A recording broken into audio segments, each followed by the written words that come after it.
Tantor Audio, a division of Recorded Books, presents Darling Jasmine by Bertrice Small, narrated by Jasmine. Queen's Malvern, 12th night, 1615. Prologue. Adam de Morisco was dead. One moment he'd been sitting at the high board in the great hall of his home, surrounded by the many members of his family who were gathered to celebrate the holidays. 3 of his stepsons and 2 of his stepdaughters, along with their families, grandchildren and great-grandchildren, packed the hall, which until a minute ago had been filled with laughter. Adam's laughter. Even at the advanced age of 84, Adam de Morisco's laughter boomed loudly when he was amused.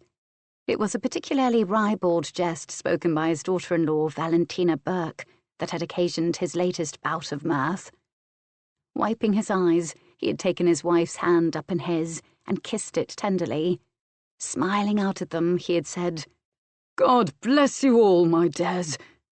Then his great leonine head had fallen forward upon his chest, and the hall was suddenly deathly silent. She knew. Skye had, to her great shock, seen the life-light fading rapidly from his blue eyes, even as his lips had touched her skin. Almost immediately she thought, "Oh, Adam, my dearest, dearest love, how could you leave me like this?" And yet what a magnificent death it had been. He had not been ill, nor had he suffered, and he had left them with his blessing. It was so typical of Adam. His great heart had always been filled to overflowing with his love for them all. It was a merciful God that had taken him when he was surrounded by those whom he loved best. "Mamma?" Her daughter, Deirdre Blakely's voice quavered nearby. Skye looked up, her eyes brimming with tears. How can I cope with them at this moment, she wondered. Yet who else was there? She knew she would not be allowed to mourn in peace until she had comforted them all and assured them that everything was going to be fine despite the awful loss they had just endured. She loved her family, but would there ever come a time when they would look to themselves and not to her? For a moment she was bitterly resentful, but swallowing back her own grief, she said, "It'll be all right, Deirdre." And then her children were surrounding her, offering her their love, their comfort and support. But in Skye O'Malley's heart there was now an enormous empty place that could never, ever again be filled. Adam de Morisco was dead, and she was left alone to continue on without him. Belle Fleur, Winter, 1615. Chapter 1. "You simply cannot remain here alone, Mamma," Willow, Lady Edwards, said in a firm tone that all of her children knew meant she would have her way in whatever matter she was discussing. Skye O'Malley de Morisco stared out the window of her day-room. The snow was falling lightly, but it had already covered Adam's gravesite upon the hill. The snow, she thought, was better than that raw slash of dark earth. The snow softened everything. "You are in your 75th year, Mamma," Willow continued. "I have only just celebrated my 74th birthday last month, Willow," Skye said, her tone edgy with her irritation. She did not bother to turn her view from the landscape. It was growing dark. Soon she would not be able to see Adam's grave at all, not until the dawn. "A woman of your years cannot live by herself," Willow persisted. "Why not?" her mother asked. "Why not? Why not?" Willow blustered a moment, unprepared, although she knew she should have been for the question. "Why, Mamma, it simply isn't respectable for a matriarch of your age to live alone." The light outside had faded completely now. Skye turned and faced her eldest daughter. "Go home, Willow," she said wearily. "I want you and all of your siblings to leave me in peace to mourn my husband of 42 years. From the moment of Adam's death 4 nights ago, you have not given me a moment's surcease. I need to be alone. I want to be alone. Go home." But, Willow began again, only to be silenced by a fierce look from her mother. I am not helpless, Willow. I have not yet lost my reason. I have absolutely no intention of closing up my home, displacing my servants and moving myself in with any of my children. I intend remaining here at Queen's Malvern until I die. Is that quite clear? Daisy Kelly, Skye's faithful tiring woman, felt her mouth turning up in a small smile, but she withheld her laughter as she sat by the fire, mending the hem on one of her mistress's gowns. She was surprised at how little Mistress Willow seemed to know her mother, if she actually believed Skye would come and live with her, or any of her other children. They might not be as young as they once were, Daisy ruefully admitted to herself, as she squinted to see her stitches, but she and her lady were perfectly capable of looking out for themselves. "But, Mamma," Willow persisted, "Queen's Malvern no longer belongs to you. It belongs to the little Duke of Lundy, Charles Frederick Stuart. Do you really believe that either my granddaughter or the Duke's guardian, the Earl of Glenkirk, would dispossess me, Willow?" Skye snapped. "I think it is you who have lost her wits and not I. Jemmy Leslie was back at court this autumn, Mamma," Willow informed her mother. "He is very angry that he has not yet been able to track Jasmine down in France. It will be 2 years this spring since she fled him, taking the children with her." Skye chuckled wickedly. "I do not know why he has been unable to find her," she said. "After all, Adam practically told him exactly where to look. But then, of course, I did send a messenger to warn her of her grandfather's lapse in judgment." "Oh, Mamma, how could you?" Willow wailed. "You will make an enemy of the king should your interference with James Stuart's will become public knowledge. Was it not enough that you made an enemy of our good Queen, Bess? Has age taught you no discretion?" "My darling girl has made 2 marriages to please her family," Skye said in firm tones. "I hope that this time she will be able to make her own choice, Willow. No one, not even the king, should force Jasmine to the altar. It was foolish of James Stuart and his silly romantic queen to even try." "But Jemmy Leslie loves Jasmine, Mamma," Willow said softly. "I know," Skye said, "but it is not at all a certainty that Jasmine loves him. I shall go to France in the spring and tell my granddaughter of her grandfather's death. Then we will see what she wants to do. Oh, I miss her. The choice must be hers to make." "You will go to France?" Willow looked horrified. "If you suggest that I am too ancient a crone to travel any longer," Skye told her daughter, "I shall surely smack you, Willow." Her kerry blue eyes glared at Lady Edwards. "I was not thinking any such thing," Willow replied, although in truth she was. "And when the snow stops you will leave," Skye said firmly. "You and all of your siblings. I need time to come to terms with the fact my dearest Adam has departed. I must be alone. I realise that you do not understand that, Willow, but you must accept it." Willow nodded, defeated, and, curtsying to her mother, left her apartments, making her way to the family hall, where her brothers and sister awaited her. "Well?" demanded the Earl of Lynmouth, Robin Southwood, his lime-green eyes twinkling. "Is Mamma come to live with you in her dotage?" "Oh, be silent, Robin," Willow snapped. "I hate it when you are smug. Mamma is most recalcitrant, as she always is when asked to be reasonable. I could get nowhere with her, as you fully expected, but I had to try. She wants us all to leave as soon as the snow stops." "Should she be left alone?" Angel, Countess of Lynmouth, worried. "She absolutely insists upon it," Willow said sourly. "I can understand that," said Deirdre, Lady Blackthorn, Skye's middle daughter. "Mamma will show no weakness to anyone, even her children. Have any of you yet seen her cry? We must all go home as soon as we can, so she may mourn Adam in her own fashion." Her siblings and their mates, even Willow, nodded in agreement. "'Tis not a strong storm," Pádraig, Lord Burke, said. "'Twill be over by the morrow. We'd best set our servants to packing." "Mamma says she is going to France to tell Jasmine herself," Willow informed them. "Sometime in the spring, she says." "Has anyone sent to my mother and my father?" asked Sibylla, the Countess of Kemp, a granddaughter of the de Moriscos. "I dispatched a messenger the morning after. Robin Southwood told his niece. I don't imagine he has reached Dunbrook yet with this weather, but in a few more days Velvet will know her father is dead. Poor Mamma, Sibylla said softly, and her husband put a comforting arm about her shoulders.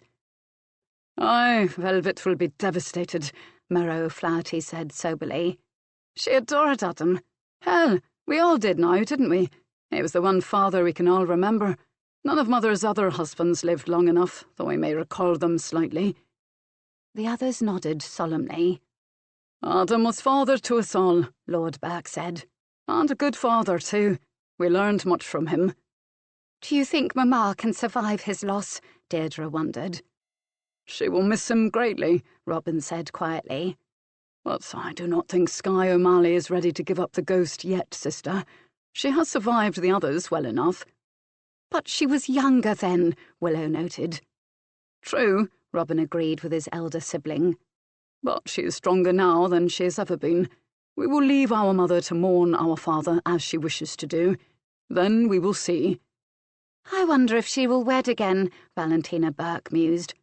Never, Robin spoke emphatically. Of that I am certain. The snow had stopped the following morning as Skye O'Malley's children and other relations departed Queen's Malvern. Each had bid the matriarch a fond farewell and then clambered into their separate coaches to begin their journey home. You'll send for me if you need me, sister, won't you? Con O'Malley St. Michael, Lord Bliss asked his elder sibling. If I need you, Skye told him. Con shook his head. She was a proud woman, his sister, but he and his wife, Adon, were near enough in case of emergency. Cardiff Rose will be ready when you need her, Mamma, Merrow O'Flaherty said softly, so only she might hear him. Skye nodded and kissed her second-born, and then his wife. God speed you safely home, she told them. I simply don't know what to say to you, Mamma, Willow declared, as she confronted her mother a final time. Farewell would do quite nicely, Willow, Skye replied, kissing her daughter upon the cheek. She turned to her son-in-law, James. God speed, my lord. I do not envy you your trip. I sleep quite heavily upon the road, he replied with a twinkle in his eyes. I do not hear anything. Thank God for that, Skye said, and then she turned to her granddaughter, Sibylla. Are you breeding again, Sibby? Sibylla chuckled. Aye, madam, I fear I am, and 'twill make 5. The babe will come in early June. Perhaps it will cheer Mamma. Skye nodded. Take care of each other, she told Sibylla, and her husband, Tom Ashbourne, the Earl of Kemp. Deirdre Burke was teary, but she struggled to maintain her composure as she bid her mother farewell. Now, Deirdre, Skye scolded the most fragile of her children. You're just going home, and God knows you live near enough to see me whenever you like, but for mercy's sake, give me a few days of peace. Deirdre swallowed hard and nodded, as her husband John helped her into their coach. I don't like leaving you like this, Porrick Burke said. I need to be alone, Skye told her youngest son. There is plenty of family nearby should I need them. She gave him a hug. You're like your father. You don't think I can take care of myself, but I can, Porrick. Now let me be to mourn my Adam. Get into the coach, Porrick, his wife Valentina said in a firm tone. She kissed her mother-in-law's cheek and gave her a wink. The last to depart was the Earl of Lynmouth and his family. Angel and her children had bid Skye goodbye. Now it came time for Robin Southwood to say adieu to his mother. Will you consult with me, Mamma, before you do anything rash? He asked her wryly. Most likely not, Robin, she said, smiling at him. You're already plotting, he accused her. She smiled mischievously. How can you tell? It has been years since I did any serious plotting, Robin. He laughed. I remember the look, madame. Then he grew serious. I am glad I was here this 12th night instead of giving my fate in London. The damned thing has become outrageously expensive. I count it good fortune that I came to Queen's Malvern this year. I loved your father's fates, Skye said, the memories rising to fill her heart. Especially the 12th night one. I can still see the Queen's barge making its way up the river to Lynmouth House. 12th night has always been special to me. I knew I carried you on 12th night, Robin. And do you remember that 12th night, just a few years back, when Jasmine almost caused a scandal because Sibylla caught her in bed with Lord Leslie? And now 12th night will always be etched in my memory with Adam's passing. She shivered and drew her cloak about her shoulders. I shall never enjoy the holiday again. Though I know you need your solitude, Robin said. I dislike leaving you, madame. His arm was tight about her. I feel fragile at this moment, Robin, she admitted to him. But it will pass. It did with your father, and it did with Niall. But you had Adam to be your bulwark each time, Robin considered, but kept the thought to himself. Tell me before you leave England, he said, and tell that niece of mine to come home. He kissed her soft cheek, then hugged her hard. Godspeed, Robin, Skye said to her son, then stood watching as his coach made its way down the drive and around a bend, out of her sight. You're a devious old woman, Daisy told her mistress as she helped her into the house. You have no intention of telling him when you're leaving for France, do you? Skye chuckled. Of course not, she replied. If I tell Robin, he will tell the Earl of Glenkirk, who will seek to follow me to Jasmine and the children. Nay, I'll not tell him a thing. He'll tell the Earl anyway when he passes through London in a few days, Daisy said. Which is why I'll already be on my way to France, Skye answered her tiring woman. They'll not use me to force my darling girl back to England. She'll not come unless she chooses to come. Oh, you're a wicked creature, Daisy said, chortling, but then she grew serious.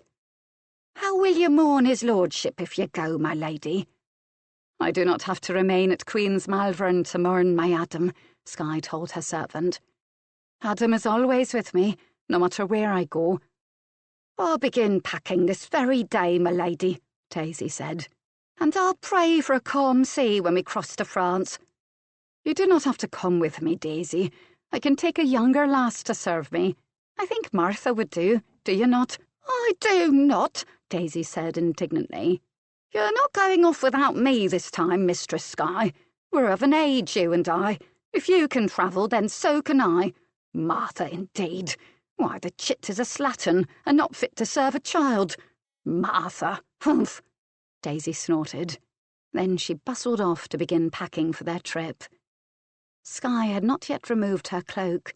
Pulling the hood up, she slipped from the house and, walking through the barely ankle-deep snow, made her way across the lawns and up the gentle hillock to her husband's grave. A small wooden cross marked the spot, although later there would be a more impressive monument of stone. She stopped and stared down. Well now, old man, she said softly, and didn't you give us a 12th night to remember? How could you leave me, Adam? Ah, I know 'twas not your fault. She sighed deeply. They've all gone now. I don't know when I've been quite so irritated with Willow. Yes, I know she means well, but you know how I dislike it when she tries to run my life. 3 daughters. One who brays constantly like a donkey, the second a deer mousekin, and the third in Scotland. God's boats. A gentle wind ruffled the fur edging the cloak's hood, and a small smile touched the corners of Skye's mouth. Now, don't go trying to wheedle around me, Adam de Marisco, she said. You know that I'm correct. Not one of my girls is a bit like me. Only Jasmine is like me, old man, and well you know it. I'll have to leave you for a while, because I'm off to France to tell her of how you left us. She's enjoying her freedom, I can tell, but 'tis past time she came home with the children and settled down. She won't have an easy time with Lord Leslie until she makes her peace with him. You were right, old man. I should have insisted she come home long since, instead of encouraging her in her rebellion. Ah, Adam, I can almost hear you laughing with my admission. I didn't often say you were wiser than I, but you were, my dearest. 2 days later, before the dawn had even begun to tint the eastern skies, Thistlewood, the de Morisco coachman climbed up onto the box of his mistress's great travelling coach, where his assistant already waited. "Well, me boy," he said, his breath coming in icy little puffs. "We're off for France, we are. At least this day appears to be coming on fair, but Jesu, 'tis cold." He settled himself and, turning, asked the younger man, "Are you ready, then?" And at his companion's nod, Thistlewood cracked his whip over the horses' heads. The coach lurched forward, moving slowly down the drive of Queen's Malvern toward the main road and southeast toward the coast. In London, the Earl of Lynmouth found his friend, the Earl of Glenkirk, at Whitehall Palace. "Are you in the mood to bring a wily vixen to heel, Jemmy?" he asked, a wicked smile upon his lips. "You know where she is?"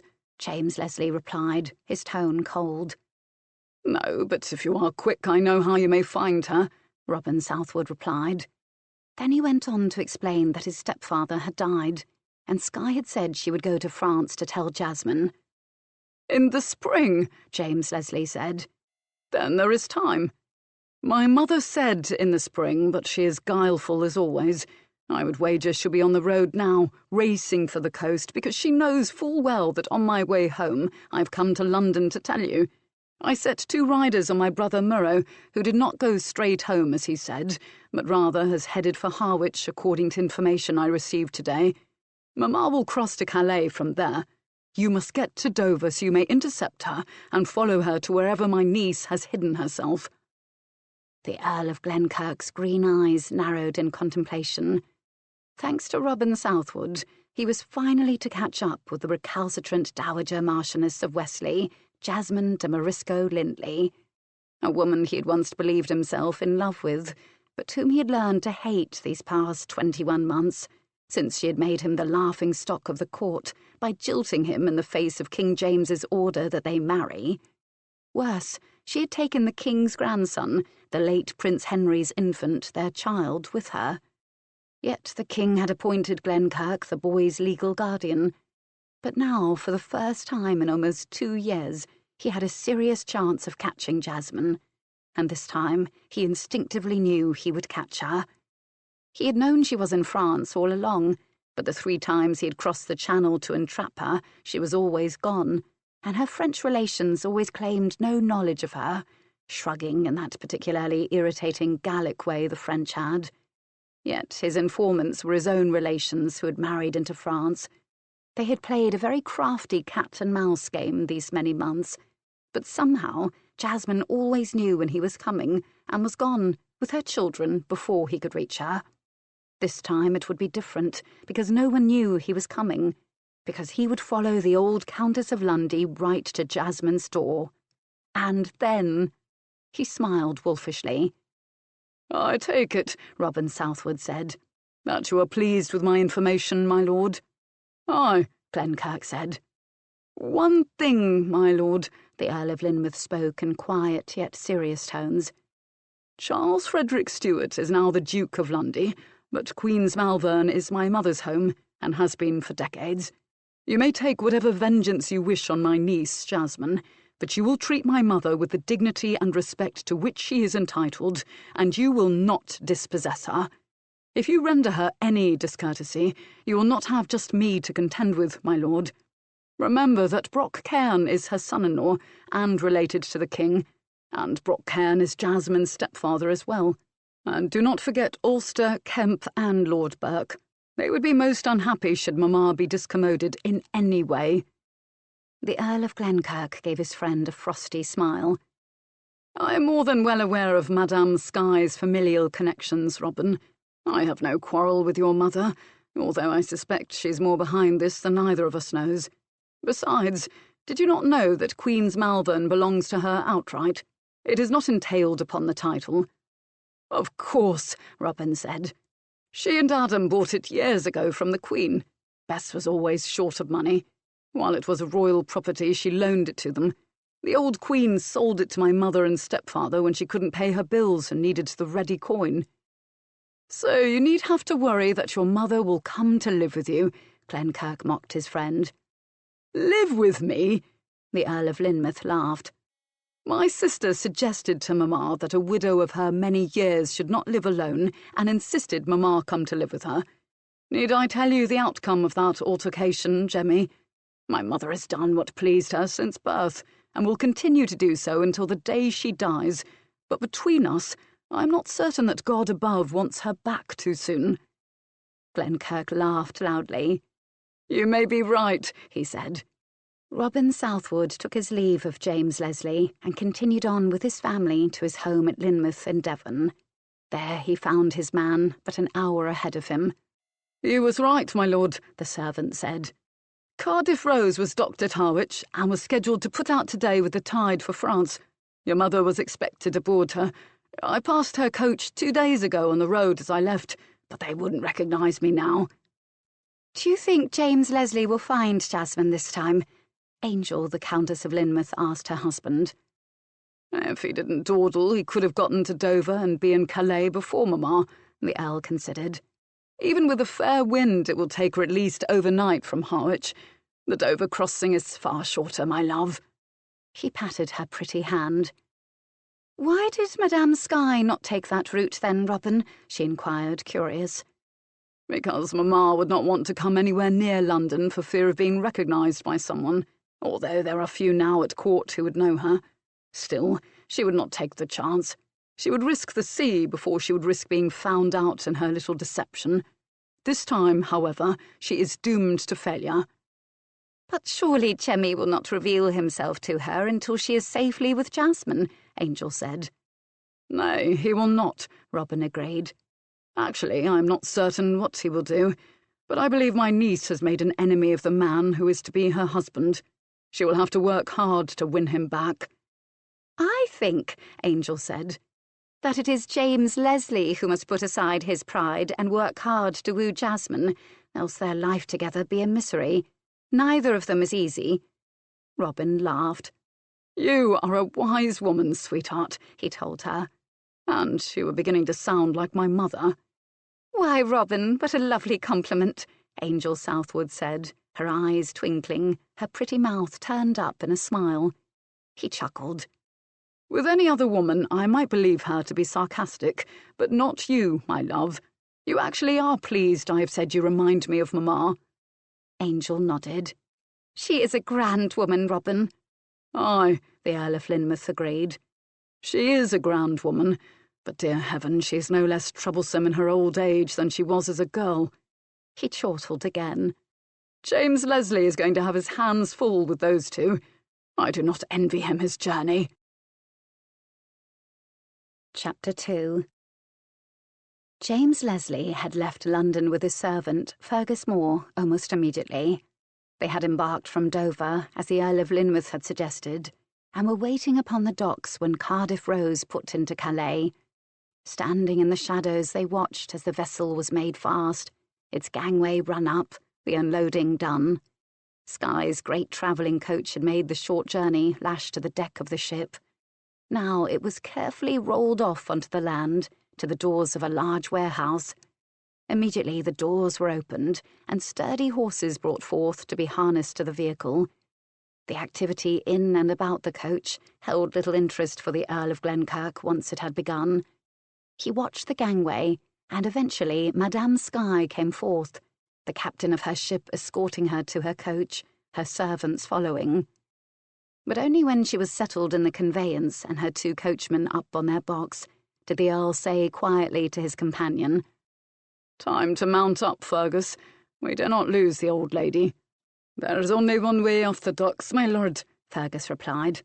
"Best we wait for her at the entry. You don't want anyone seeing us following her, and there's too many of her people here." James Leslie nodded, and the 2 men discreetly led their mounts from the shadows and off the docks.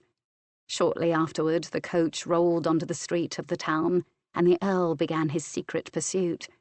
From Calais, they followed the road to Amiens, and then on to Paris. James Leslie was surprised at how intrepid a traveller his quarry was, considering her age. She lingered but a night at any inn, even in Paris, where he almost lost her, for she did not overnight at a public place, but rather at the home of one of her late husband's relations. Taking the chance that she would not depart before her usual hour the following day, he found a nearby inn where he and Fergus might get a hot meal and a bed. "You was right," Fergus said the next morning as they again picked up the chase. "She's no fool," the Earl replied. "She's anxious to get there, but she knows she needs her rest, and so do her horses. There's no real need for haste, although she's certainly not dallying." From Paris to Fontainebleau to Montargis to Orléans to Blois. "She is headed for Archambault," the Earl said. "We've been there before, and your lady ain't been there," Fergus Small noted. "You don't think the old lady knows she's been followed?" "We've been too careful," James Leslie decided aloud. But they passed by the gates to Archambault and through the chateau's village. Finally, several miles from Archambault, the coach turned off on a narrow side road. James Leslie drew his horse to a stop. A light drizzle was falling, as it had been for the past few days. Silently, he signalled with his hand for Fergus Moore to move forward carefully so that their mounts were close together. "This road can only go one place," he said softly. "To some sort of dwelling. We will wait and give Madame Skye time to reach her destination." He drew his cloak about him. It was damnably chilly. "I saw a small inn back in the village," Fergus said hopefully. The Earl of Glenkirk shook his head. "No, I want no word of foreign strangers reaching this place until I have learned what is at the end of this little road. We'll wait here." Fergus sighed.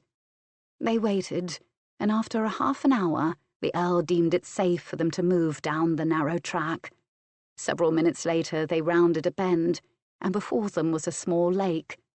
Artfully set upon the shore so that it was surrounded by water on 3 sides was an exquisite little chateau. Built of flattened, rough-hewn blocks of reddish-grey schist, the chateau had 4 polygonal towers, crowned with dark slate roofs resembling witches' caps, one at each corner of the building. Access could only be gained through a tall, well-fortified châtelet, which was flanked by rounded, corbelled towers that rose on each side of the entry arch. The Earl stopped, enchanted by the beauty before him. He could see a garden on the 4th side of the chateau, with low stone walls keeping out the forest that lay beyond. Even in deepest winter, it was absolutely lovely. "My lord," Fergus Moore spoke low. James Leslie signalled silently for them to move forward. The horses' hooves echoed as they crossed the drawbridge and entered the courtyard, where the great travelling coach was now being unloaded. The servants looked curiously at the 2 travellers, but 2 stable lads hurried forward to take their horses, and the Earl entered the building, his man behind him. "Jesu!" Thistlewood, coming out of the stables where he and his assistant had been seeing to their own horses, said, "That looks like the Earl of Glenkirk." "I thought we was being followed once or twice," said his companion, then staggered with a blow the coachman gave him. "You daft lad! Why did you not say something to me then?" "I wasn't certain of it," the younger man replied, rubbing his head. "It wasn't until we left Paris, and this is a strange country." Thistlewood shook his head wearily. Well, it wasn't his business anyway. His old mistress would take care of any trouble that came their way. She always had, and age hadn't slowed her down like it had the rest of them, he thought ruefully. "Let's go to the kitchens and get something warm to drink and some food," he told his assistant. Adali saw James Leslie first, as he stood in the hallway of the chateau, directing the servants with the luggage. His smooth face indicated immediate surprise, which he quickly masked, but not before the Earl had seen it. James Leslie smiled wolfishly. "Tell your mistress I am here, Adali," he ordered the man. "Wait. On second thought, take me to your lady. I cannot take the chance that she will evaporate before I have even seen her. Follow me, my lord," Jasmine's most trusted servant said. The chateau had a small hall, to which Adali led the Earl and his servant. It was a warm and cheerful room. Madame Skye was seated in a high-backed chair by one of the fireplaces, her boots by her side, a silver goblet in her hand, her stockinged feet to the blaze. Next to her, Jasmine sat upon a stool, looking almost girlish, although she was now 25 and the mother of 4 children. She was wearing her dark hair in a manner he could not remember seeing before. It was braided into a thick plait and twined with red ribbon. His gaze softened a moment, but then hardened with his resolve. "The Earl of Glenkirk, my princess," Adali said clearly. Jasmine, Dowager Marchioness of Wesley, jumped to her feet, turning to face him. "You!" she spat angrily. "Aye, madame, 'tis I," James Leslie said with understatement. "You have led me a fine chase, but 'tis over now." "Get out of my house," Jasmine shouted at him. "You have absolutely no jurisdiction over me. This is France, not England." "I beg to differ, madame. The King of England ordered our marriage 2 years ago, and the King currently treats with King Louis in the matter of a marriage between Prince Charles and the King's sister." "King James seeks a Spanish match with the Infanta, Doña Maria," Jasmine snapped. "Even here in my backwater I know that." "Would you like to argue the point with me, madame?" Glenkirk said. "You are the wife chosen for me by King James, and you will wed with me, madame. Remember, I am your children's guardian."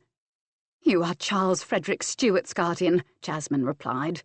"Although I do not know why the king felt he needed a guardian at all." "Nay, madame, I am guardian of all your children now," the Earl said with devastating effect. "Your foolish and unruly behaviour convinced the king that you are not fit to guide your bairns. I hold the future of not just Charles Frederick Stuart in my hands, but that of young Wesley, Lady India and Lady Fortune Lindley as well."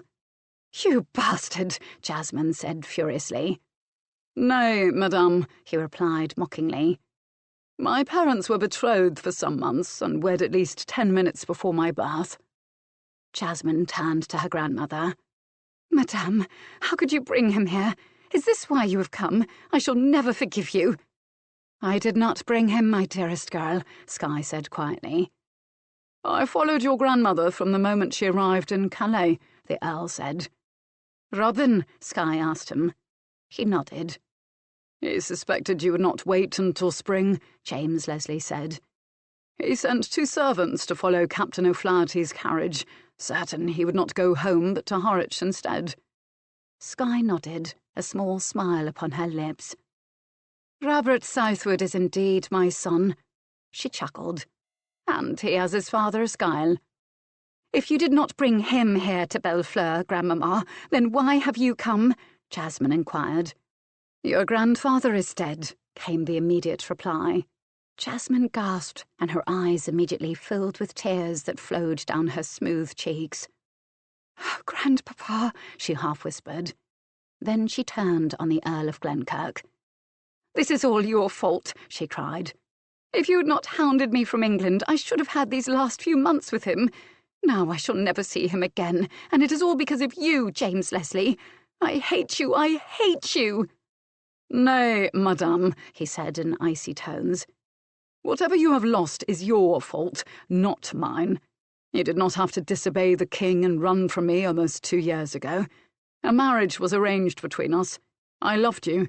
I was willing to give you all the time you needed to mourn Prince Henry Stuart's death. I was not dragging you by force to the altar, Jasmine.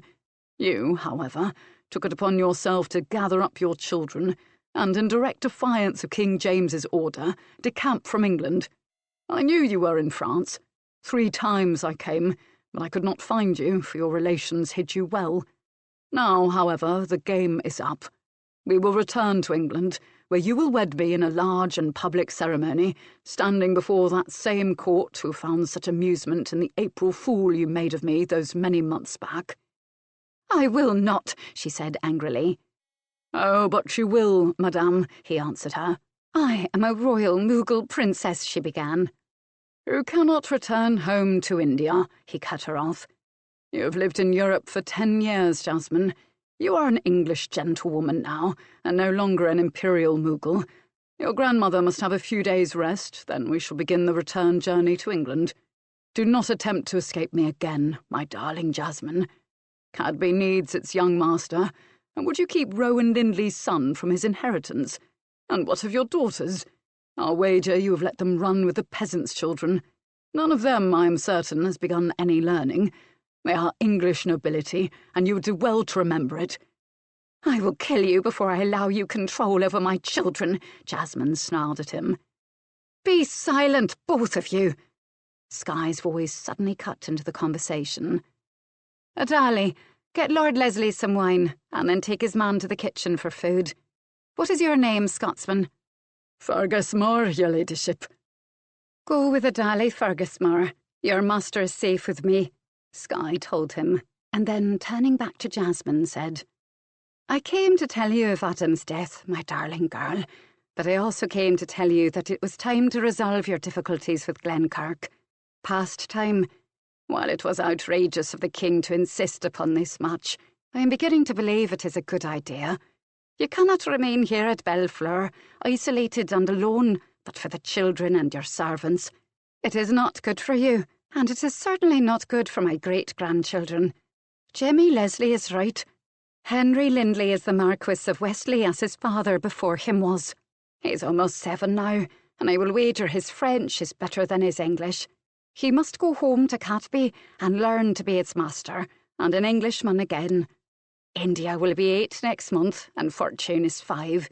Do any of them know their letters, or how to write? And what of the king's grandson, little Charles Frederick Stuart? He is the most royal of all your children, but what will his fate be if he does not return to England, where he can gain his grandfather, the king's favour? You must think of the children, Jasmine. The younger woman gnawed at her lower lip, vexed. She knew her grandmother was correct, yet she struggled against herself. Glancing at James Leslie from beneath her wet lashes, she decided that he was still a very handsome man, but at this particular moment he looked very stern. It was a look she could not remember seeing on his face before. Just once, she said. I should like the freedom to pick my own husband. Grumbling, she continued. My father chose Jamal Khan, and you and grandfather chose Rowan Lindley. When do I get to choose? Were you unhappy with either of your husbands, Jasmine? Skye questioned her granddaughter. No, Jasmine admitted. But you got to choose your husbands. Tom O'Flaherty, my first husband. May he rot in hell, was my father's choice. Willow's father rescued me from slavery in Algiers and married me. Niall Burke was chosen for me by my uncle, the bishop, and we were wed by proxy without my knowledge. Frabron de Beaumont was the old Queen's selection. Only Geoffrey Southwood and your grandfather were my decisions, Jasmine. And they were your happiest marriages, her granddaughter said. I do not believe I will have 6 husbands, Grandmamma. I want to make my own selection this time. I won't be coerced, damn it. Madame, the Earl of Glenkirk said quietly. You have no options but to obey your king, as do I. To disobey is treason, as you well know, but should you choose such a dangerous option, be advised that I shall return to England in several days' time, with my 4 charges, the infant Duke of Lundy, the Marquis of Westley, and the ladies India and Fortune Lindley. If you wish to remain mother to your children, you will accompany us. If you do not, I shall see that you never see them again, for you shall be banned from King James's realm forever. Jasmine's unusual turquoise-coloured eyes widened with shock. You bastard, she hissed. You would do that to me? He looked at her dispassionately. I thought we had settled the matter of my birth, madame, and yes, I will obey the king. She flung her goblet at his head, but ducking it, he reached up to grasp her wrist in a firm hold. Slowly he forced her arm down and back behind her, drawing her against him. Then, bending, he kissed her a fierce kiss, his lips hard, the embrace a clear declaration of war between them. Jasmine struggled, but could not break his hold on her. But when he released her a moment later, she reared back and slapped him with all her might. Then, turning about, she ran from the hall. Is it that you hate her or love her? Skye asked him, curious. James Leslie shook his dark head. Once I loved her to distraction. When I arrived here today, I thought I hated her. Now I don't know what I feel for her, Madame Skye. Why does she resist her fate so strongly? Surely you have known since you first met her, my lord, that Jasmine is very proud and absolutely determined to have her way in life, Skye answered him. We both know that the king meant well for her when he ordered your marriage, and indeed it is an ideal solution for Jasmine. Even I am now willing to admit to it. You are an excellent candidate for her hand, as you are in high favour with King James, and you have your own wealth." "I am astounded by this turn of events, madame," the Earl of Glenkirk replied. "You were, if I am not mistaken, highly involved in Jasmine's departure from England almost 2 years ago." "Indeed I was," Skye admitted, not one bit abashed. "But I only meant for her to have a little bit of time to compose herself and come to terms with her fate. Unfortunately, the months became a year, and I swear to you that I meant to bring her home, but somehow I did not get around to it. I have a very large family, my lord, and they always seem to need one thing or another from me." She gave him a weak smile and shrugged her elegant shoulders. "I am not as young as I once was. I regret I did not take action soon in this particular matter. Jasmine has, I fear, become quite independent of us all." "Does she love her bairns enough to follow them?" he wondered. "Whatever happens, my lord, do not weaken in your resolve," she told him. "I will help you to the best of my ability." "You have not answered my question, madame," he replied. "She loves her children, yes. Jasmine is a devoted mother," Skye replied. "But I will have all I can do to keep her from acting rashly again, my lord. In this endeavour, however, I will have the help of her servants. That trio have been with her since birth. They are used to all her moods and crotchets. Her steward, Adali, has been a surrogate father to her. He will act in her best interest, and the 2 maidservants will follow suit. As for you, James Leslie, you would be well advised to loosen your curb rein a trifle. High-strung thoroughbred mares do not respond well to it, or to the whip. As a woman who raises horses, I possess expert knowledge, and you would do well to take advantage of my expertise in this matter." She struggled to her feet, thinking to herself that while she felt no older, and her mind still seemed to operate in relatively good order, her bones were old, and the rainy, dank weather was not helping at all. "Are you hungry, my lord? Surely you must be after travelling all day. I envy you your horses. That damned coach is a trial to ride in any more, I can tell you." He chuckled, and taking her arm led her to the high board, where the servants were even now setting out the evening meal. She had not bothered to put her boots back on, and walked in her stockinged feet. She lost none of her dignity for it, he thought. Adali appeared and settled the old woman in her chair. "Where is your mistress?" the Earl asked him. "She has locked herself in her bedchamber, and is swearing quite colourfully in at least 3 languages, my lord," came the calm reply. "Rohanna and Storamali are in her apartment. They will see she does not leave Bellefleur without your lordship." "And the children?" He had seen neither hide nor hair of them since his arrival. "Where are the bairns, Adali?" "In the nursery, my lord.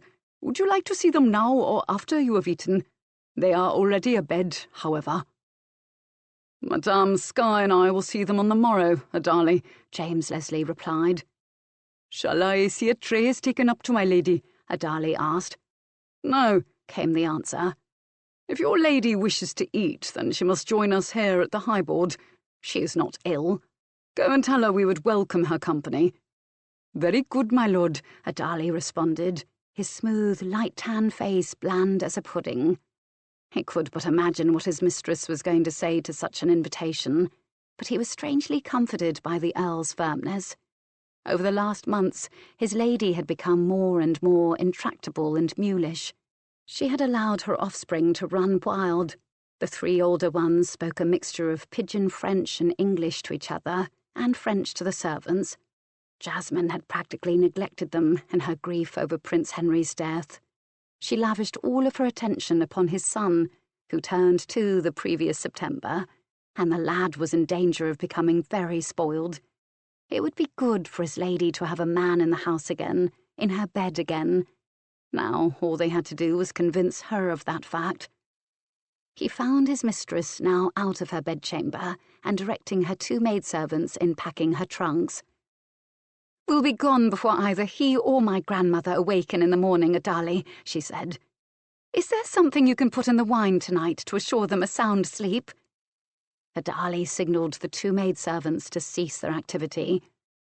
"You would leave your children, my lady," he said quietly. "Of course not," she cried. "The children will come with us. Why would you think I would leave the children?" "In your determination to have your own way, my princess, you would deliberately disobey the King of England and rob your 4 children of their inheritance. Such irrational behaviour reminds me of your brother Salim, now the Grand Mughal Jahangir," Adali said. His brown eyes surveyed her calmly. As a boy, he'd resembled his Indian mother. Now, a man in his late middle years, he favoured his French father. Jasmine was surprised by his words. Adali had been with her entire life, and she thought of him as her best friend. Her anger diffused, she said. "Surely you do not suggest that I wed with the Earl of Glenkirk?" "He is a good match for you, my princess. A wealthy man who stands in high favour with King James. He is attractive, and you've already had the benefit of a night in his bed those many years ago. I do not seem to recall you considered him a poor lover then. He likes your children, and wants sons of his own. What more is there, my princess? Women of your high caste do not wed on whim, and without a powerful husband you can do nothing but sit and wait for death to come." "Violent death has claimed both of my husbands, Adali," Jasmine responded. "And death reached out to claim Prince Henry, unexpectedly and in his prime. The Earl of Glenkirk would do well to reconsider before wedding with such a woman as I. Perhaps my brother has cursed me from afar. Besides, James Leslie has no love for me any longer. He marries me to please the king, and for no other reason. Indeed, from the look in his eye, I would say he hates me, Adali." "Then you should have no great feeling of loss if he dies violently, as did Jamal Khan and Rowan Lindley," Adali reasoned with her. "And you will have obeyed the king, thus regaining his favour for yourself and your children. If your brother has indeed cursed you, my princess, and the men you give your heart to die, then surely Lord Leslie will feel the sting of the Mughals' malediction too. It is an ideal way to rid yourself of your enemy, is it not?" "You do not believe for a moment that I am cursed, do you, Adali?" Jasmine said irritably. "You are all against me now, even my grandmother. She will help the Earl, which is why I must flee tonight, else I shall never have another opportunity." "Again, you put your self-interest before that of your children," Adali scolded her roundly. "You have been alone too long, my princess. You must come back into the world again, and the children with you. I will not help you to run this time, and neither will Rohana or Taramali. Besides, my daughter, where can you go if you leave Bellfleur? King James's lands will be forbidden, so you cannot go to England, Scotland, or your Irish estates. You have only managed to hide here in France with the aid of your relations, but when Madame Skye tells them nay, then France will be closed to you too. Besides, there is already war in this land over religion. Soon it will not be safe at all. Where else is there for you? We both know you cannot return to India and your brother. There is no place for you except by your husband's side, my princess." The eunuch was firm of tone, and his look told Jasmine that for the first time in her life she had no other options but those very unpalatable ones presented to her. "Shall I tell his lordship you will be joining them at the high board, my princess?" Adali gently pressed her. She wanted to say no, but she was hungry. The idea of sneaking down into her own kitchens to steal food was intolerable. Besides, why should he drive her from her own table? James Leslie was arrogant beyond any man she had ever met, but God's nightshirt he would not keep her from her supper. "I must change my gown," Jasmine said in regal Mughal tones. "Please tell my grandmother that I shall join her shortly." Dismissing Adali, she turned to her maidservants. Adali restrained his delight that his mistress had decided to act in a reasonable fashion. It was, he knew, a temporary measure until Jasmine could come up with some other scheme to avoid doing her duty, but they would diffuse that problem when it reared its head. Re-entering the hall, he said, My mistress will join you momentarily. She is changing her gown, my lord. Well done, Atali, Skye complimented him. Was she packing? The steward laughed. Aye, madame, she was, but as I pointed out to her, she has no other place to hide. Her place is by her husband's side now, not just for her own standing, but for the children's as well. Adali bowed, then began directing the serving of the evening meal. James Leslie watched him with a speculative gaze. He is loyal to her first and foremost, Skye said quietly, in answer to the unspoken question. But he serves her best interests even when she disagrees with him. Treat her well, and he will be your most valuable ally, my lord. Remember, a powerful king trusted him. The Earl nodded, and then he saw her enter the hall. For a moment he almost forgot his anger, for she was every bit as beautiful as he had remembered her. Gowned in burgundy velvet, her black hair now dressed in the familiar chignon, she made her way to the table. James Leslie rose, bowing, kissing her hand, seating her by his side. Jasmine acknowledged him but briefly. "How lovely you look, my darling girl," Skye said. "The picture of fashion, I vow." "Have fashions not changed that much then these months?" Jasmine said lightly. "What a shame. I was anticipating having your Bonnie make me a brand-new wardrobe, Grandmamma." "You shall have whatever your heart desires, madame," the Earl said. "As my bride, you are entitled to a bridal wardrobe. My pockets are deep, as you well know." "If I wish new garments, my lord," Jasmine said in scathing tones, "I am more than able to pay for them. I'm far wealthier than you are, sir. We had best discuss this now. The king may order us to wed, but until I agree to do so, there will be no marriage between us. First, there must be the legalities. While I will give you a reasonable dowry, my lord, the bulk of my wealth remains mine. Until you agree to that, you will not have me to wife." There, she thought, that will set his proud Scots heart back a pace. "Of course, darling Jasmine," the Earl said smoothly. "Your wealth remains your own. My own mother, and I am certain yours too, had such arrangements in their marriage contracts. I would suggest we do it immediately, but I'm not certain a contract drawn by a French advocate would be considered legitimate in England. I think, therefore, we must wait until we return to England." "Until the papers are drawn to my satisfaction and signed, my lord, there will be no formality between you and me," Jasmine replied.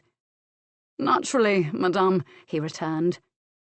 Skye speared a haunch of rabbit and gnawed on it vigorously as she listened to her granddaughter and the Earl of Glenkirk battle back and forth.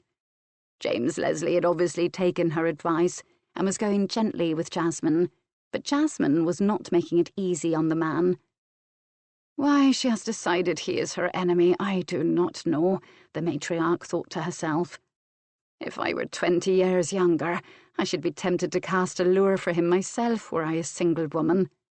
Reaching across them, she tore herself off a piece of bread from the loaf.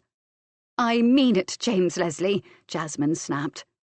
"I am well aware of it, madame," he answered, his voice testy now. "Then we might as well leave tomorrow for England," she decided. "Nay, madame, we will leave Bellfleur in a week's time. Your grandmother needs the rest, having departed her own home almost immediately following your grandfather's demise, and I believe it advisable that you and I become reacquainted on neutral ground." "Indeed, sir. What is it you do not know about me that you need to know? I am beautiful, I am wealthy, I am royal. I have had 2 husbands and a princely lover. I'm the mother of 4 children, and I pleased you in bed those many years back. Is there more?" "Aye," he answered her coldly. "You are all you say, madame, but I'm curious to learn if beneath the prideful and cruel bitch you seem to have become, there is a vestige left of the charming woman I once knew, darling Jasmine." Skye choked on her wine, gasping and coughing at his words. "Why, you arrogant Scots bastard," Jasmine said angrily. "How dare you speak to me in such a fashion?" She was flushed with her ire. "Nay, madame, the question is, how dare you speak to me with such disdain? I am to be your husband." When we return to England, I shall petition the king to change his mind, Jasmine told him. And I shall implore him not to change his mind. He won't, you know. You will just irritate him if you try, James Leslie said. The king doesn't like anyone, particularly a woman impugning his divine right as the monarch. He has made a decision and will not be denied. This is not about you or about me, Jasmine. It is about the king's firstborn grandchild, young Charles Frederick Stuart. The lad may have been born on the wrong side of the blanket, but the blanket is a royal one. Stuarts do not abandon their responsibilities. I do not need a husband to raise my children, Jasmine snapped. Nonetheless, the king has commanded that you have one, the Earl rejoined. At least the king knows I am honest and will not use his grandson for my own ends, as others might. Supercilious cad, she sneered at him.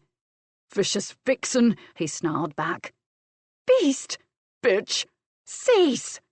Startled, they both looked to Skye, whose face was stern. You are bickering like two spoiled children, she said. You will stop at this instant.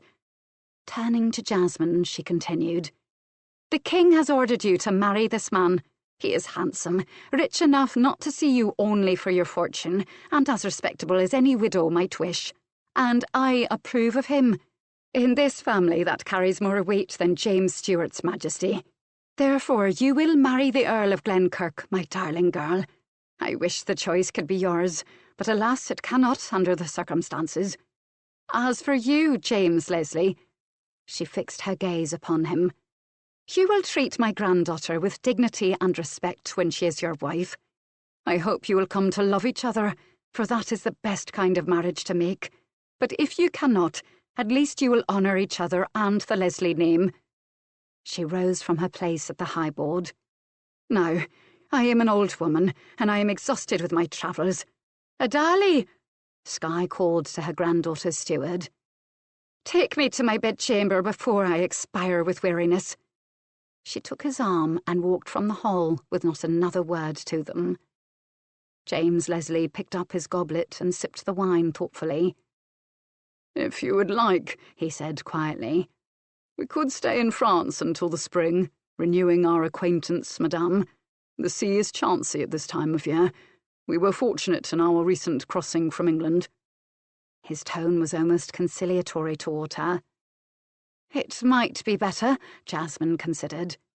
It would give the children a chance to know you, my lord, and I do not like the way my grandmother looks. Grandfather's death must have been a terrible shock to her. Then to leave Queen's Malvern to come to me at such a dreadful time of year for travelling. Perhaps in May, she suggested. I thought April the 1st, he said softly.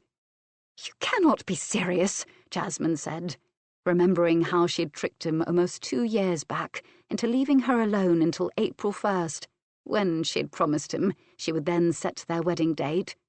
Instead, he had arrived at Queen's Malvern on that date to find she had departed with her children, and he had no idea to where. Be grateful, madame, that I do not fix our wedding date for that day, he replied somberly. She was suddenly cold. Do you hate me that much, my lord? The sudden realization of his black mood assailed her. What had she done in running away from James Leslie? She had only wanted a little more time to herself, to mourn her sweet prince, and yet the king was so adamant that she marry the Earl of Glenkirk. Still, had not he said he would give her more time? But how was she to understand that then? I do not know what I feel for you, madame, she heard him say to her. Once I was overwhelmed by your beauty and your passion. I thought I loved you. Your arrogance, however, has made me see you in a new light. I'm not certain if I can ever love you, but we must learn to get along for the sake of your children and the children we will have together. Our home must be, I insist, a place of peace. The words were out of her mouth before she could contain them. We will have no children, James Leslie, except that they come from a love between us. I am not some finely bred mare to whom you have been brought to stud. I will wed you, and I will never bring shame to your name. I will manage your household and stand by your side in all things, but I will have no child of yours unless it comes of our love." "How very noble of you, madame," he replied scornfully. "You bore Wesley 3 children, and yet your family arranged the marriage to keep you from the consequences of your wanton behaviour. Did you truly love Rowan Lindley?" I did." Then Jasmine laughed bitterly. "My wanton behaviour, as you call it, resulted from your lust to possess me, my lord. I remember that 12th night quite well. 'Twas you who approached me, and I agreed to allow you to seduce me, for bereft of our mates we were both in need of comforting. Had not my stepsister Sibylla discovered us and raised such a fuss, none would have been the wiser. You and I might have forgotten the entire incident and gone our separate ways, as we did anyhow." Reaching over, he grabbed her wrist in a hard grasp. "I would never have forgotten that chance encounter, madame," he told her fiercely. "You were the most beautiful and the most exciting woman I had ever known. But I shall also not forget that you held me up to ridicule before the entire court by running off 2 years ago. Do you think, madame, that because you were born a royal Mughal princess, that your pride is greater and more sensitive than mine? What do you really know of me, Jasmine?" "Nothing," she admitted, gently loosening his grip on her arm. "Well, I shall tell you," he said. "Long ago in the reign of King Malcolm and his saintly Queen Margaret, my ancestor, Angus Leslie, the Laird of Glenkirk, wed with the Queen's sister, Christina. The sisters were the daughters of the heir to England's king, but he died before King Edward, and it was their brother who was then to be king. But that Harold Godwinson usurped his right, and then William the Norman conquered the land. The mother of these sisters was Agatha, a princess of Hungary. My great-grandfather Charles Leslie was born Karim, a prince of the Ottoman Empire. His father was Sultan Selim, his brother Sultan Suleiman. My great-great-grandmother, Janet Leslie, was Sultan Selim's favourite wife. I have as much, if not more, royal blood in my veins, Jasmine Lindley, as you do." She was astounded by his revelations, but she would not be moved. "Then we are indeed well matched, even if none but us knows it, James Leslie," said Jasmine, rising from her place at the high-board. "The hour grows late, my lord," she said. "I will escort you to your chamber." He followed her from the hall, noting the stiff line of her backbone as they went, wondering what further mischief she was plotting. Could he trust the old Countess of Lundy now, or was she merely lulling him into a false sense of security in order that Jasmine might escape him once again? Devious the old woman might be, he considered, but he had never heard it said that she was anything other than honest.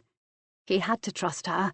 There was no option other than remaining awake all night watching, and for how long could he do that? Had he been a fool to allow Jasmine more time before their marriage? Was his desire for revenge overwhelming his common sense? Should he call the priest in on the morrow and marry her immediately, thereby putting an end to her headstrong foolishness? Then he shook his head at his own thoughts. Marriage or no, if Jasmine de Morisco Lindley wanted to leave him again, she most certainly would. He had but 2 choices, locking her away or winning back her friendship. "You will find your servant awaiting you," Jasmine said as she stopped before an oak door. "Good night, my lord." He took her hand up and kissed it. "Good night, madame," the Earl of Glenkirk replied. Then, turning, he entered the bedchamber. Jasmine snatched her hand back and, whirling about, hurried off down the corridor. She could actually feel the imprint of his mouth upon her skin, and it was most discomforting. This man she must wed, this man with whom she had spent an incredible night of passion almost 10 years ago, was in reality a stranger to her. They had met again briefly at King James's court, but it was not an association she had encouraged. He was a dark-spirited man whom she did not in the least understand. She was even a little afraid of him, but she would never reveal that to anyone, least of all James Leslie. He was, she realized, a man she could not cajole or manipulate. He was as hard as flint. She had offended him, embarrassed him, defied him. Yet he would obey the king and marry her in spite of it all. Jasmine shivered. This was a dangerous man, and unless she could find a way to soften him, her life would not be pleasant. Jasmine entered her own bedchamber, where her servants were waiting for her. Her grandmother would know what to do. On the morrow, she would speak with that dear old lady, and Skye would guide her actions so she might find James Leslie's weakness and touch his heart. If indeed he even had a heart. Chapter 3. Jasmine awoke to hear the faint scratching of sleet upon the windows of her bedchamber. She could see the grey day beyond the slit in the half-drawn draperies. A cheerful fire burned in the fireplace, warming the room. She stretched herself beneath the fine lavender-scented linens and the down comforter that covered her. How lovely it was to lie here in the great oak bed her grandfather had long ago commissioned for this chamber. Jasmine loved this bed, with its 8-foot-high headboard of linen fold panelling and its 4 turned and carved posts. The hangings belonging to the bed were a natural-coloured linen, embroidered with a design of green silk. It was a wonderful refuge from the troubles of the world, but she had no troubles. Oh, yes, she did. Jasmine sat up suddenly. She most assuredly had troubles. They had arrived late yesterday in the person of James Leslie, the Earl of Glenkirk. James Leslie, the man King James had made guardian of her 4 children. James Leslie, the man the king had ordered her to marry and from whom she had fled. Her temples began to throb, and she fell back against her pillows. She had to think. She had to speak with Skye. It was not going to be an easy day. The door to her chamber opened, and her 2 maidservants entered. Rohanna carried a small silver tray, upon which sat a tea carafe, and a handleless round cup of blue and white porcelain. Bringing it to her mistress's bedside, Rohanna set the tray down, uncorking the carafe as she did so. The aroma of the pale golden Assam wafted up, faintly spicy, from the 2 cloves that floated in the tea. Rohanna poured half a cup and handed it to Jasmine, who first breathed deeply of the hot liquid, then sipped it gratefully, murmuring her pleasure as it warmed her innards. Across the room, Toramali was choosing her mistress's garments of the day, a black velvet skirt and a bodice of silver and white brocade. The appropriate undergarments were laid out along with silk stockings, simple black velvet slippers, and jewellery. Rohanna, meanwhile, was seeing to her lady's bath in the small inner chamber that Jasmine had designated as a bathing room when she came to Bellfleur. A pump had been installed in the room, and hot water was heated in a small fireplace to warm the water drawn from the pump. Finishing her tea, Jasmine arose from her bed. She could already smell the night-blooming jasmine oil that was being poured into the bathwater by her servant. "Are the children awake?" she asked. "They are already in the hall," Rohanna said, helping her mistress from her chamber robe and into her tub. "The nursemaids knew that Lord Leslie was here," Toramali volunteered. "The children are dressed in fairly proper fashion." Jasmine nodded, but said nothing further on the subject. "I cannot dally," she finally remarked. "I will seem a poor hostess if I'm not downstairs shortly.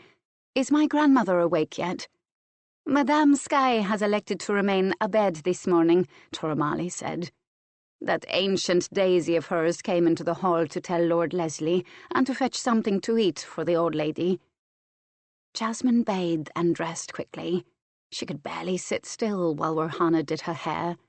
Slipping a strand of fat pearls about her neck, she affixed large Baroque pearls in her ears, and, jewels bobbing, she hurried from her chamber and down into the hall. Approaching the entry, she could hear her children's excited voices. She stopped a moment in the entry to observe the scene before her. James Leslie, in black velvet, his short, dark hair brushed straight back and just barely grazing his white linen neckruff, sat in a high-backed chair by the fire. "Excellent, my young Lord Henry," he said to the little Marquis of Wesley. "Your bow improves with each try. You shall not shame your late father, your mother, or me when you are presented to the king, and pledge him your fealty for yourself and for Cadby." Remember, a gentleman is first judged by the reputation that precedes him, and secondly by his manners." "What of his purse?" Lady India Lindley demanded boldly. James Leslie's mouth twitched as he repressed a smile. Then he said seriously, "That, my Lady India, should be no one's business, although there will be speculation aplenty when a handsome and interesting man, as your brother will undoubtedly become one day, arrives at court." "Will you teach us to curtsy, my lord, as you teach Henry to bow?" India asked him. "Your mother will see that your manners are polished before we return to England, my lady," the Earl answered the little girl. "I will speak with her myself on the matter." "Are you still to marry, Mamma?" Henry wondered. "Aye," the Earl said. "The King has commanded it." "Do you love our mother?" India queried. "Our father loved our mother very much, and he. I wish that Irisher had not killed our father, my lord. I miss him very much." "I am surprised that you remember him, my Lady India. You were very small when he died," the Earl remarked. "I remember a big golden man taking me up, kissing me and tickling me," India said. "Henry does not remember him at all, being so new when our father was killed. Mamma tells us stories of our father." Suddenly, Feathers, the family spaniel, barked sharply and scampered to the entry of the hole, leaping upon Jasmine's skirts until she picked the small dog up. "Hush, you little brute," she gently scolded and greeted them. "Good morrow, my darlings. I see you have already greeted our guest. Good morning, my lord." She moved into the hall to join them. James Leslie rose and, kissing her hand, said, "Good morning, madame. I trust that you slept well." He escorted her to the high board, where the servants were beginning to lay out the morning meal. "Come, children, you may join your mother and me this morning." Lady Fortune Lindley, who was 4.5 years of age, tugged upon her mother's skirts, and when Jasmine looked down, the child said, "Is this my father, Mamma?" Before Jasmine might answer, James Leslie said, "Nay, child, you have the same father as your brother and sister, but I would be a father to you if you will permit me.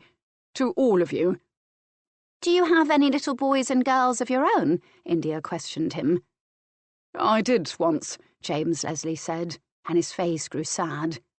"India!" her mother admonished her, but India spoke again. "Where are they, my lord? Where are your little boys and girls? Will they come to play with us when you are our father too?" "My children, ma petite, are in heaven with their mother and your papa," James Leslie told the little girl. "They have been gone a long time now. So long I cannot even remember their faces," he concluded sadly. Drawing out a chair, he seated Jasmine first, then her 2 little daughters. "In future, Henry, when you are allowed to take your meals at the high board, you will seat your mother thusly," the Earl told the boy, deftly changing the subject. "Yes, sir," the lad replied. Jasmine was astounded. It had dawned upon her almost immediately that her children were speaking English again, not just to the Earl of Glenkirk, but to each other as well. They were dressed respectably and had shoes upon their feet. They were, in fact, being very polite. She hadn't seen them like this in months. "Their table manners will need improvement," the Earl said to her in an aside. Then he turned to admonish them gently to pass the bread to each other when they desired some, and not to tear off a chunk and toss it down the table. Jasmine had a strong desire to giggle at this, but she managed to refrain from it. In a sense, it disturbed her that her children had taken so readily to James Leslie. She felt almost jealous. Yet, on another level, she knew it was better they like their stepfather, and he they, than have an antagonistic relationship.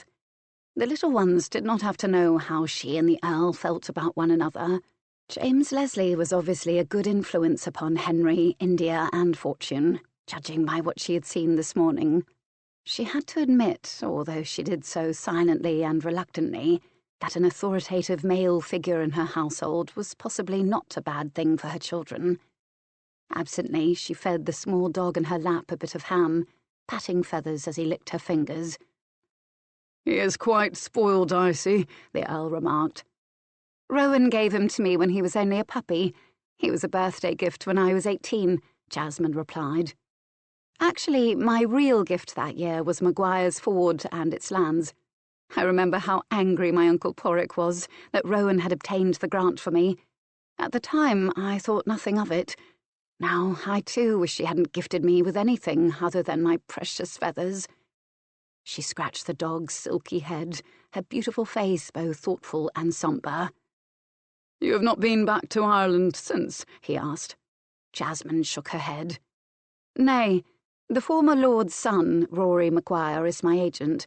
There is both the Roman and Anglican church on my lands, and the people seem to manage to coexist peacefully. I raise horses there, or rather Rory does for me. I shall probably give the estate to Fortune one day, as she was born there. It would make a fine dower for her, don't you think? Possibly, he agreed, then said, We must talk, madame. Not before the children, I beg you, my lord, Jasmine replied. Her voice was soft, her glance pleading. We seem to end up shouting at one another, and I do not want to do so before my little ones. Of course, madame, he answered her. You are correct that the children should not be involved in our difficulties. I understand, but nonetheless we must talk, and at least for your children's sake resolve our differences. His green-gold eyes regarded her dispassionately. She met his gaze directly. Would it not be better if we renewed our acquaintanceship again, my lord, before we spoke on serious matters? And I would seek my grandmother's advice as well.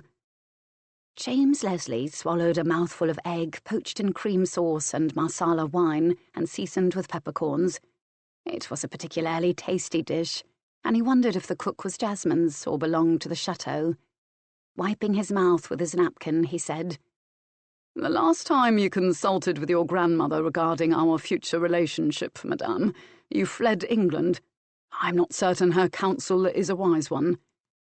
The idea to go was not hers but mine, Jasmine said quietly, and she only allowed it because she thought I would return by summer's end. Please don't blame my grandmother for my actions. Besides, do you think me some mindless ninny that I cannot reason the consequences of my own actions? Please, sir, do not insult me. Your thought has merit, he told her. Just how, madame, do you suggest we renew our familiarity with one another? Although his voice was neutral, Jasmine thought the look he gave her both mocking and challenging. And was that a twinkle in his eye? She struggled to maintain her equilibrium, determined not to show anger before her son and daughters, although she secretly longed to smack him. I thought when you were finished eating, she began, we might go and see Prince Henry's son, my lord. She would ignore his childish innuendo. It was not deserving of a reply.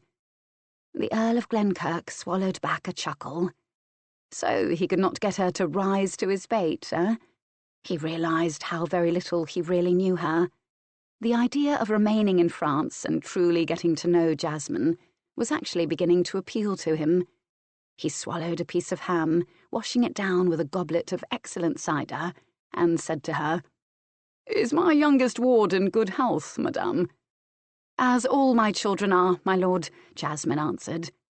I have kept my grandmother fully informed, and she in turn has kept the Queen fully informed. I did not want Hal's parents fretting over his son, particularly given the distress the scandal involving Robert Carr and his wife is causing them now. James Leslie was about to make a retort when his eye was caught by young Henry Lindley, already halfway down the hall. My Lord of Wesley, he called to the boy. Where are you going? Henry turned. I have finished my meal, sir, he said. You have left the table without asking your mother's permission to be excused, sir, the Earl said sternly. Come back at once, and do so. In future, I will expect that you remember this courtesy. Henry Lindley returned to stand before the high board. He bowed politely, saying to his mother, Madame, may I now be excused from your board? The meal was most delicious. You are excused, Henry, Jasmine replied formally, nodding to her son. Where are you going? To the stables, madame. My pony needs attention. Take him an apple, Jasmine told her son with a smile. Thank you, Henry Lindley said, bowing again to his mother and then to Lord Leslie before running off. India and Fortune were before the high board now. "May we be excused too, Mamma?" India spoke for them both. Jasmine nodded. "Go and tell your great-grandmother that I will join her shortly." "Yes, Mamma," India said primly, and she and Fortune curtsied to the two adults. "India," Jasmine said to her daughter, "you do not need my instruction in the art of curtsying. You and your sister do it quite perfectly." Then she smiled at her two little daughters, who, with delighted faces, tripped out of the hall. "Your children love you," he noted. Jasmine looked surprised. Why would they not, she wondered. "Many mothers among our class are not maternal," he said. "They prefer spending their time at court and entertaining their own pursuits to mothering their bairns. That difficult task they leave to their servants, I fear," he replied. "My mother did not," Jasmine said. "The mother who raised me was a Mughal princess, and while we had servants to serve us, never did Ruqayya Begum neglect me. I but follow her example and that of my other mother, Lady Gordon. One cannot expect one's children to grow into responsible men and women if one does not see to their education personally, my lord. While I have allowed my sons and daughters the freedom to run while here at Bellfleur, I will see that they are brought up properly so that they will not embarrass themselves when we return home to England. They are still, after all, quite small. I want them to enjoy their childhood years and not be overburdened with adult matters before their time." She arose from the high board. "Shall we go and see little Charles Frederick, sir?" He was impressed by her reasoning and her strong sense of responsibility toward her family. His memories of her were bound up in a single passionate night of love, of a stolen moment he had spied between her and Prince Henry Stuart at Whitehall several years back, of walks in her grandparents' snowy London garden, when it was believed he might wed her stepsister, Sibylla. So much time had passed, and he really didn't know her at all, but he thought now that he wanted to know her. She was, after all, the woman he was to marry. James Leslie followed Jasmine to the nursery, where the king's grandson, Charles Frederick Stuart, was in residence. The child was his father's image, all red gold curls and wide blue eyes. He was garbed in a blue velvet dress trimmed in lace, and his face lit up at the sight of his mother. "Ma!" he crowed, holding out fat, dimpled baby arms and leaning from his nursemaid's careful embrace. "Charlie boy," Jasmine greeted her youngest son and took him into her arms, kissing his fat cheek. "Who he?" the wee boy demanded, pointing a finger at Lord Leslie, his eyes suddenly suspicious. "Who he, Ma?" "Who is he?" Jasmine corrected the child. "This, my not-so-royal little Stuart, is Lord Leslie. Your grandfather, the king, has sent him to be my husband and your new papa. Please greet him as I have taught you, my son. Henry and your sisters have already shown Lord Leslie what fine manners they have. It is your turn." The princely bastard looked James Leslie directly in the eye and, holding out a small hand, said, "How do do, sir?" Then he smiled, showing his small pearly teeth, and the Earl of Glenkirk saw Prince Henry Stuart all over again, and his heart contracted a moment. Taking the little hand in his, he replied, "How do you do, my Lord Duke? I'm honoured to meet you at last." "Play ball," Charles Frederick Stuart said, squirming to escape his mother's arms and finally succeeding. He ran to fetch a small, brightly coloured wooden globe, looking hopefully up at the Earl. "Play ball," he repeated, his blue eyes bright. Chuckling, James Leslie seated himself upon the floor, cross-legged. "Aye, laddie, we'll play ball," he replied, grinning.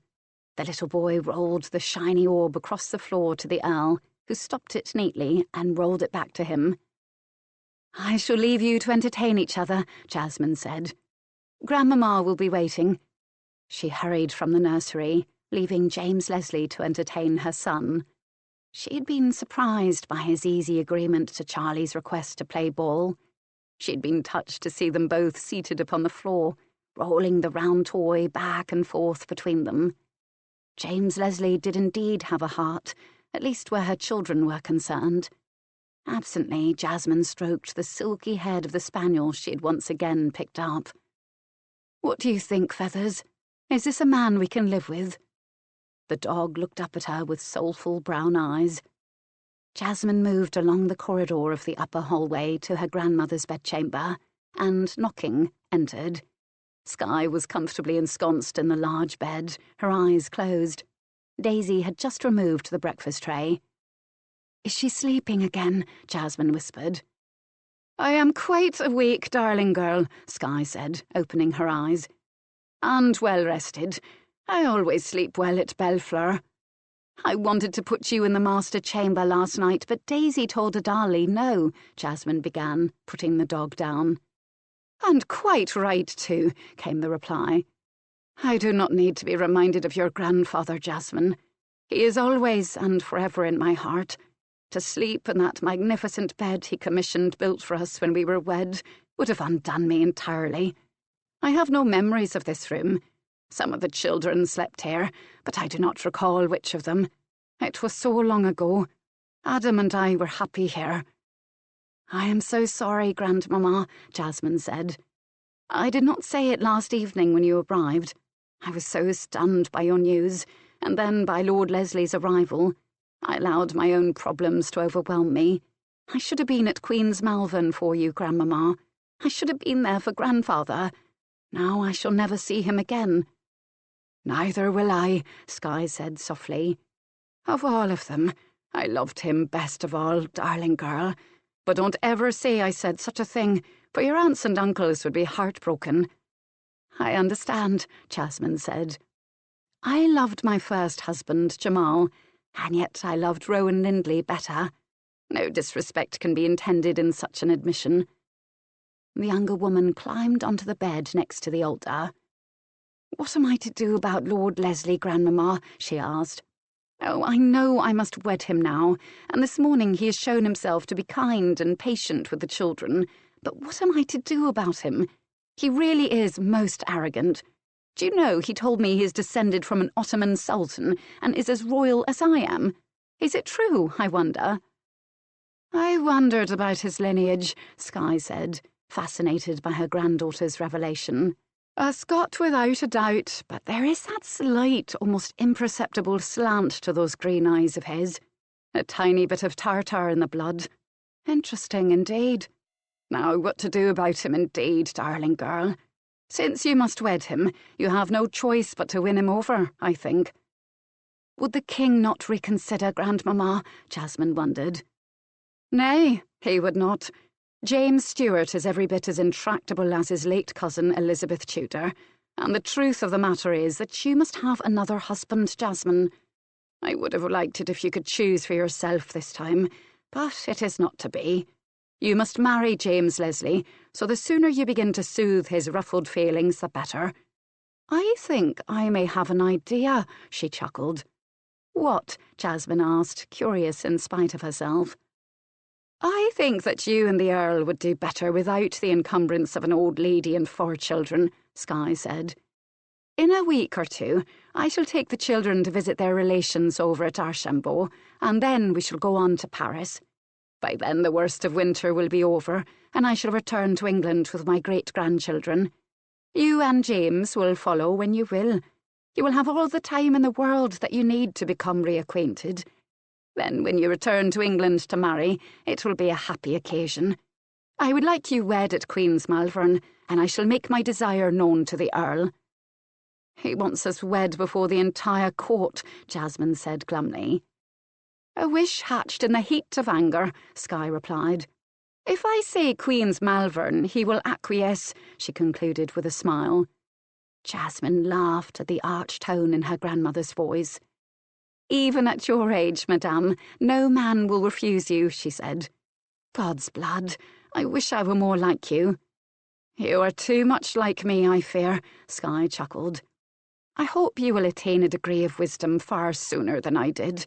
I look back upon my life with all its wildness and adventures, and I'm amazed that I'm here today to tell the tale, darling girl."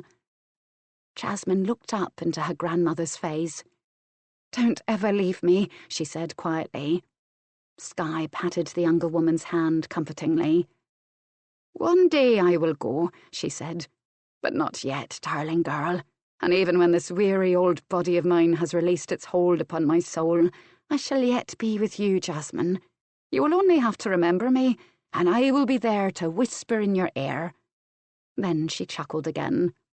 "There is one very good thing about your marriage to Lord Leslie," she told her granddaughter. "You shall not have to change your monogram. Lindley and Leslie both begin with L." Jasmine laughed in spite of herself. "You are extraordinary," she said to Skye. "Indeed I am," the older woman agreed. "And you are not the first to tell me so, darling girl. Oh no, you are not the first." "Shameless when she was young and still shameless," said Skye's elderly tiring woman, Daisy Kelly. "Well, lady, are you going to lie abed the whole day, or shall I prepare your bath?" "A bath, you old harridan," Skye told her servant and friend. Then she turned to Jasmine. "Where is himself?" "In the nursery," Jasmine replied, "playing ball with Charlie. He is quite amazing with the children. I came into the hall this morning to find him teaching Henry a proper court bow, and both of the girls are taken with him too. How many children did he have, and how did he lose them?" she wondered. "You know, Grandmamma, 'tis the only time I see him soften with the children. He is hard otherwise." "You cannot rely upon the children to soften him," Skye counselled wisely. "They will grow up and leave you together. If you have nothing to begin with, there will be nothing when the children are gone. Now, as to James Leslie's history, I can remember this. He was wed to a cousin, a Gordon, I believe. There were 2 sons, and his wife was with child a 3rd time when she took her lads and went visiting at a nearby religious house. The place was attacked by fanatics belonging to the Calvinist faith. They raped, slaughtered, and burned. The young countess and her sons were murdered along with the rest of the nuns. Although the king ordered a full investigation and demanded the miscreants be caught and punished, none ever were. Naturally, James Leslie was very bitter about it. He still is, I suspect." "And he has never remarried," Jasmine said thoughtfully. "His family has certainly implored him to," Skye replied. "It has been 15 years since his wife and children died. His sons would have been grown by now. 'Twas a terrible tragedy he suffered." "Grandmamma, when the king first ordered me to wed with the Earl, I remember that James Leslie told me he had come to Greenwood to ask your permission to court me, after that tiny scandal we caused several days earlier. He said you sent him away because you had already arranged my marriage to Rowan. He said you told him it was best I not even know he had been there. Is that true, Grandmamma?" "Aye," Skye admitted without hesitation. "The Earl does not lie." Jasmine looked reflective, then she sighed. "I've been very foolish," she admitted. "I should not have run away. Do not distress yourself, my darling girl. You needed more time than it appeared James Leslie was willing to give you. Where you made your mistake was in staying away so long," her grandmother told her. "And I hold myself responsible for that. Instead of enjoying yourself, helping you to intrigue against the Earl, I should have offered you wise counsel and insisted you return home. The deed is done, and now there is help for it. You must win James Leslie over if you are to have a happy marriage. To that end, you will agree with my plan of action, Jasmine. Shall I take the children and wend my way home?" "Stay at Bellfleur a bit, Grandmamma. Then we shall spring this little idea of yours upon the Earl as if we had just thought of it," Jasmine said. "If he does not agree, we cannot do it, I fear." "And he is apt to say nay if we spring it upon him too soon," Skye agreed. "We will, however, have to keep the little ones out of the way while they remain here. I know. We shall find them a tutor, and they shall begin their lessons. That way they will be well occupied while I help you to soften up the Earl. Then, when he is susceptible, we shall gain his permission, and I shall take the children back to Queen's Malvern. Left alone, you may seduce the handsome devil, darling Jasmine, and once he is under your sweet spell, you'll wed and live happily ever after," Skye finished triumphantly. "Ah, How such a strategy takes me back to my own youth. Little girl, do not interfere so. Skye stiffened. She had heard his voice. She had distinctly heard Adam's voice. Or had she? Grandmamma? Jasmine's look was a concerned one. Skye shook off the eerie feeling. "'Tis nothing," she said, wondering if she was going mad. Then she pushed the sensation far into the back of her consciousness as, filled with new enthusiasm, she began to design in her head new schemes to help her favourite grandchild. Enchanting a man and stealing his heart was not all that difficult, and when a woman was as beautiful and as clever as Jasmine, why, it would be almost too easy, the old lady considered. A rival. Yes, the Earl of Glenkirk definitely needed a rival for Jasmine's affections. There was nothing like another man, eager and ready to woo, to make a prospective bridegroom even more anxious. Of course, Jasmine could not know, for if James Leslie needed to fall in love with Jasmine again, so Jasmine needed to fall in love with James Leslie as well. It would have to be a very handsome man, but a man who was perhaps a trifle shallow and nowhere near as principled as the Earl. Her granddaughter was no fool, Skye knew, and would not be taken in by a less honourable man. And just to be absolutely certain Jasmine would not fall in love with the wrong man, the rival should be married. Aye, it was a brilliant plan. "Run along now, my darling girl," Skye told Jasmine. Then to Daisy, "Is that bath finally ready, or am I to wait until Michaelmas for it?" She shifted herself from the bed, waving Jasmine off as she did so.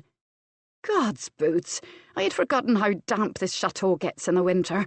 Put more wood on the fire, Daisy, I'm chilled to the bone." "Can't go home soon enough for me," Daisy grumbled. "'Twill be soon enough," her mistress promised.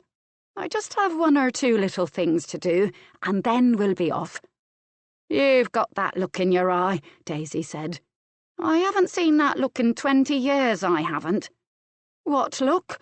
Skye feigned innocence. "That look," Daisy replied. "His lordship wouldn't be pleased at all, he wouldn't. I always knew that once he was gone you'd be up to your old tricks again, my lady. Now why can't you settle back and enjoy the years left here with your grandchildren and great-grandchildren?" "I'll outlive you, you nosy old busybody," Skye said. "Aye, you probably will," Daisy agreed. "And when I'm gone, there'll be none to keep you in check." "I want my bath," Skye snapped. Daisy shook her head. "We're both too old for this," she said. "Maybe you are, but I'm not," her mistress replied. "I'll not curl up my toes just because I'm an old woman, Daisy Kelly." Daisy shook her head again. Perhaps she should have let that slovenly Martha come with her lady this time. Heaven only knew what mischief she was up to, and how it would all end. Chapter 4.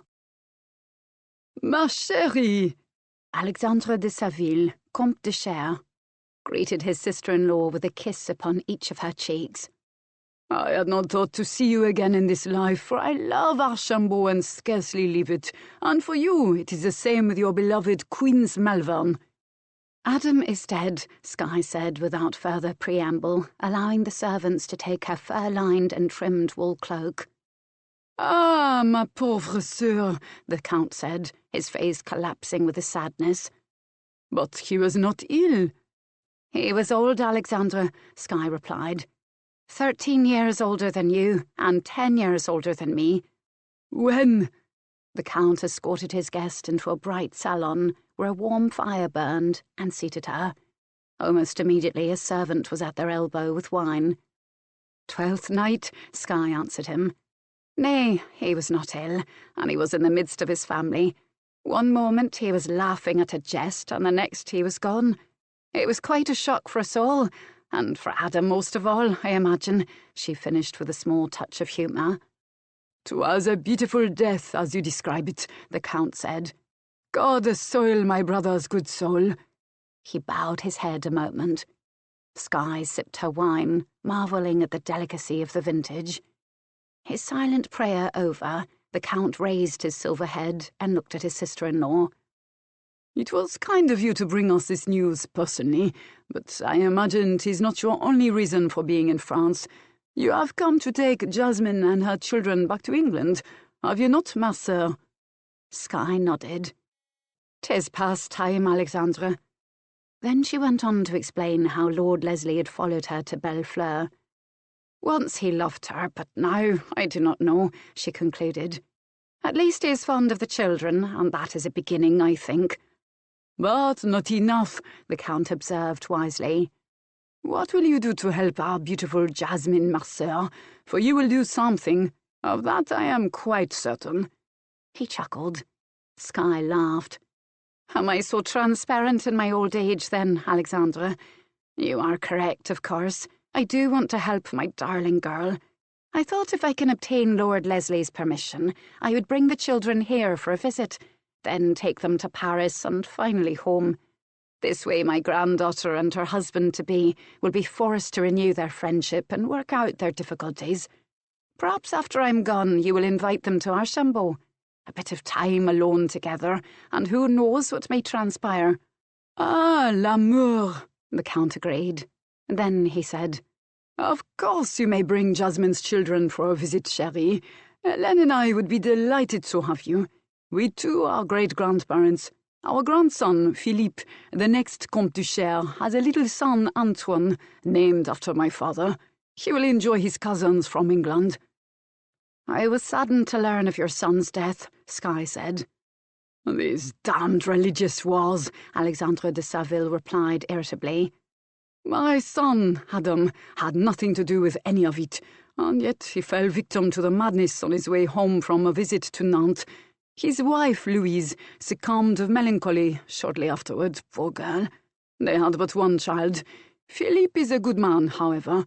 He married early and sired Antoine and his baby sister, Marie, and his wife is again with child. He and Jasmine are of an age. We will let him entertain her and Lord Leslie while Hélène and I just sit back enjoying the young people. There are certain compensations to old age, chérie, eh?" "Damned few," Skye replied, and she laughed. "Where is Hélène? I cannot return to Bellefleur without paying my respects." "Come with me then, chérie," the Comte said. "I will take you to her. The damp weather makes her bones ache, and she keeps to her apartments." "Where have you been, Grandmamma?" Jasmine demanded of Skye on her return to the chateau. It had been a horrific week. She and James Leslie seemed to have nothing in common but her children, and could not seem to speak to one another unless one of them was involved. It did not bode well, and now Skye had disappeared, sending her granddaughter into a panic. "I have been to Archambault," Skye said calmly. She handed her cloak to a servant and settled herself in a chair before the fire, sipping thirstily at the wine handed her. "Well, my lord, have you and Jasmine had a good day?" She beamed toothily at James Leslie, who was seated opposite her, glowering into the flames. "It stopped raining long enough for us to take the children out into the gardens," the Earl replied glumly. "My brother-in-law, the Comte de Cher, had the most delightful idea," Skye continued on breathlessly. "He has suggested that I bring the children to Archambault for a visit and leave you two alone to become reacquainted again without the distraction of your family. I hope you will let us go. His grandson, Philippe, is Jasmine's contemporary and has a little son a bit older than Charlie and a tiny bit younger than Mistress Fortune. It would be so good for the children to get to know the French side of their family. Who knows? We may have a French princess for a queen one day." "How far is Archambault?" the Earl asked. "But a few miles across the fields," Skye said brightly. "The Comte Alexandre de Saville is Adam's half-brother.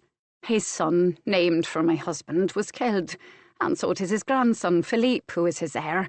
They are a lovely family." "How long a visit, madame?" the Earl inquired.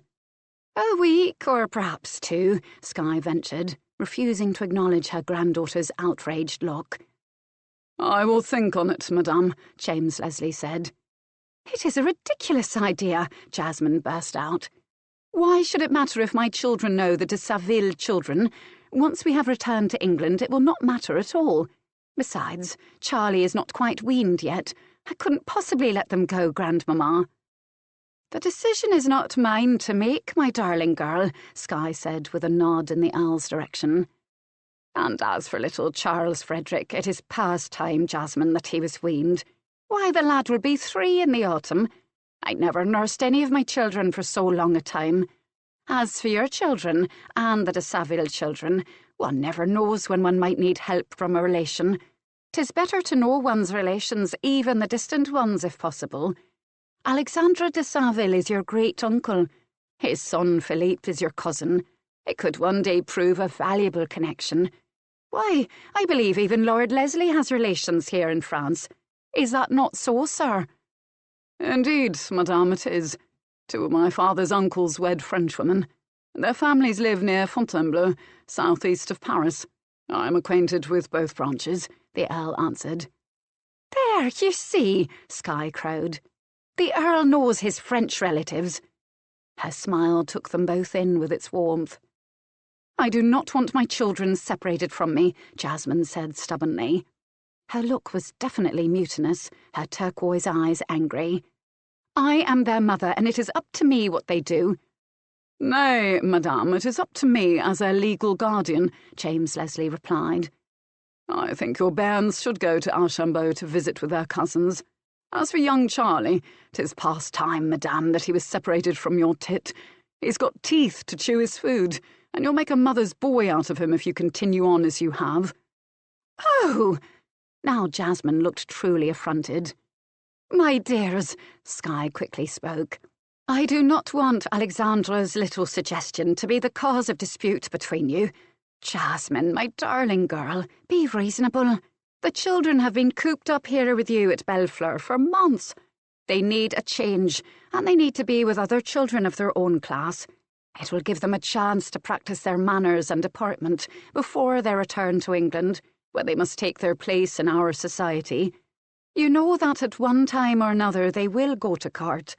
Would you have them at a disadvantage? They will not thank you for it. Manners learned young are manners learned forever. Let them go to Archambault. Well, Jasmine amended, 'tis only a little way away. Aye, Skye purred in kindly tones. And I shall be with them the whole time. I shall enjoy it, for it has been many years since I have visited with Adam's family. Ah, what fine times we had at Archambault, when your grandfather and I were young and ripe. She sighed gustily, and her hand went to her heart. Do not overplay your part, madame, the Earl of Glenkirk murmured softly in her ear. Skye's face never betrayed her surprise at his remark. Well, well, she thought. He's brighter than I gave him credit for, is this Earl of Glenkirk. I am doing the right thing in taking the children away and forcing these 2 together to work out their problems. She would discuss the Paris leg of their journey later on, but not now. Oh, very well, Jasmine decided. But not for a week. It will take at least a week to make certain their clothing is in good repair and to tutor them in their deportment. I agree with you, madame, James Leslie said with a small smile. You do?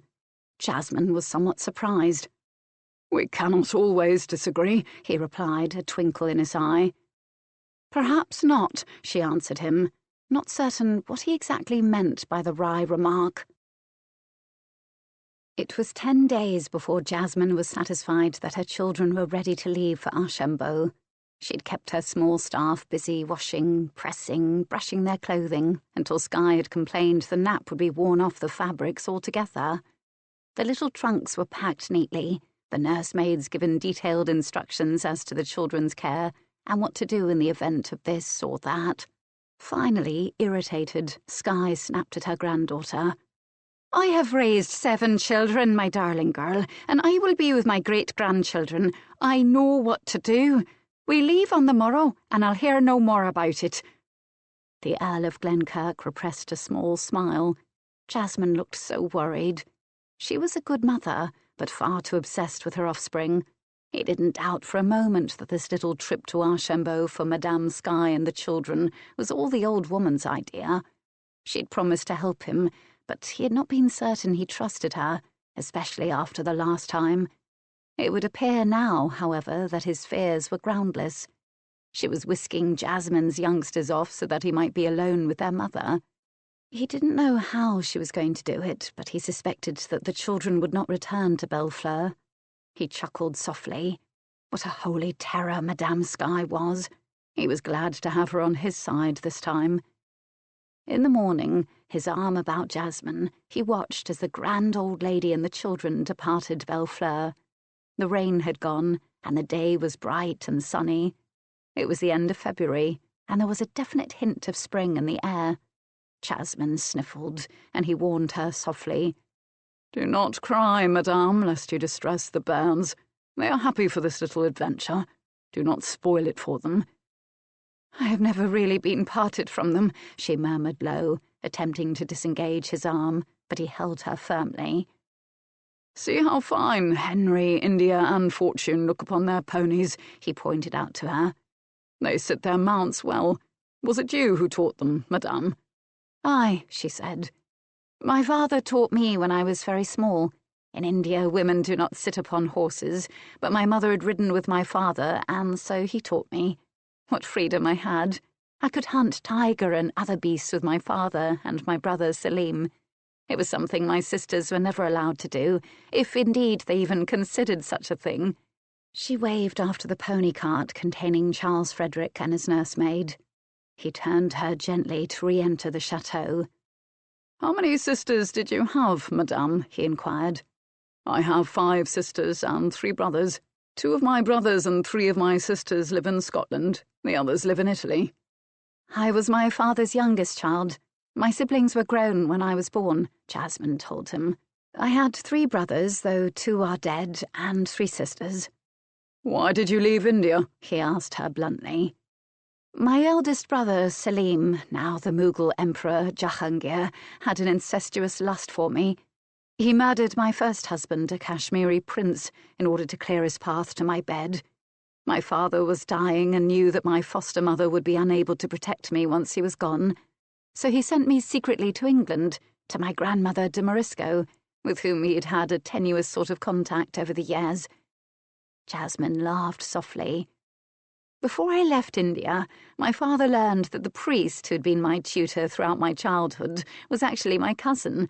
My grandmother had sent him out to India to watch over me so she would always know if I was happy. Thank God for her." "And your brother never knew where you had gone?" he wondered. "I do not believe so," Jasmine said. "It was a very clever plot my father devised. Selim thought I had gone to Kashmir to bury Jamal's heart in his homeland. My father did not die for 2 months following my departure from India. By the time Selim would have sent to my palace in the mountains, it would have been late autumn, and the snows would be threatening. He could not possibly have learned that I was not in Kashmir until the following springtime, at which point I was safe in England. Selim knew little of my English mother. Even if he had unravelled the mystery of my whereabouts, what could he do?" "Have you ever wished to return?" James Leslie said. Jasmine thought a moment, then replied, "No. My early life in India was bound up with my father and brother, Selim, in a time when I was too innocent to understand his desires, and Jamal Khan, my first husband. My father and Jamal are gone. My brother has, hopefully, forgotten me at long last. My only regret is Ruqayya Begum, the mother who raised me. I was her only child. Now she is neither me nor the joy of my children, her grandchildren. For that alone I feel remorse, and for that reason I shall never forgive my brother Selim."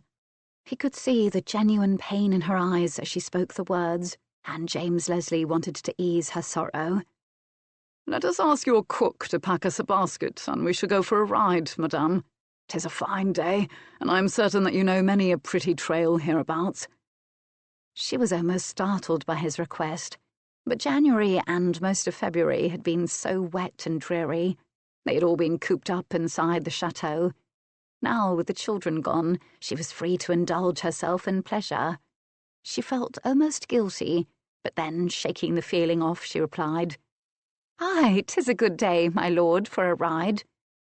The cook, who thought Lord Leslie a very fine gentleman, packed the basket with a small chicken she had just roasted, a loaf of bread that had only been baked that morning and was still warm, an earthenware dish of cold asparagus that had been marinated in white wine, a wedge of brie cheese, 2 pears which she polished on her apron, and a goatskin of pale gold Archambault wine. The Earl, watching her as she worked, took the finished basket from the cook and kissed her hand, bringing a flush to the good woman's cheeks. She watched them depart her kitchens, clutching at the honoured hand, and looking upon it as if it would never be the same again. Returning to the hall, he found Jasmine waiting for him. To his surprise, she had changed her clothes, and was garbed like a boy in breeches, cambric shirt, and a fur-lined, sleeveless deerskin doublet with carved silver and horn buttons. James Leslie raised an eyebrow and suffered a moment of déjà vu. His own mother had once dressed as Jasmine was now garbed. "You ride astride," he finally said. "I can ride side-saddle when the occasion calls for it," she replied. "But I prefer riding astride, as would you if you had ever tried balancing yourself in skirts upon a dancing horse, one leg thrown over the pommel of your saddle. 'Tis both uncomfortable and discomforting, my lord, not to mention unnatural. Surely you will not object?" "Nay, madam," he quickly answered, seeing the light of battle dawning in her eyes. "In fact, I agree with you." She nodded and turned swiftly before he could see the amusement in her own glance. "Let us go, then. It is fortunate you have your own mount, for I did not bring any but the coach horses with me from England. The stables at Archambault sent over a nice, docile little black mare for me. She is pleasant to ride, but presents no challenges, I fear. If I'd known I was to stay so long in France, I should have brought my own stallion." "I am reassured that you did not," the Earl said. "My own beast does not like the competition of another male animal about him." "Then we shall have to keep separate stables, my lord," Jasmine said with a little laugh. "I do not intend giving up my horse for you." "There is plenty of time to discuss such things, madame." Jasmine turned, looking him straight in the eye. "There is no need for a discussion, my lord," she said firmly, and then she stepped out into the courtyard of the chateau, where the horses were waiting. James Leslie had the urge to laugh aloud, but he wisely refrained from doing so. He was very uncertain of this beautiful woman who was to be his wife, but he was prudent to keep such thoughts to himself. Lady Lindley was strong-willed and would have to be handled carefully. He mounted his stallion and looked to her. "Lead on, madame," he said, making certain as he spoke that the hamper was firmly settled. She led him through the gardens of the chateau, along neatly raked gravel paths. He could see it was an orderly place, the flower beds mulched over with straw and uncluttered. The rose trees were well trimmed. A fountain tinkled merrily. A lily pond lay smooth and uniced in the sunlight. He could but imagine how lovely it would become in the spring and the summertime. Open on 3 sides, the garden was walled from the forest on the 4th. He could see a wicket gate in the stone as they approached it. Leaning down, Jasmine opened it. "Close it behind you, my lord," she instructed him as she rode through. Complying with her request, he followed her into the woods along a barely discernible narrow path that wound and wound through the leafless trees of the forest. He glanced behind him and realized he could no longer see the chateau. He heard the sound of a stream tumbling over rocks, and then they were upon it, the horses picking their way across the unstable stream bed. At one point he saw deer amid the trees. It seemed that they were in the deepest wood, then suddenly they exited onto a grassy hillside. Below them a vast vineyard spread itself out, and on a far hill was a magnificent chateau. "That is Archambault," Jasmine said. "My great-grandmère was once the Comtesse de Cher. Her husband, however, was not my grandfather Adam's father. That was her first husband, John de Morisco, the Lord of Lundy Island. Did you know that my grandfather was once seriously considered a pirate?" She laughed mischievously. "The old queen even put my grandmother in the Tower at one time, for she believed that she was in league with him. My Aunt Deirdre was born there." "I wonder," the Earl said with equal humour, "if the king is aware of your entire lineage, madame. Poor Jamie would be shocked." "Perhaps he would not want you to wed me," Jasmine replied slyly. Alas, madame, were you one-eyed and snaggle-toothed, the king would require our union, for you are the mother of his first grandchild. Then it is fortunate that I am not one-eyed and snaggle-toothed, Jasmine said drolly. She chuckled wickedly. Would you wed me, my lord, if I were a hag and ugly as sin? Aye, madame, I would, for I am the king's loyal man, James Leslie said. The Leslies of Glenkirk have always been loyal to the Stuarts. It is our way. What if the king were wrong? Jasmine teased him. Royal Stuarts are never wrong, madame, he told her. To find right, she mocked him. Aye, to find right, he answered. Would your father have allowed any man or woman to question his decisions? Not as emperor, she answered him. But as a man, my father was insatiably curious and always open to question. It was how he united a country and kept it united. Even in the matter of religion, there was no right or wrong with Akbar. I was fortunate to be raised by such a man, for unlike my siblings, my father had time for me. Being the youngest of his offspring and the child of his old age, there was always time for me. I was privileged, my lord, as few daughters are. She stopped her mare and looked down over the sleeping vineyards.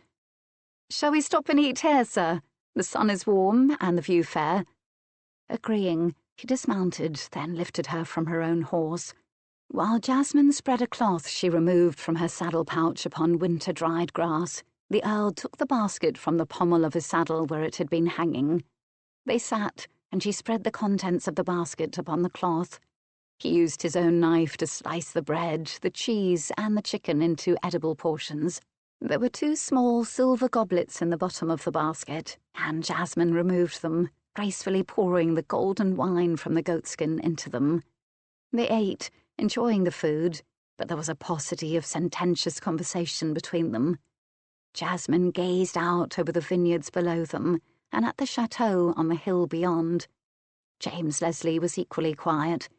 His eyes wandered over the landscape, then to the woman who was his companion. She was, he thought, even more beautiful than she'd been 2 years ago. But was there anything upon which they might build a meaningful relationship? He knew that they were capable of infuriating each other, but he did not want to spend the rest of his life with an angry woman. He had lusted after Jasmine once, and while he thought her capable of arousing his passions again, it was not enough. He wanted something more, and he would stake his life that she would want more too. But what? And how were they to find it? What is it you want? He suddenly burst out. Her face registered her surprise. Want? What do you mean, my lord? I do not understand you. I believe I have everything anyone could want, and certainly a great deal more of it than most. I do not believe that I lack for anything, sir. James Leslie shook his head. Nay, Jasmine, 'tis not material possessions I question you about. I know you are a wealthy woman in your own right, but there are other things than one's tangible assets. Do you seek power, or amusement, additional wealth, or love? What do you really want that perhaps you do not have?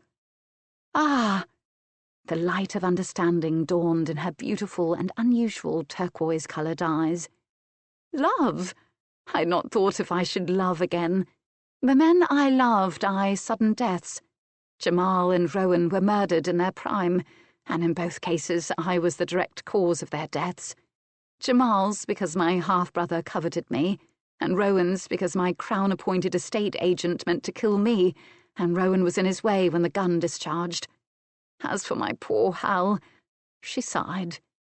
Henry Stuart should not have died before his time. But you were not responsible in any way for his death, the Earl reminded Jasmine. Nonetheless, he loved me, and he died, she responded. If you loved me, I should not fear death, James Leslie said. Suddenly Jasmine smiled, and his heart jumped in his chest. You seek some common ground upon which we may build a marital relationship, my lord, do you not? And when he nodded in the affirmative, she continued. Tell me, sir, did you love Isabel Gordon, your deceased wife? Was she a pretty girl? Did you laugh together or cry together? How did she make you happy, my lord? He thought a moment, then said, Bella was a pretty lass. She had long, dark hair, not the blue-black of yours, but rather a deep, warm brown. I'd been betrothed to her since my childhood, and we knew each other well. I believe I thought of her as I did my sisters. Then my father went off on an exploration of the New World and did not return. The king declared him dead, and I became the Earl of Glenkirk. James Stewart insisted I marry immediately, ostensibly to get heirs on Bella so my line would not die out. In truth, the king wanted my mother for his mistress. Declaring my father legally dead and forcing me into the position of head of my family was his way of making her presence at Glenkirk unnecessary. He ordered her to court. God's boots! Jasmine burst out. The king actually lusted after a woman?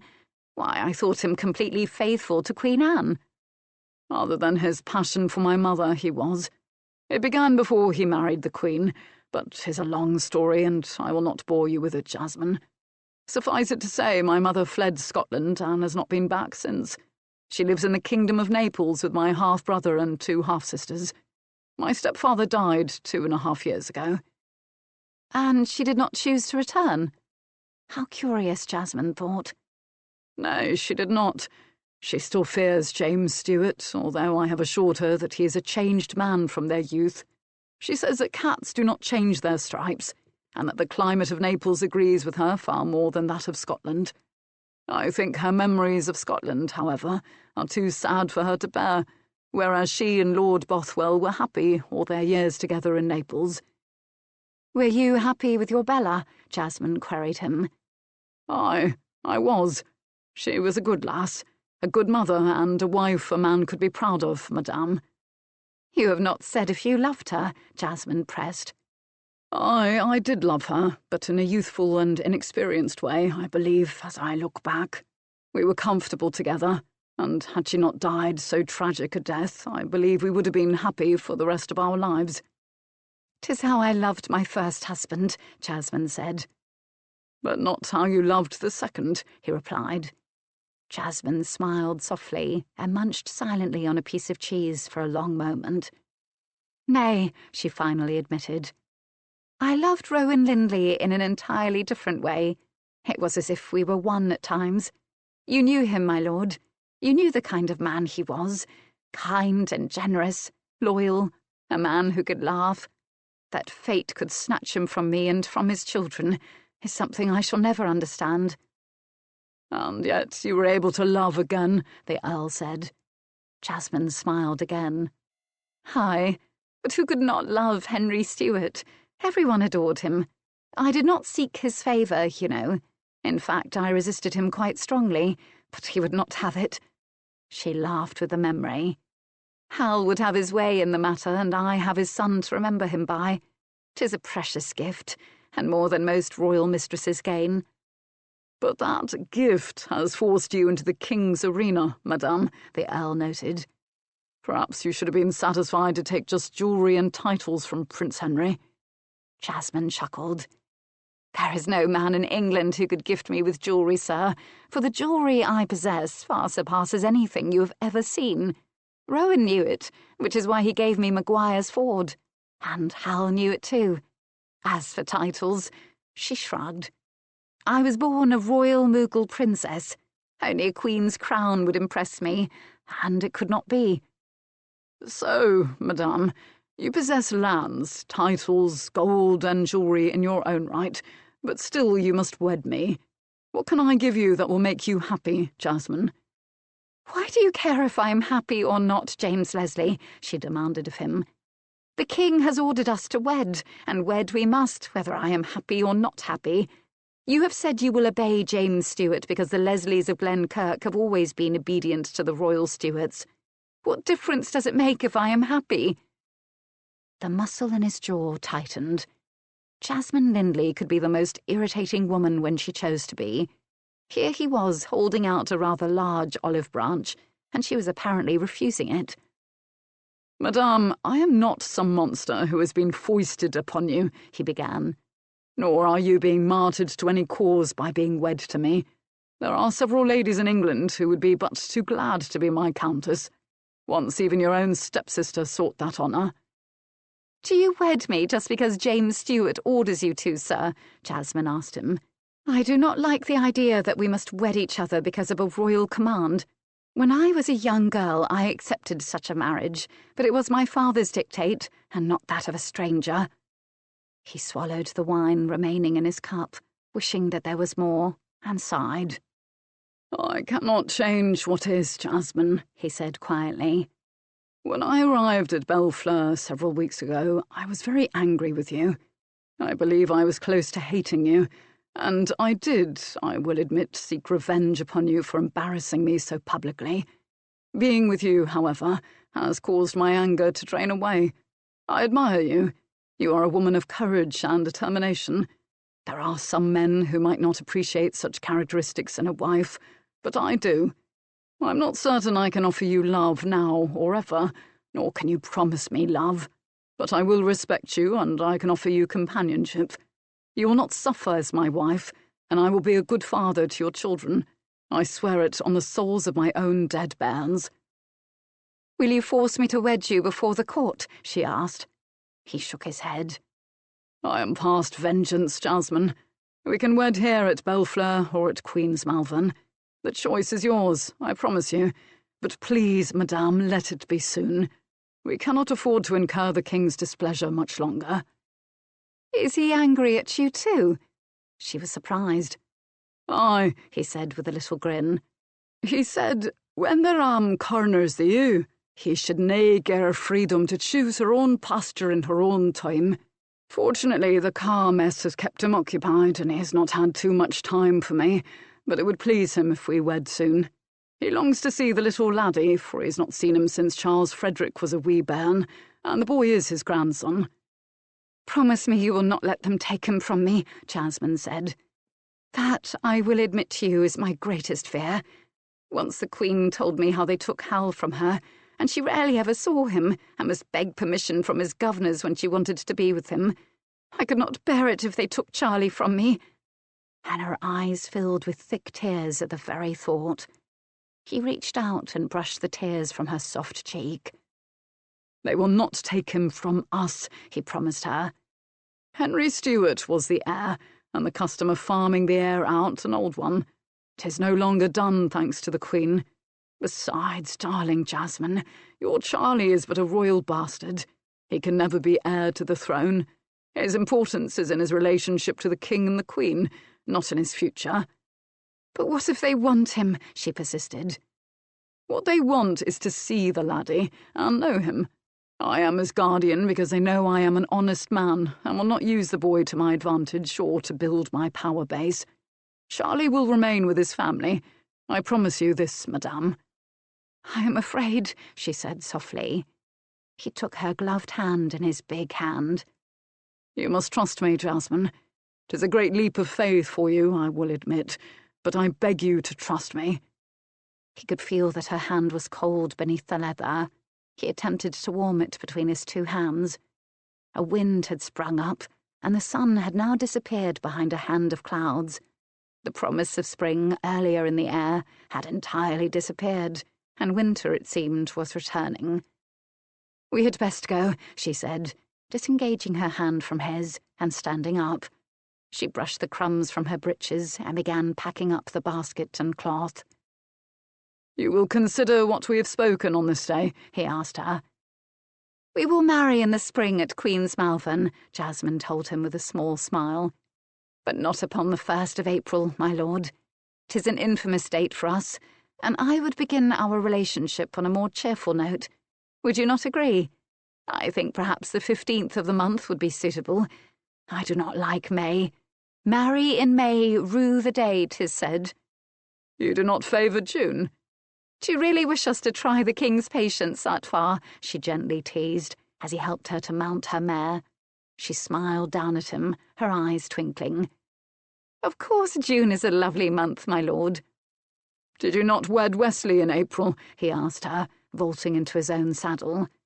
Somehow the idea of marrying her in the month in which she had married another husband was irritating.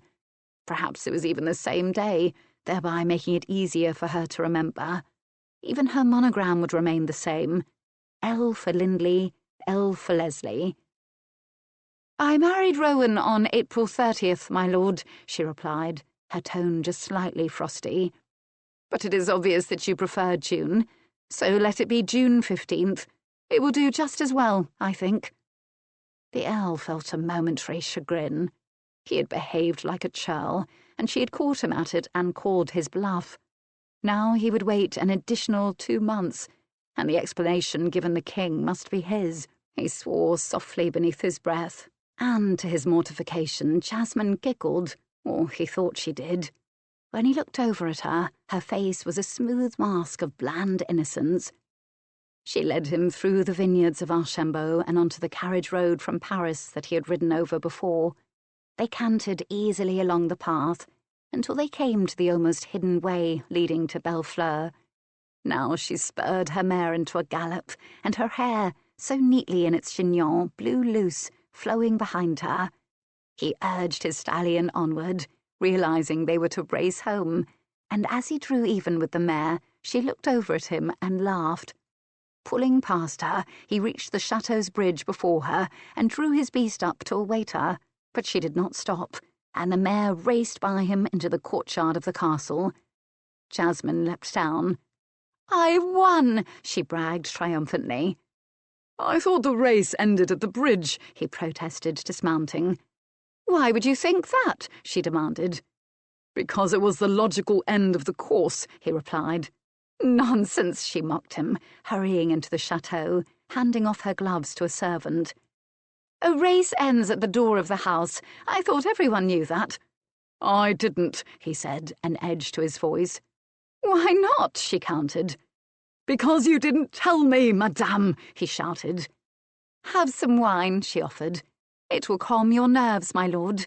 Gracious, it was only a little race." He took the large goblet of fruity red wine and gulped half of it down. "Not telling me the rules is the same as cheating," he growled at her, his dark green eyes narrowing. "If you are to be the Countess of Glenkirk, you must be honourable in all things." "You are really a dreadful loser, my lord," Jasmine said.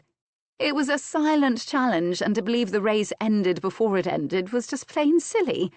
You will have to be quicker than that if we are to have a satisfactory relationship, my lord." "Are you always like this?" he groused. "Like what?" "Impossible! Totally, utterly impossible!" he roared. "There is no need to shout, my lord," she told him. "I do not think it is particularly good for you. There is a little vein right there." Her finger reached out and touched the side of his head. "That is throbbing fiercely. I must teach you a little trick one of my aunts taught me when I was a child that will help you to calm yourself. You sit perfectly still and clear your mind of all thoughts, then just breathe deeply in and blow the breath out. It is excellent for calming one's nerves. I used it myself on occasion." He could feel the vein she touched beating a tattoo on the side of his head. There were but 2 ways to stop it and calm himself. He would either have to strangle her where she stood, and the thought at this very moment was deliciously tempting, or he would have to kiss her. He chose the latter. Sweeping her into his arms, his mouth found hers in a hard kiss. He crushed her against him, feeling her bosom, certainly fuller than it had been several years back before she had borne her children, push against him. He expected her to struggle, to give some expression of outrage. Instead, Jasmine's lips softened against him, and she seemed to melt into his embrace, returning his harshness with a tender, sweet softness. He had meant to conquer her, but instead found himself the vanquished. He was astounded as he released his fierce hold on her, not just a little chagrined. She stood straight, looking up at him, although if the truth had been known, Jasmine's legs were as weak as a jelly. "'Twas either kiss or kill, was it not, my lord?" she taunted him wickedly. He nodded, and, unable to think of any clever retort, said, "There was a time when you called me Jemmy, madame, and not always my lord. Do you think we can regain that place again?" "You will never tame me, nor I you, Jemmy," she replied in answer. "'Twill be a terrible match, I fear." But Jasmine was smiling. "Aye," he agreed. "It will, but there is no help for it. I am the king's loyal man and must obey. Still, a man might have a worse wife than you will be, darling Jasmine. As you are so fond of reminding me, you are rich, beautiful, royal, and clever," he gently teased. "I have always been a good wife," she responded primly.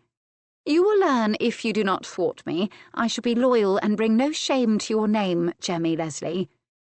"In other words, if I give you your own way, we will have no difficulties," he said, his eyes twinkling. "Exactly," Jasmine answered him brightly. "How fortunate I am to be marrying so perceptive a man." Chapter 5. The weather turned again, and the early spring rains came. James Leslie and Jasmine Lindley kept mostly to the chateau, where they played cards and chess and talked. Although they had been acquainted with each other, neither really knew the other. Skye had been correct in leaving them alone. When the children had been gone some 10 days, the Earl suggested that on the next day there was no rain, they ride over the Archambault to visit Jasmine's relations and see how the youngsters were getting on with their cousins. Jasmine flushed at the suggestion. "What is the matter?" he asked her. She laughed weakly. "I'd almost forgotten about my children," Jasmine admitted, embarrassed. "It has been so lovely here with you, Jemmy, that I've come close to forgetting my responsibilities."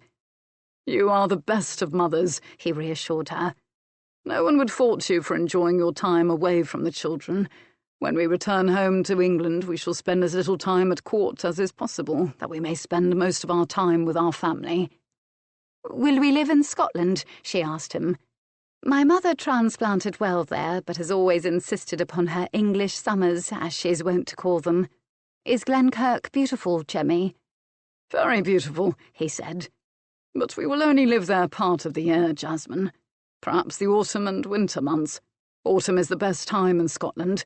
The summers we will spend at Queen's Malvern, and Henry must go to Cadby then. In the spring we shall go to court so that James is not offended. I've overseen his empire's foreign trade for several years now, but I wish to resign that post now that we are to be wed. My own family has been heavily involved in trading for many, many years, with our bankers, the Kira family. I do not know if your grandmother would consider it, but a merger of my interests with the O'Malley Small Trading Company could profit us all. That is something she and I must discuss." Jasmine nodded. "It seems a sensible solution to all our domiciles, but I hope we shall not have to stay too long at court." "Only to the extent it benefit us," he responded sagely. "We have the children to consider. Charlie is a duke and Henry a marquis. Their sisters are heiresses and will be prime on the marriage market one day." He reached out and took her hand in his, lifting it to kiss the inside of her wrist and her palm. "And we have our bairns to consider as well, darling Jasmine. Perhaps another earl, and a brother and sister or two." He nibbled on her fingers seductively. Jasmine coloured becomingly. Of course there had to be children of this marriage, but until this moment she hadn't really thought a great deal about it. How long had it been since she had made love to a man? Her youngest child was 2.5 years of age, and it had been several months before his birth, when she and Henry Stuart had ceased their intimacies. It was almost 3 years, she realised, amazed. She'd grown used to life without a man in her bed. Did she even remember how to play that game? The fire in the fireplace crackled and snapped, the flames dappling the walls with shadow, while outside the rain beat a light tattoo upon the window panes. James Leslie saw the confusion passing over her features and realised the opportunity presenting itself to him. To his surprise, however, Jasmine pulled her hand away from him, distress written all over her beautiful face. Shaking her head at him, she ran from the hall. So, he thought, she had felt it too. She wasn't being coy, he realised, for Jasmine Lindley was a woman of experience, yet she felt a certain shyness with him that was astonishing given the passionate lover he recalled on that one wonderful night that they had shared those several years back. He wondered if he should follow her, and thought better of the idea. He considered if she'd taken a lover while here in France, and discarded the notion. The only lover Jasmine Lindley had ever allowed in her bed other than himself and her husband's had been Prince Henry Stuart. Then, in a burst of clarity, he saw the problem. Of course, it had to be. There had been no man in her bed since the prince. He laughed softly to himself. Jasmine, who disliked being at any sort of disadvantage, felt awkward about making love again. He was tempted to go to her and reassure her, but he knew that would be a mistake. He would have to court Jasmine as he had never courted any woman. He had not really courted Isabel, for they had been promised in childhood, and it was a given that they would marry. It had not been necessary to court his late wife, and there had been none since her death he chose to court and marry. It was an interesting concept, courting a woman, but court her he would have to in order to gain her trust and win his way into her bed, into her heart. What could he do that would please her? She lacked for nothing. James Leslie realised that he had absolutely no idea about how to court a woman who had everything. Had she been a simple lass, he would have wooed her with jewellery and other finery. She knew he liked her children, so there was no ingress there. What was he to do? And then he realised that he would have to seek advice from Madame Skye. He laughed out loud at the thought. Taking advice from that beautiful and devious old woman? Aye, he would, for she knew Jasmine best, and was, if her reputation was to be believed, the most skilled and clever woman where the arts of love were concerned. James Leslie poured himself another large goblet of red wine and settled himself by the fireplace, sipping the liquid nectar slowly. Tomorrow they would go to Archambault, and he knew that Jasmine would devote her time there to her children. He, however, would seek counsel from Madame Skye on how to win her granddaughter, and win Jasmine he would. In the morning she behaved as if everything was exactly the same between them as it had been the day before. She came to the high board dressed for riding, in green wool breeches, high leather boots, a cambric shirt, and her doeskin jerkin with the silver and horn buttons. She ate heartily, which both amused and delighted him. He liked a woman who enjoyed her food and did not toy daintily with her plate. His mother was such a woman. Jasmine never drank wine in the early morning. Her servants brought her a blue and white porcelain dish, pouring into it a fragrant hot liquid, which she always drank with relish. Curious, he asked her, "What is it you drink, Jasmine?" "It is called tea," she told him. "Would you like to taste it, Jemmy? Darlie, bring another saucer for the Earl." She smiled at him. "We brew it with hot water, using the leaves of the tea plant. It is native to India. The leaves are cured or dried before use. It is a very pleasing drink. My mother and my aunts frequently put cloves or cardamom in the tea to add additional flavour to it." Jasmine's steward placed a deep saucer before him and poured some of the tea into it from a pitcher. "This is black tea, my lord," he said. "The Chinese grow a green variety." "It is more delicate," Jasmine said. "Our Indian tea is a most hearty brew. Taste it, Jemmy."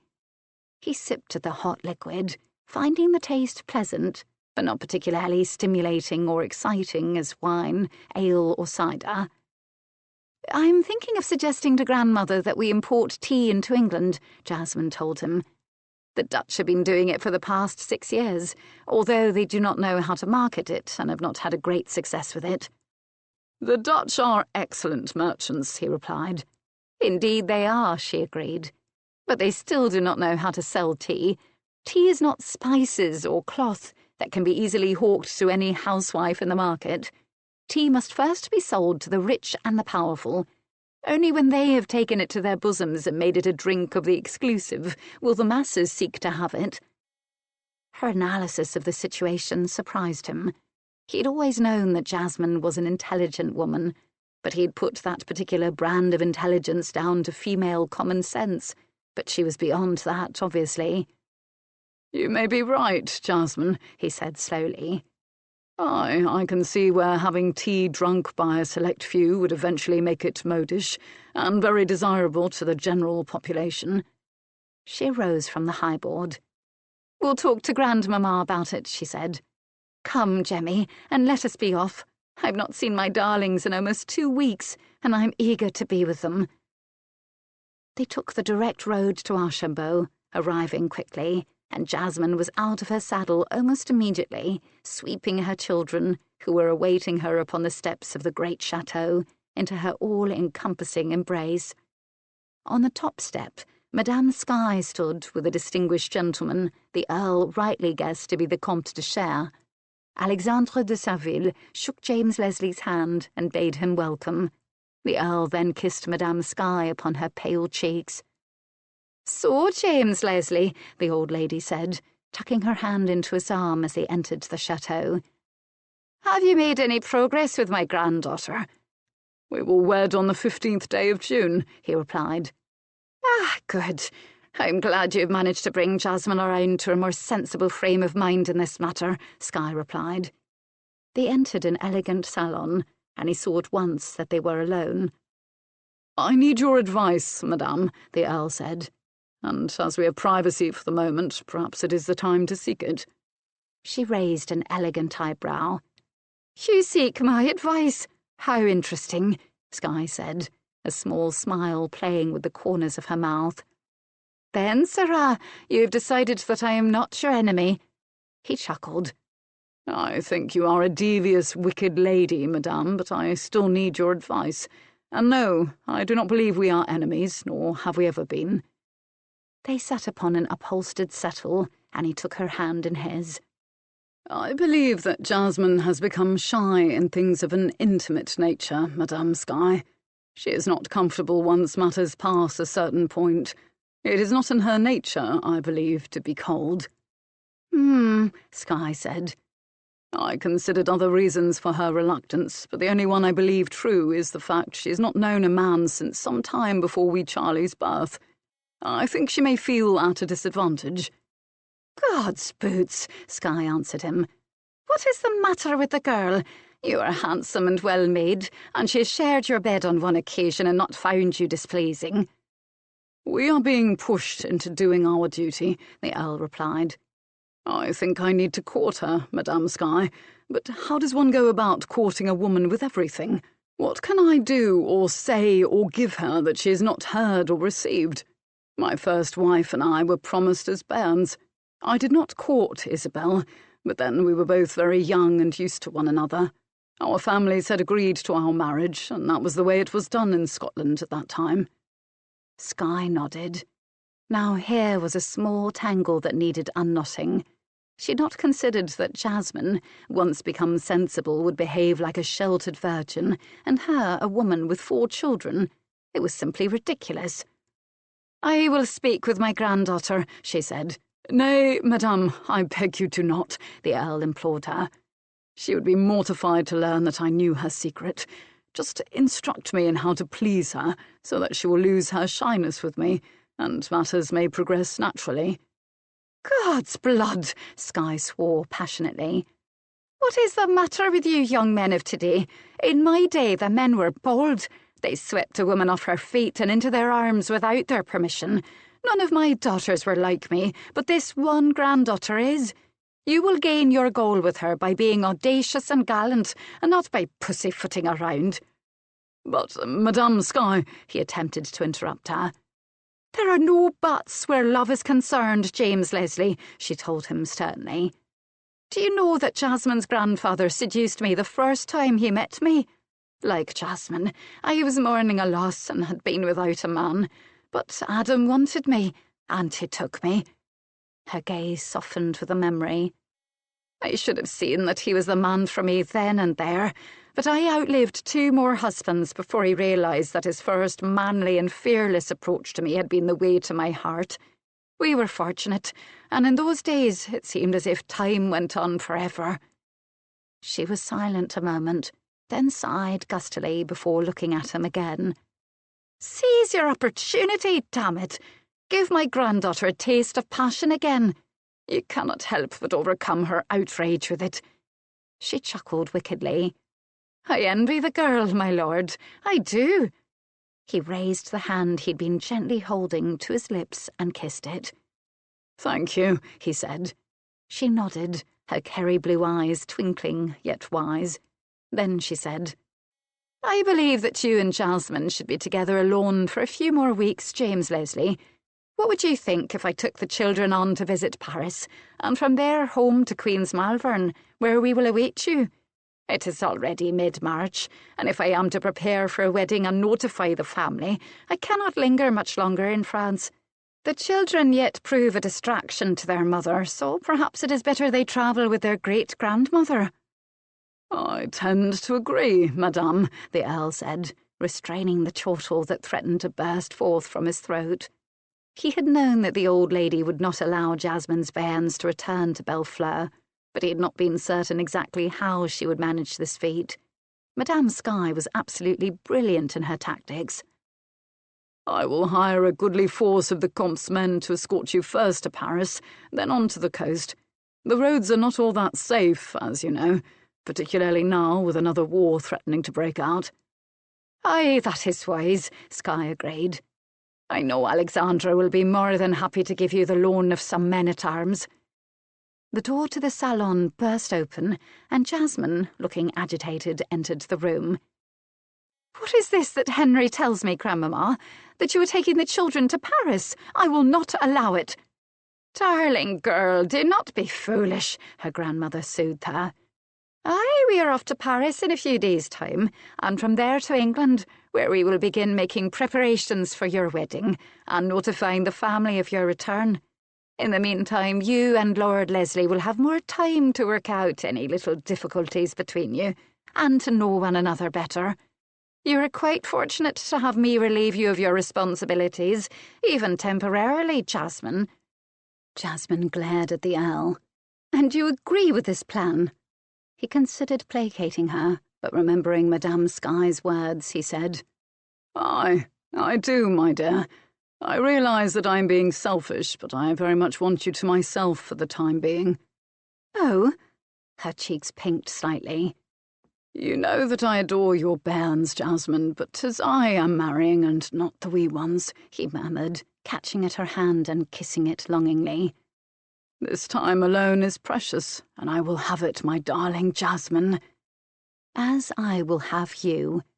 The words were unspoken, but distinctly implied and understood between them. "So," Skye said briskly, "it is settled.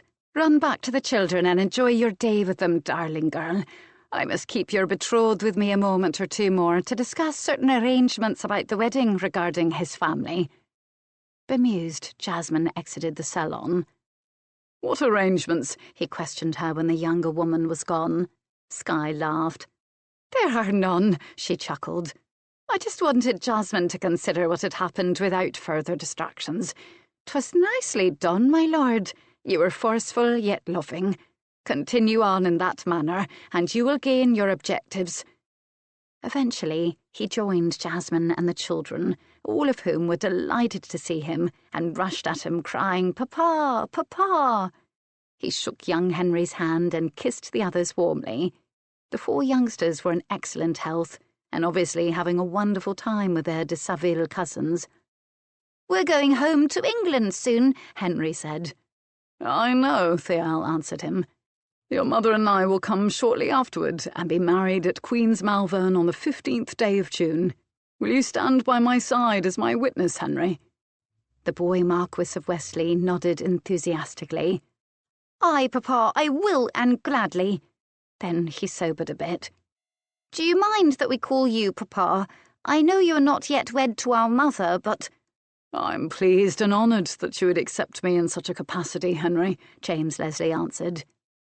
"Will you teach me to use a sword properly?" Henry asked. "We will begin this summer," the Earl promised him. The rest of the day sped by. They partook of a lavish meal with the Comte de Cher and his wife Hélène. The Comte's heir Philippe, his wife Marie-Claire, and the Comte's 2 daughters, Gabby and Antoinette, and their families were also there to meet the Earl of Glenkirk. "We know your cousins, the Leslie de Perrac," Gabby said. "There is the possibility of a match between our 2 families." "May it prove advantageous for both sides," the Earl murmured politely. My mother's uncle is, of course, long gone, but I am not particularly fond of his widow, the ancient dowager Adele. She rules the roost, or so I am told." Gabby nodded.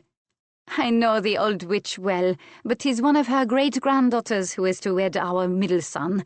They will live here in the Loire with us, and not at Château Petit." The conversation continued on in such a vein, a comparison of families, local gossip, and curiosity as to when the wedding between Jasmine and the Earl would take place. The de Savilles were filled with regret that it would not be celebrated at Bellefleur, but they understood and wished the couple well. Finally, their departure could be delayed no longer. Jasmine appeared close to tears. "Do not distress the bairns, sweeting," the Earl said softly. "You were always telling me not to weep over my children," she snapped at him, but her melancholy was already gone. "Let me know when you intend arriving," Skye said cheerfully. "'Twill be good to have you home again. Remember, your mother and your brothers will be arriving May 1st.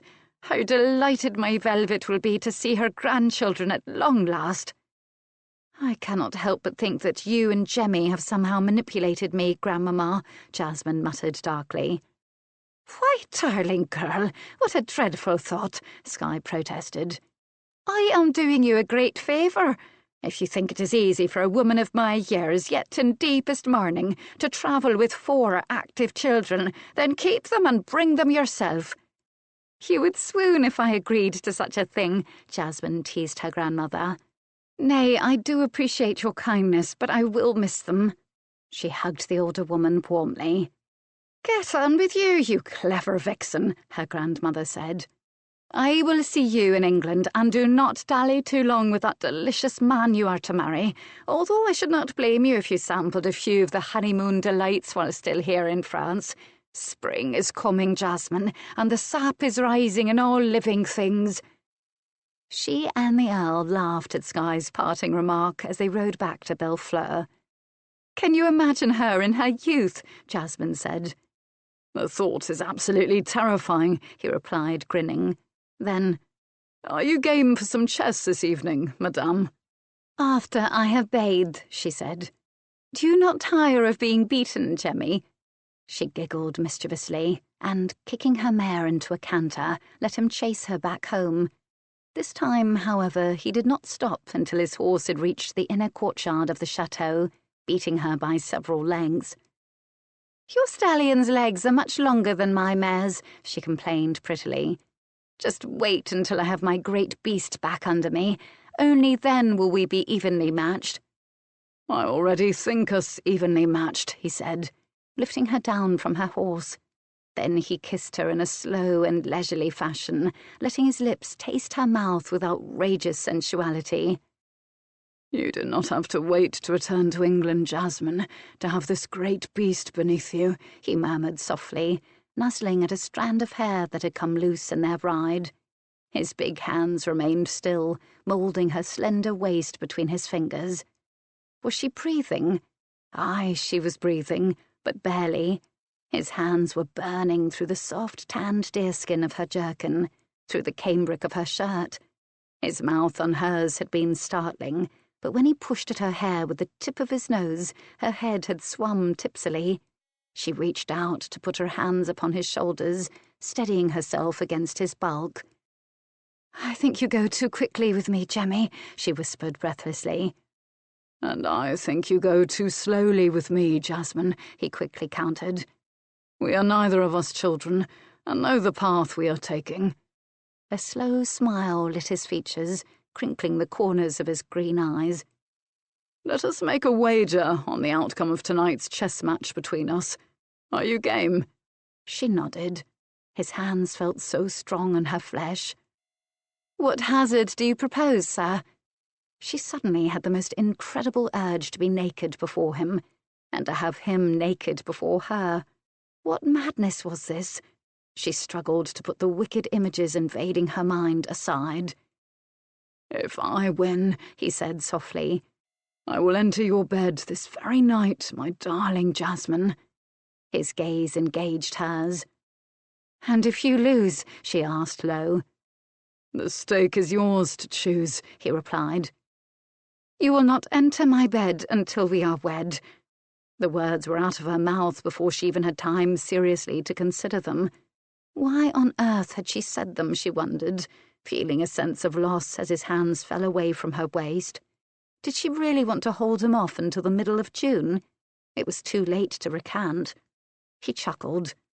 "Done, madame," he said, leading her into the chateau. "I look forward to our match, and to after the match." For so mediocre a player, you are overconfident, Jemmy, she said sharply. His attitude was mightily irritating. "I do not intend losing tonight, Jasmine," he answered her. "The prize is too tempting and delectable a one to forfeit." She pulled from his grasp and ran up the staircase to her bedchamber, ordering her servants to prepare her bath as she entered her quarters. Rohana and Tormali hurried to do her bidding. "You are disturbed," Adali noted. "What has upset you, mistress?" I have agreed to a chess match with Lord Leslie, and we've made a wager to make our game more interesting. I think I have been foolish, Adali, for I'm not certain if I want to win. The eunuch chuckled as he helped her to divest herself of her garments. "Tell me," he said, and then burst into laughter when she'd finished. "Ah, my princess, once long ago when your father sought to bed your mother for the first time, he played a game of chess with her. It was in the royal city of Fatehpur Sikri. Together your parents stood on a balcony. The courtyard below them was a chessboard of black and white marble squares. The pieces were live slaves, naked but for the jewels they wore, except, of course, the king and queen pieces, who were magnificently garbed and bejeweled." "Did my mother win?" Jasmine asked Adali. He shook his head. "Nay, she did not. The wager between them, however, was but a kiss. It was several nights later before your father gained his objective, and then only through the aid of the pillow book that Jodhbai gave your mother." Now it was Jasmine's turn to chuckle. "So history is about to repeat itself, Adali," she said. "Are you certain you wish to lie with him now, my princess? I have seen your reluctance to accept this man." "I must wed him, Adali," she replied. "And I find that I do like him. He loves the children, and they love him, and he would have me give him sons. The wedding date is set, and I suddenly find I do not wish to postpone the inevitable. When we were speaking just now in the courtyard, I had the most disturbing thoughts regarding James Leslie. I believe it is time to end my celibacy, Adali." "You will have to be very clever, my princess," the trusted servant responded. "If Lord Leslie believes for one moment that you have allowed him to win the match, he will be most offended." Jasmine smiled as he helped her into her waiting tub. "My father was the best chess player in all of India," she reminded Adali, "and he never once knew that I let myself lose more often than not, did he?" Adali grinned. "Nay, my princess, the Mughal never knew that the student surpassed the master. You were adroit in your duplicity." "I have not forgotten those skills," she assured him. He left her to set up the chessboard in the hall. Rohana and Tormali bade their mistress carefully, having been party to her conversation with Adali. Afterward, wrapped in a towel and seated by her fire, Jasmine thought drowsy thoughts as Rohana slowly brushed her long black hair, drawing the perfumed brush through the silken swath until it gleamed. She yawned. It had been a long day, and she suddenly realized she was tired. "Give me some wine before I collapse," she said to Tormali. "The bath has rendered me weak." "What will you wear?" Tormali asked her as she brought her mistress the requested goblet of wine. "A chamber robe, I think," came the reply. The serving woman nodded, and, choosing a silk garment in a rich plum colour, brought it to her mistress, who stood up and let her towel fall, holding out her arms to don the robe. It had long, flowing sleeves and closed with a small gold frog just below Jasmine's breasts. Rohana then tied back her mistress's hair with a silver ribbon. Plum and silver silk slippers completed Lady Lindley's ensemble. Finishing the wine, which had revived her, Jasmine instructed her servants to prepare the bed with fresh linens. "The lovely lavender-scented ones we just obtained from the convent nearby," she said. Then she departed the bedchamber for the hall, where she found him awaiting her. She stared at his clothing. "A kilt?" she queried him. "A Scotsman always wears his kilt into battle, Jasmine, and so I am prepared to go to war with you this evening over the chessboard." His shirt was open at the neck. She could see the dark hair upon his chest. Her eyes strayed to his long, sturdy legs, which were covered in dark hair. His knees were shapely and rounded. Forcing her eyes away from his form, Jasmine tried to quiet her thoughts. She was suddenly behaving like a bitch in heat. She felt both hot and cold at the same time. What had her grandmother said about spring and sap rising? "You are, as usual, my lord, overconfident," she murmured, with what she hoped was unconcerned disdain. The laugh that rumbled forth from his broad chest was openly knowing. "I have the strongest desire," he told her, "to kiss that little mole of yours, darling Jasmine." And before she could evade him, he did just that, pressing his mouth against the teasing little beauty mark nature had placed between her left nostril and her upper lip. "You are too bold, sirrah," she scolded him, pushing away. "Come, and let us begin our game." She seated herself in the tapestry-backed chair by the hall fire, motioning him to the seat opposite her. "You may begin," she told him. He calmly moved a pawn in a familiar and quite typical opening move. Then his eyes met hers. "'Tis hardly a challenging beginning," she mocked him, but her own move was quite similar to his. The play now began in earnest. Jasmine kept up a taunting verbal assault as she played. Her tone was overbearing and overweening. She played hard, and he had not the slightest inkling that she was leading him carefully, so that he could shortly capture her queen and win the match between them. She made a move, and then swore softly, reaching out to correct the apparently foolish maneuver, but he stopped her with his hand, shaking his head. "But I did not mean it," she objected strongly. "I was distracted. Surely you will not hold me to such a play, Jemmy. 'Tis not fair." "You removed your hand from the piece," he said quietly. "But I did not mean to, sir. I was distracted," she cried. "If our positions were reversed, Jasmine, would you allow me to replay the move?" he demanded of her. Her small white teeth worried her lower lip, and she did not answer him. James Leslie reached out, and, taking the black onyx piece belonging to him, silently completed the winning move, palming her ivory queen gravely. Jasmine leapt to her feet and, turning, attempted to make her escape.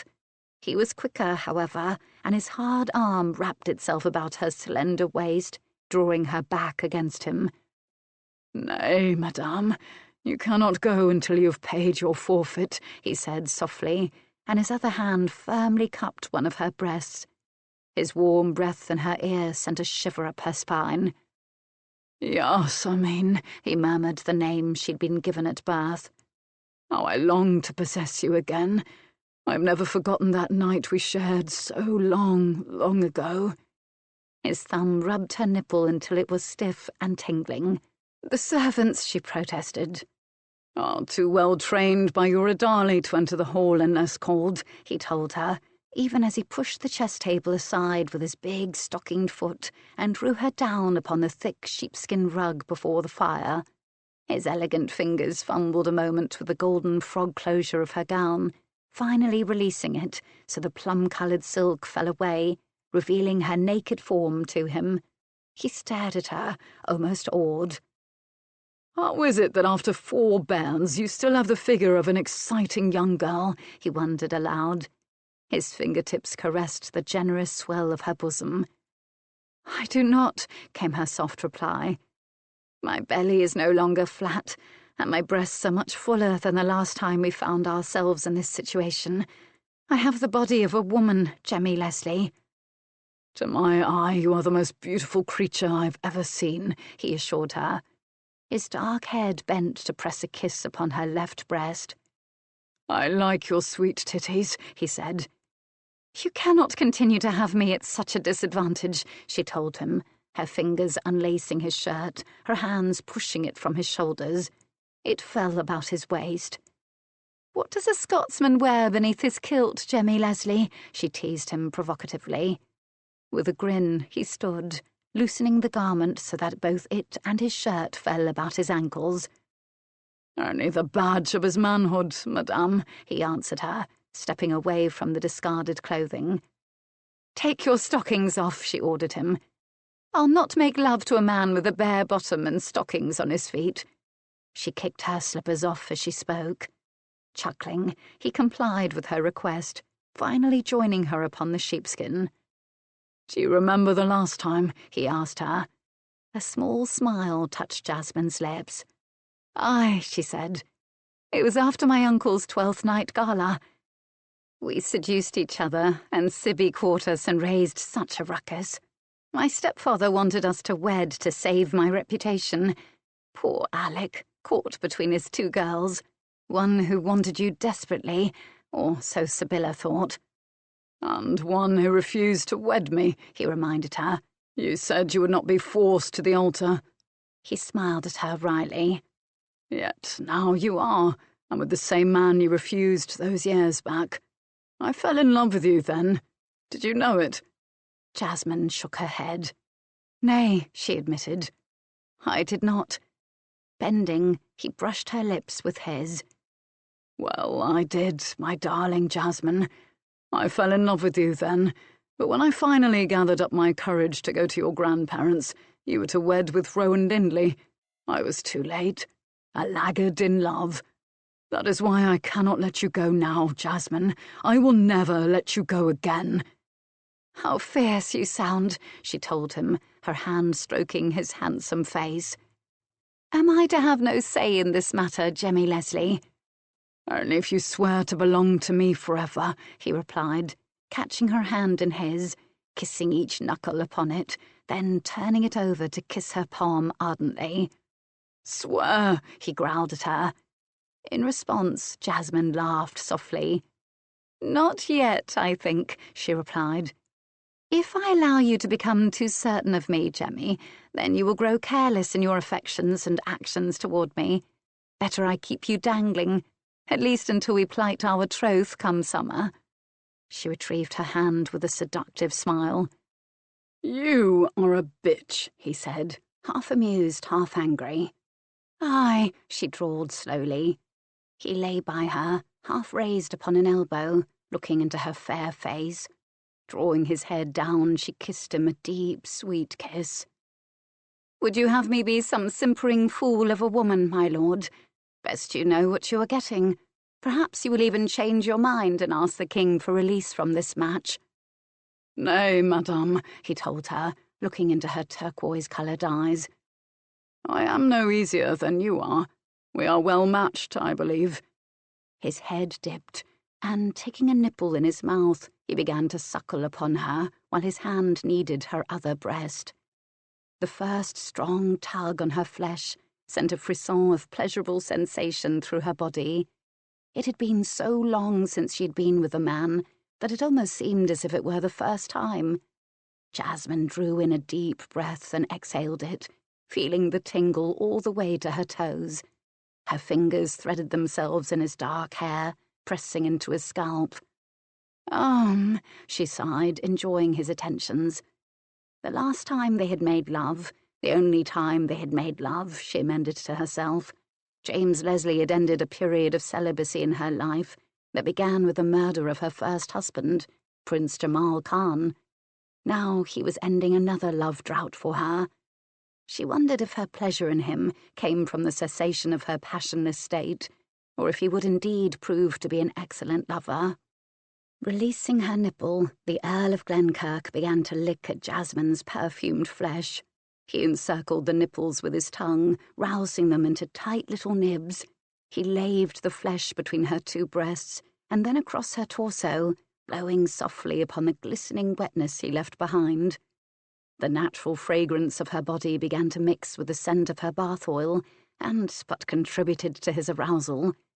He could feel her fingers digging into his head as her own sensual appetites were stirred and awakened.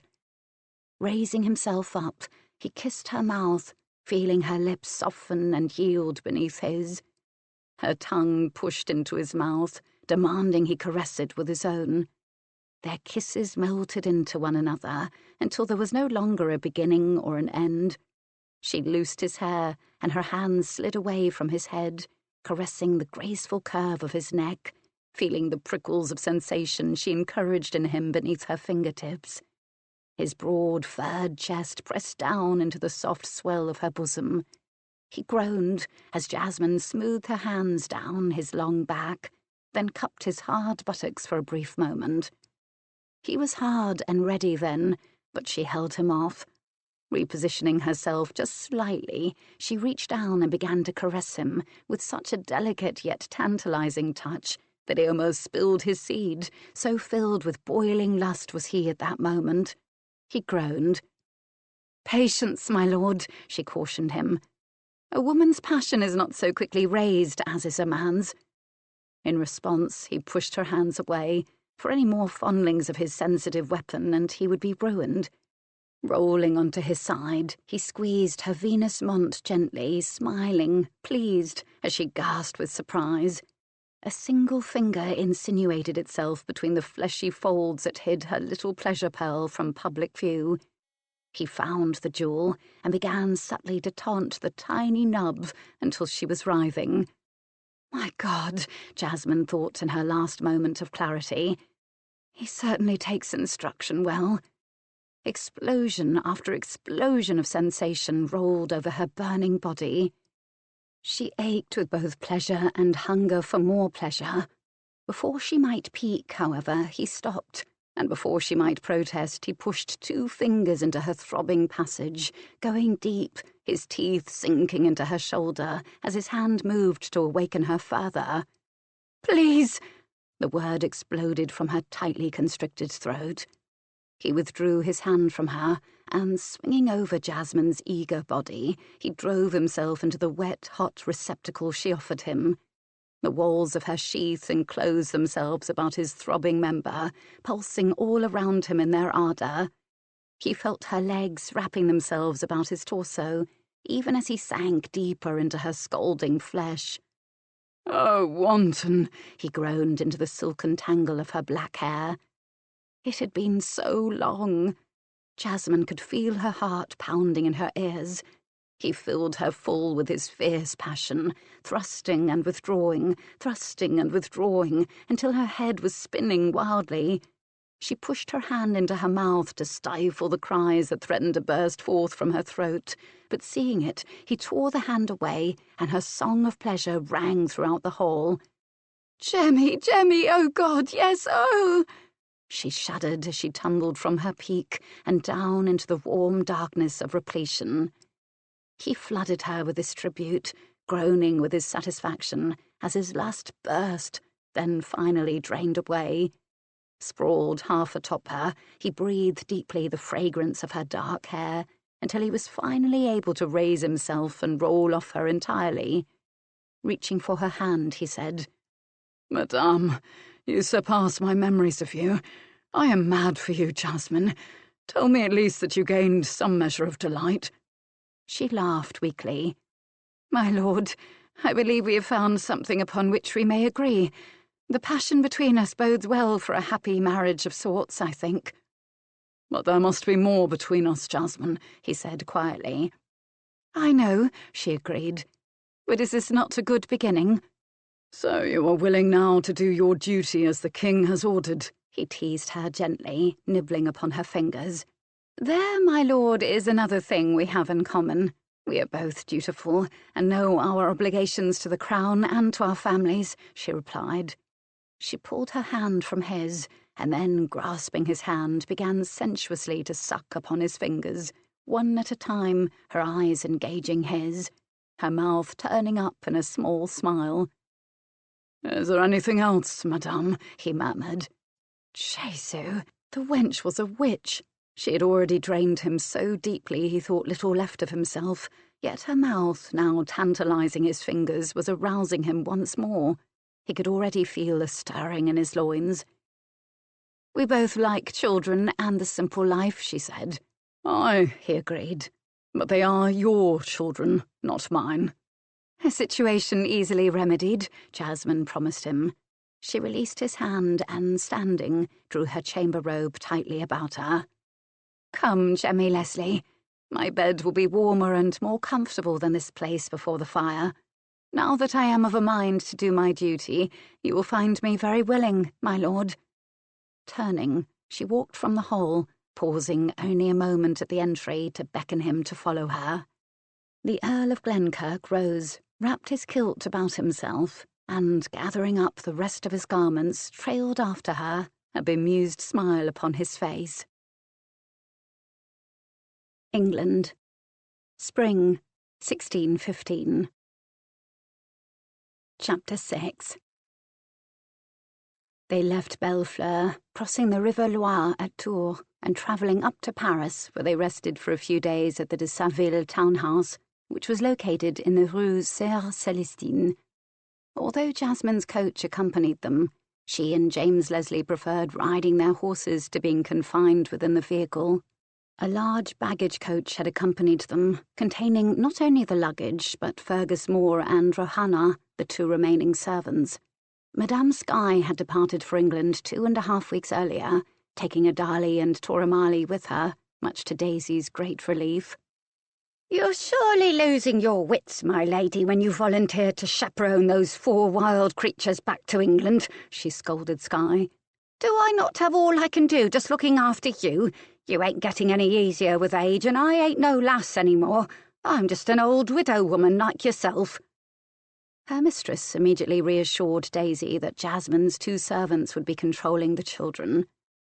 "They're only travelling with us, Daisy," she said. "Adali and Toramali will handle everything." "Well, I should hope so," Daisy responded sharply. Riding through the French countryside, Jemmy at her side, Jasmine remembered the exchange. She almost felt guilty that she had let her children go on ahead, thus allowing her this wonderful time with the man she was to marry. Beginning their journey, they had ridden a road through the vineyards along the Loire. The vines were replete with a new growth of bright green leaves, the tender tendrils reaching out for support. The vineyards eventually gave way to apple orchards in bloom, the air sweet with a delicate fragrance. The weather was perfect, and they rode beneath a canopy of blue skies with a warm sun on their shoulders. The Comte de Cher had supplied them with a large armed escort. He had arranged for their accommodation in small, clean inns, where the food was simple, but fresh and tasty, and the wines rich and fruity. It was almost a disappointment to arrive finally in Paris. Jasmine liked it little better than she liked London. Like that other city, the smells were rank from the garbage in the gutters, the crush of unwashed bodies in the streets, and the noise of discord that rarely seemed to die away. They visited Notre Dame and were admitted to the Louvre, where they saw the young king, Louis VIII, at dinner with his new queen, the Infanta Anne of Austria. "Grandmamma never liked Paris," Jasmine noted. "She says the French are an unpredictable people, prone to violence." "She's right," the Earl responded. "The Catholics and the Protestants are beginning to fight again. The Queen Mother, Marie de Medici, and her brother-in-law Concini are yet ruling in the king's name. Cardinal Mazarin is a man to be reckoned with, and there is a new young cleric, Armand Jean de Plessis de Richelieu, who I suspect will eventually be a power to contend with on the horizon. France is not a safe place right now." They stayed but 2 days, departing for the coast where Cardiff Rose, an O'Malley small trading company ship, awaited them. Boarding in the afternoon, James, Leslie and Jasmine saw the coast of England the following morning, and remained on deck as the vessel swept around Margate Head on the incoming tide and into the wide estuary of the River Thames. The brisk May winds moved their transport up the waterway to London by the early evening. To their surprise, they found Adali awaiting them with the de Morisco barge, which would ferry them to Greenwood House on the Strand. "How on earth did you know when we would be arriving?" Jasmine asked her faithful retainer. "I escorted your grandmother to Queen's Malvern, and then returned to London to await you, my lady. The captain of Cardiff Rose was instructed to tell me when he planned to depart, and how long it would take him to return to London. Lady Damarisco's factor in Paris notified her agent in London by pigeon when you left, and when to expect you at Dover, my lady. The rest was quite simple," Adali concluded.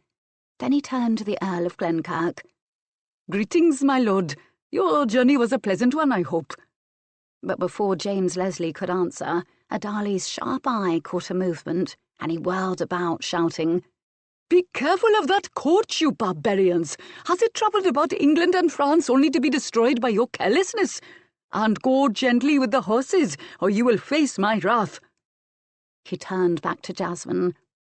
"My princess, I think I must oversee this process, else these louts ruin the carriage and frighten the animals. The barge will take you upriver to Greenwood. Tora Mali returned to London with me and awaits you. All is in readiness for your arrival. There has already been a message from the king. He expects you at Whitehall in 2 days' time, and your uncle, the Earl, is in residence at Lynmouth House, my lady." He bowed to them, and then, turning away, hurried off the vessel onto the docks, shouting instructions and waving his arms. Jasmine giggled. "He becomes more like an old woman with each passing year," she said. "But I can never do without him." "Glenkirk Castle will certainly be surprised by him," the Earl chuckled. "I like your Adali, darling Jasmine. He is devoted to you, as am I. He is also intelligent and industrious, not to mention loyal." "He has never forgotten that my mother, Lady Gordon, gave him the opportunity to advance himself, or that when she departed my father's realm, my father entrusted my safety to him. He has been with me my entire life. I cannot imagine being without Adali." They debarked Cardiff Rose and entered the barge, seating themselves within the little cabin, which had etched glass windows and a scarlet velvet bench, with the painted red and gold designs upon the bench's oak back. The entry curtain was drawn back with a gold rope, so they might see out as the Greenwood bargeman rowed them upriver to their destination. About them, the twilight was deepening. He put his arm about her, saying, "I cannot wait to pay our respects to the king and leave London so we may be wed. In the autumn I shall take you home to Scotland. We will hunt red deer on the heathered hillsides, and you will see the trees become banners of scarlet and gold with the arrival of the cold weather. And when the snows come, we will nestle together like 2 rabbits deep in their winter burrow, doing what rabbits do best," he finished mischievously, pulling her close and fondling her breasts as his lips brushed against her hair, her cheek, finally finding her lips. She purred, moulding herself against him with a contented sigh, her mouth ripe and yielding beneath his. She murmured. "Oh, Jemmy, you do bring out the wanton in me, I fear. Stop at this minute, else the bargemen see and gossip." In answer, he reached out and, pulling at the door curtain tie, successfully obtained their privacy. Then, before she might offer a feeble protest, he knelt before her and, pushing her skirts up, lowered his dark head between her milky thighs. The touch of his tongue upon her sensitive flesh elicited a sharp gasp from Jasmine, particularly when he flicked his tongue rapidly back and forth over her tingling flesh. His elegant hands held her thighs apart firmly but insistently. "Jemmy!" she squeaked, struggling to keep her voice low so the bargeman would not hear her obvious pleasure. The tension was building within her nether regions. Her fingers kneaded his dark head frantically. "Oh, God!" He raised his head, and his green-gold eyes were fierce. "I want you. Here, now."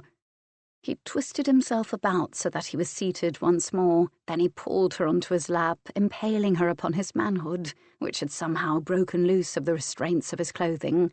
With one quick thrust, he filled her.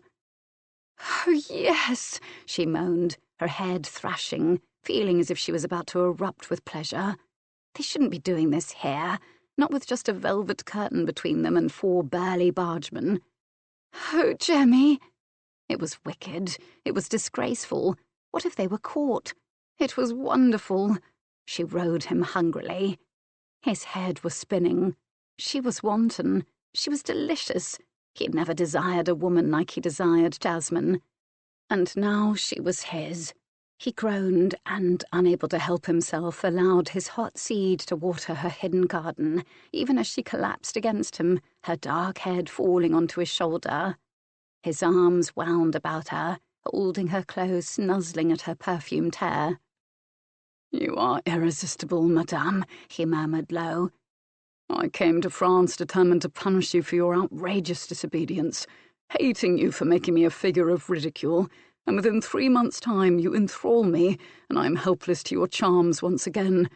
What is worse, I am content to be so, Jasmine. I believe that I have never stopped loving you." Gently, he lifted her off his lap and set her next to him again. Jasmine smoothed her skirts, her cheeks pink and burning. He was an incredible and daring lover she had discovered these past few weeks. But love? She could not lie to him, nor would he want it. "I have never had the time to fall in love with you," she said slowly. "I know," he replied. "But I did fall in love with you that 12th night so long ago at your uncle's fete. Alas, I was a laggard in revealing my emotions, even to myself, Jasmine. You married Rowan Lindley and went on with your life. I continued to love you in secret. When Rowan died and Prince Henry claimed you for his own, you moved into a new relationship while I clutched my secret to my breast, never daring to believe that one day you would be mine. Now you are, and you will have a lifetime to learn to love me, darling Jasmine."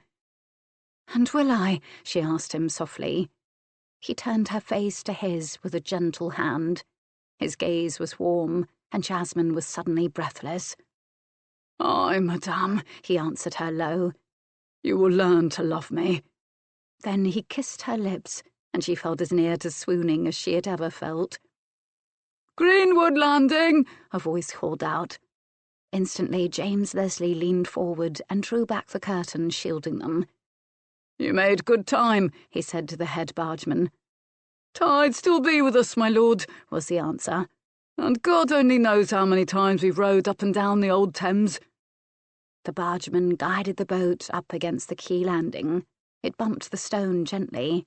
When it had been made fast to the piling, James Leslie exited the little cabin, helping Jasmine, and they gained the shore, walking up the lawns to the house. A figure came forward to greet them, and, recognizing him, Jasmine ran forward into his embrace. "Uncle Robin!" She lifted her heart-shaped face for a kiss. Robert Southwood, the Earl of Lynmouth, hugged his niece warmly and kissed her cheek. "So, you impossible vixen, you have at last come home to us.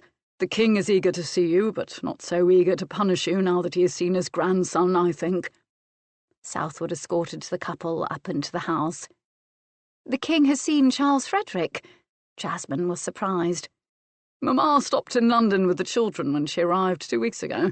She brought your offspring to court. The king was delighted, and every bit as loving to your young Marquis and his lady sisters as he was to his own blood. The children's manners were exquisite, and everyone was mightily impressed by them, Jasmine. Did you not know that Mamma intended to visit Whitehall before she departed for Queen's Malvern? No." The Earl of Lynmouth answered his own question. "You obviously did not know. Mamma is as clever as she ever was, I think. She's done you a great kindness, my dear, and taken the edge off of the king's anger. Things have not been going well for the king of late, and your very public disobedience has not helped his mood. Now, however, having seen little Charles Frederick, he is less testy. The boy is a delight, and charmed his royal grandfather completely." Jasmine was silent, then she said, "All the children went to Queen's Malvern with Grandmamma, didn't they, Uncle Robin?" "Of course," he replied. "What made you ask such a question?" "Jasmine fears that the king will take Charlie boy away from her and give him to strangers to raise, even as he did with Prince Henry. The Queen once warned Jasmine of such a thing. I do not believe she will rest easily until the king assures her otherwise," the Earl of Glenkirk told the Earl of Lynmouth. Robin Southwood looked thoughtful and said, "I think that we must indeed get the king's word that Charles Frederick Stuart remains with his mother and stepfather. Aye, we need a royal guarantee." "What have you heard?" Jasmine was pale with anticipation. "Nothing, my dear," Robin Southwood hurried to reassure his niece. "But it is always wise not to put one's trust in kings, Jasmine. Their exalted status makes them believe that God sanctions their every move, and I do not think that it is always so. You did not, however, hear me say that. I am the king's loyal servant and would never question his divine right." He patted her shoulder, his lime-green eyes twinkling. She giggled, and the girlish sound did his heart good. "Uncle, you were really quite disrespectful of the king," she teased.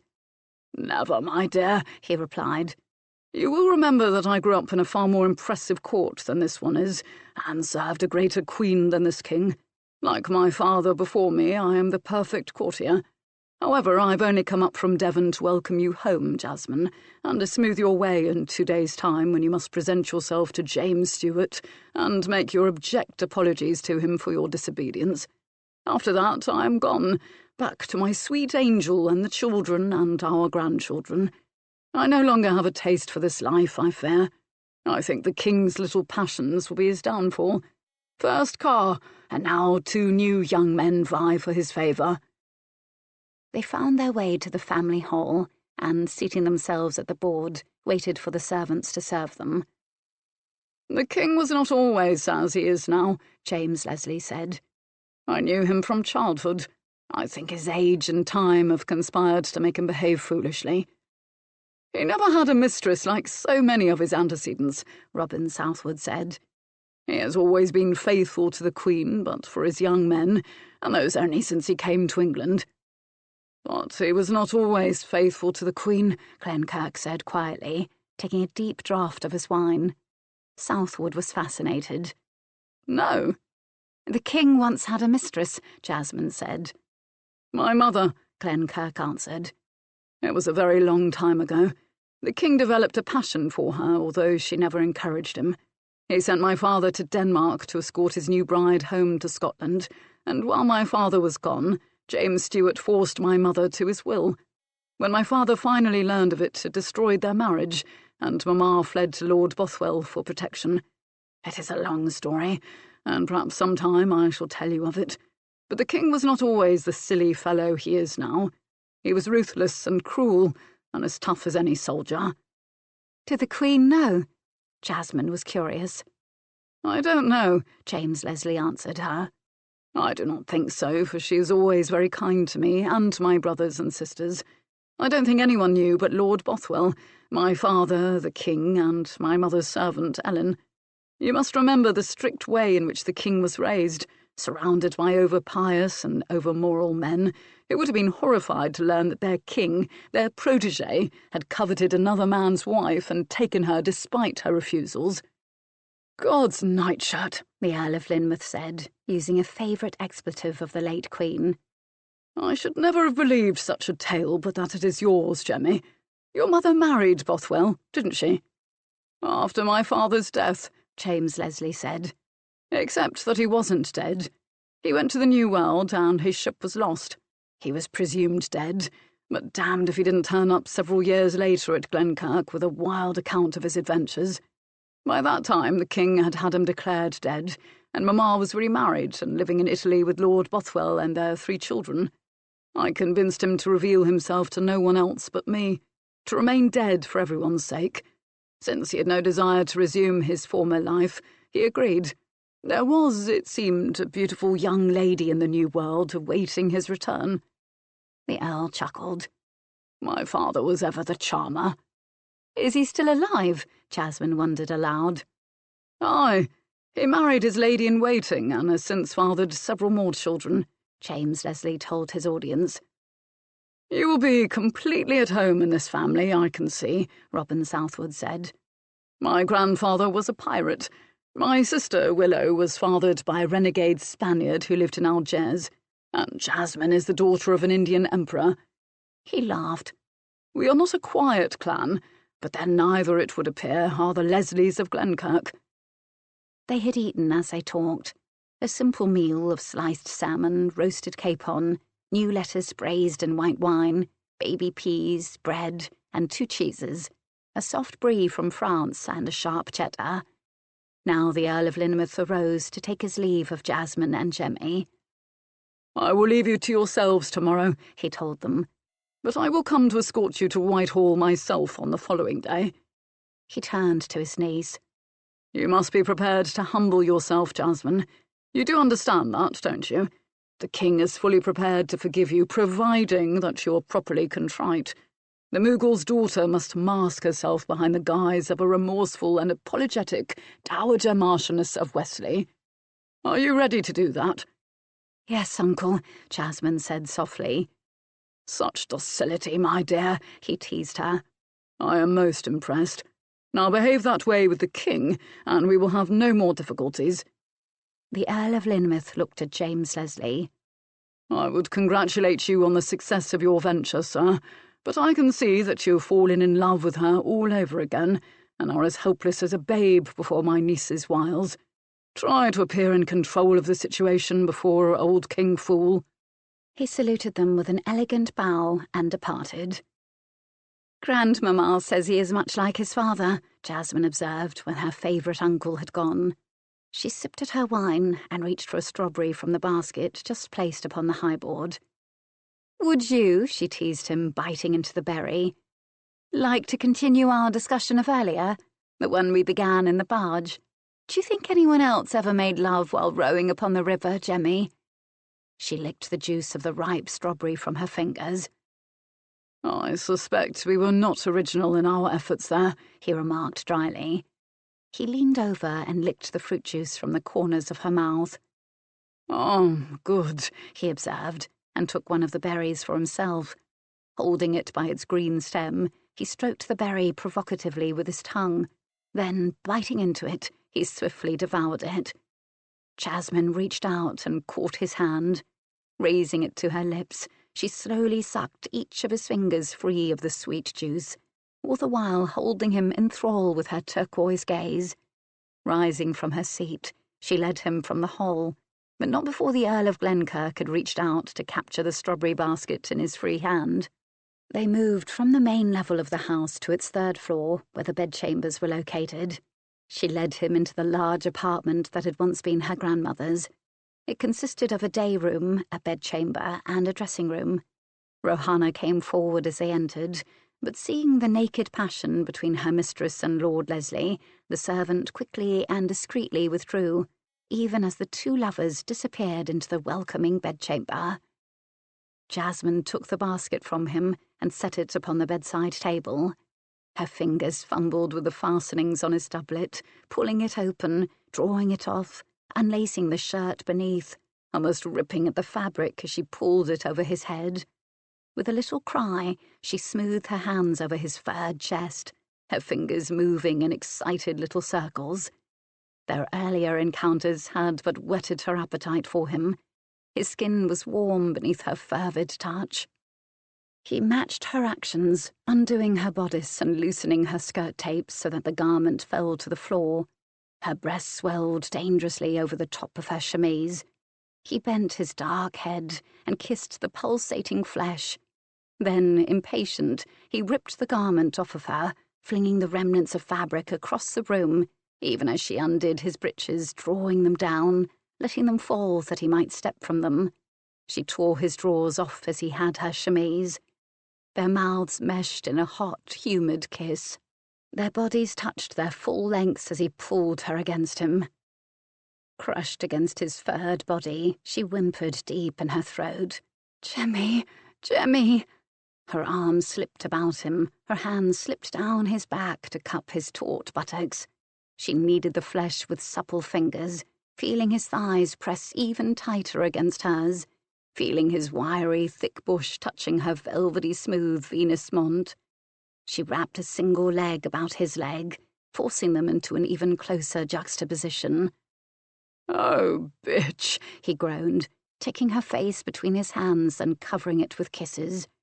His warm lips moved across her mouth, her cheeks, her forehead, her eyelids.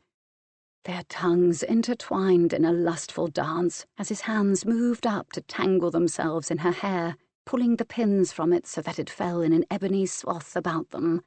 Now he was cupping the double moons of her bottom, forcing her to release her grip on his leg. Slowly he raised her, and then equally slowly he lowered her onto his hot, raging lover's lance. "Bitch," he half sobbed. Jasmine wrapped her legs about his torso. Dear heaven, he was so hard that his deliberate entry had almost hurt her. Her head fell back, and at once he leaned forward, licking the slender column of her throat with a burning tongue. She whimpered again as he moved across the chamber and carefully lowered her onto the edge of the bed. Fully braced, she unwound her legs from about him, and he pushed them back, allowing him greater access to her throbbing sheath. Her arms lay above her head, giving him total freedom of her breasts. Reaching out with both hands, he squeezed them hard, half smiling at her cry of passion. Leaning forward, he began to tongue the nipples. Her breasts had always been her most vulnerable point. He teased them unmercifully, licking, nibbling, kissing, biting down on the sensitive nibs, just enough to cause quick pain, which she immediately kissed away, all the while remaining buried deep within her sheath. Jasmine could feel him throbbing within her. Her breasts felt swollen and tight, as if they were about to burst, but she knew even if such a thing were possible, she would still not obtain relief. She was afire with her own lust, and almost maddened in her passion. "Fuck me, damn it," she hissed at him. "Fuck me." He looked down into her face and laughed softly. "Tell me how much you desire me, darling Jasmine," he taunted her, then caught the hands that reached out, fingers curled to scratch him. He forced her arms back over her head again. "Tell me," he growled. "Tell me or I shall leave you. You may not love me, sweetheart, but by God you shall desire me. Tell me." His green gold eyes blazed down at her. "You desire me as much as I do you," she retorted, and squeezed his manhood with the muscles of her sheath's walls. It was an old harem trick that all the women of her country used to pleasure their men. "Say the words, Jasmine.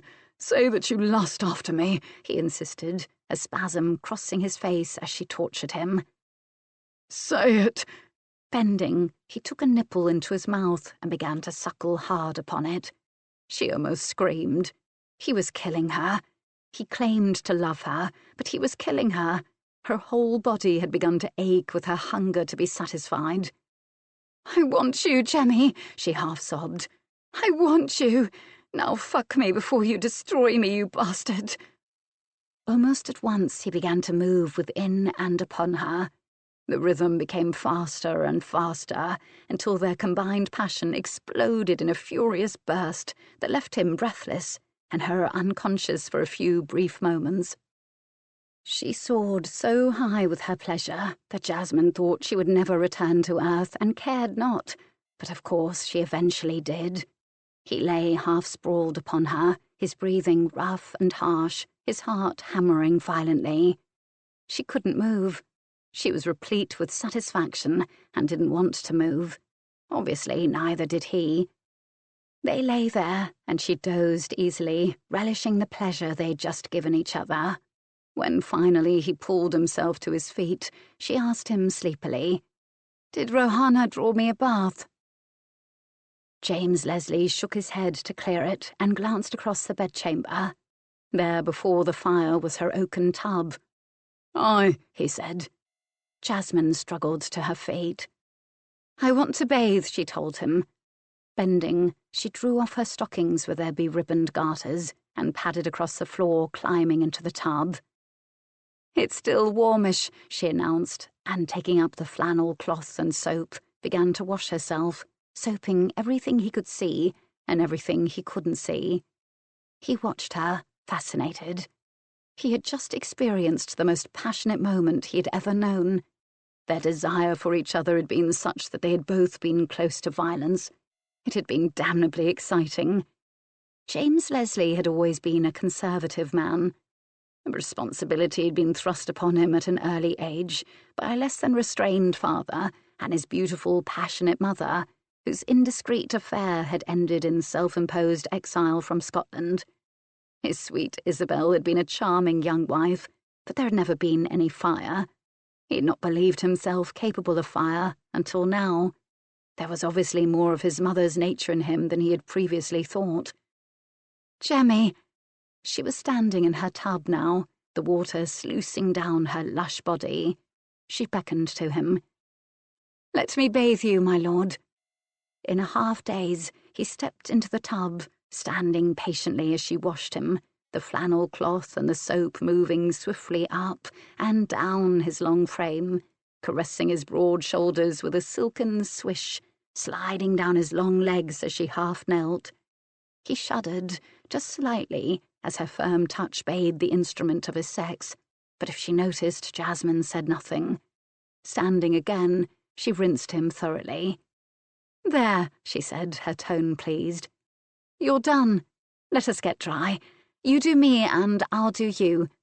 She handed him a towel, taking the other for herself and rubbing him vigorously. "Oh, that's so much better," she said when they had dried each other off. She dashed across the bedchamber to get into bed. "I haven't had a proper bath since we left Bellefleur. I hate being dirty, and those little sponge baths are never the same as a good tub of water." "Don't you want a nightgown?" he asked her. "Why? Do you want me to wear one, Jemmy? Come into bed, my lord, else you catch your death of cold." She motioned to the place beside her, holding the covers back in invitation. He slid in beside her, and Jasmine immediately cuddled up against him. His big hand smoothed her long, dark hair. "I can't stop wanting you tonight," he finally admitted. "What magic is this, darling Jasmine, that you've spun about me like a spider's web?" "God's blood," she swore softly. "My uncle is right. You are in love with me, James Leslie, but you mustn't be. This must be a marriage of convenience and respect. It cannot be a love match." "Why not?" he demanded, looking down into her beautiful face. "Because the men I love die. You know that, Jemmy." "We all die eventually, darling Jasmine. Why, Madame Sky lost 5 husbands to death before she wed your grandfather and lived happily with him for over 40 years. His arms tightened about her. You are going to love me, sweetheart, and when you realize that you do, you are going to admit it to me." He kissed her worried brow. "Now go to sleep. Your lusty desires have exhausted me, and I need my rest if we are to enjoy another bout of Eros before the dawn." "You are the insatiable one," she muttered, nestling contently. He chuckled throatily. They slept for several hours, and when Jasmine awoke, she saw that the fire was burning as brightly as it had been when she'd fallen into slumber. She lay upon her back and had obviously thrown the covers off. Feeling a fluttery movement, she glanced down and saw that he had placed a destemmed strawberry in her navel and was even now in the process of eating it. Placing a second berry where the first had been, he devoured it too. Jasmine giggled. "How long have you been using me as a plate for your fruit?" she asked him. "I've eaten 6 berries so far," he admitted, grinning. "'Tis my turn, then," Jasmine said, sitting up. "Lie back, sir, and I shall begin." He had destemmed the remaining berries in the basket. She set one each upon his nipples, then ran a ribbon of strawberries down his chest to his navel, and from his navel to his groin. She outlined his dark bush in a half-moon of berries. Then, finished, she drew herself up and began to eat the fruits of her labour.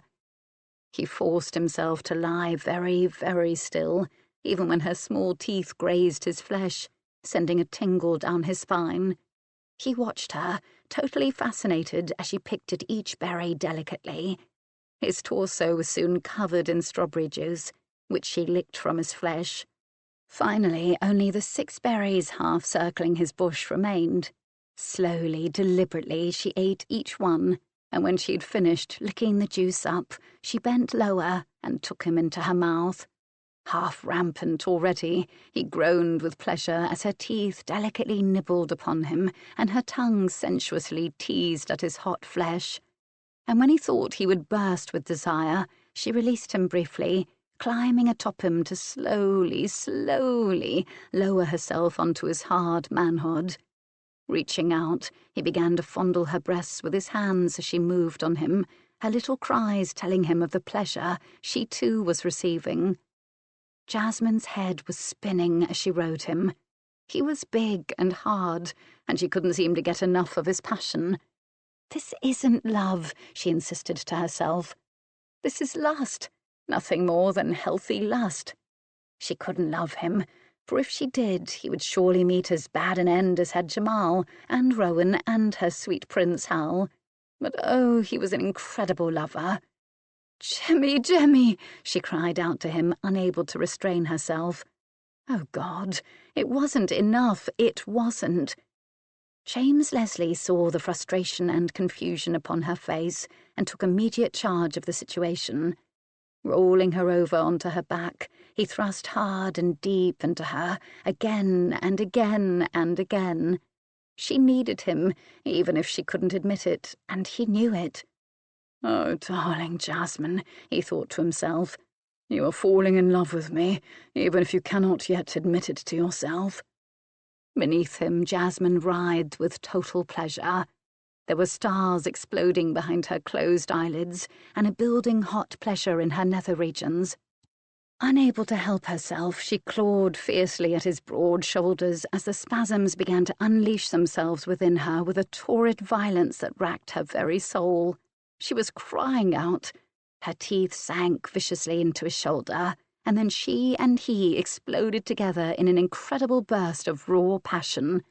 She could feel the heat of his juices, almost burning her womb, even as she tasted the blood in her mouth from his shoulder. Frantically, she licked the wound. "Bitch!" he groaned, and his mouth descended upon hers in a fierce kiss that left her almost breathless, until he finally rolled off of her and lay panting upon his back. "My God," he at last managed to gasp. "What has happened between us?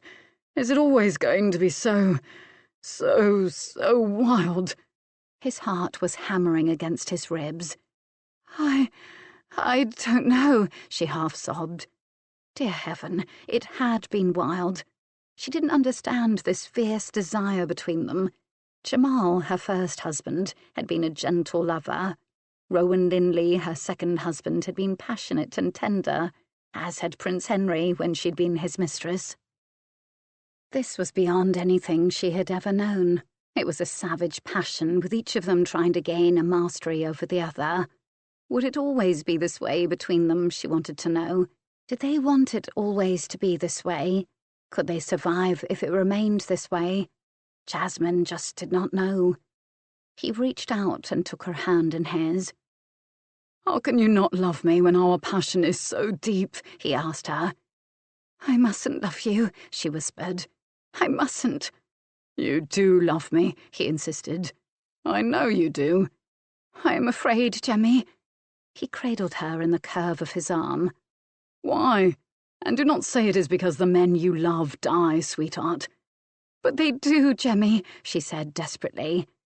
"Each time I have been given to a man, first by my father and then by my grandparents, I have fallen in love and I have been happy. All I have ever wanted was to love my husband and bear healthy children to love and raise. When Jamal was murdered, I lost the child I was carrying. When Rowan was killed by that fanatic, I was left with 2 children and was carrying a third. I almost died myself that time. And finally, Henry Stuart. He should not have died. He should have lived to be England's king, but he did not. He loved me and he died." "The prince died of an illness contracted by swimming in the river when he was overheated from sport. It was unfortunate, but you cannot be held responsible for young Hal's death, Jasmine, and the fact that he was in love with you is inconsequential to the matter. As for your first husband, he was assassinated on the orders of your brother. The bullet that killed Rowan was meant for you, and not the Marquis.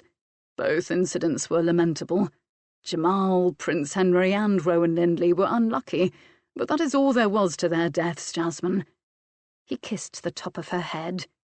"We are being married on June 15, sweetheart, and we are going to live a long and happy life together, darling Jasmine, because I will not have it any other way," the Earl of Glenkirk concluded. "Now, tell me you love me, you impossible wench.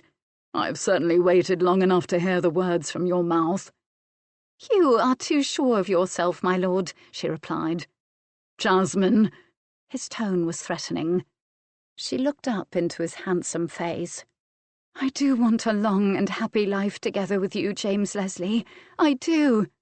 Do you love me? He persisted. Jasmine nodded. Yes, Jemmy, I love you, she told him. And I always will. Chapter 7. Robert Carr, Viscount Rochester and Earl of Somerset, was losing the king's favour, and he knew it. He was a desperate man. He'd begun his career at court as a page. By 20, he was a groom of the bedchamber, having caught King James's eye when he broke his arm jousting. The following year, the king gave the young man a tablet of solid gold set with diamonds. 3 years later, he was made a viscount. When his eye fell upon Frances Howard, the married Countess of Essex, nothing would do but that he have her for his own wife.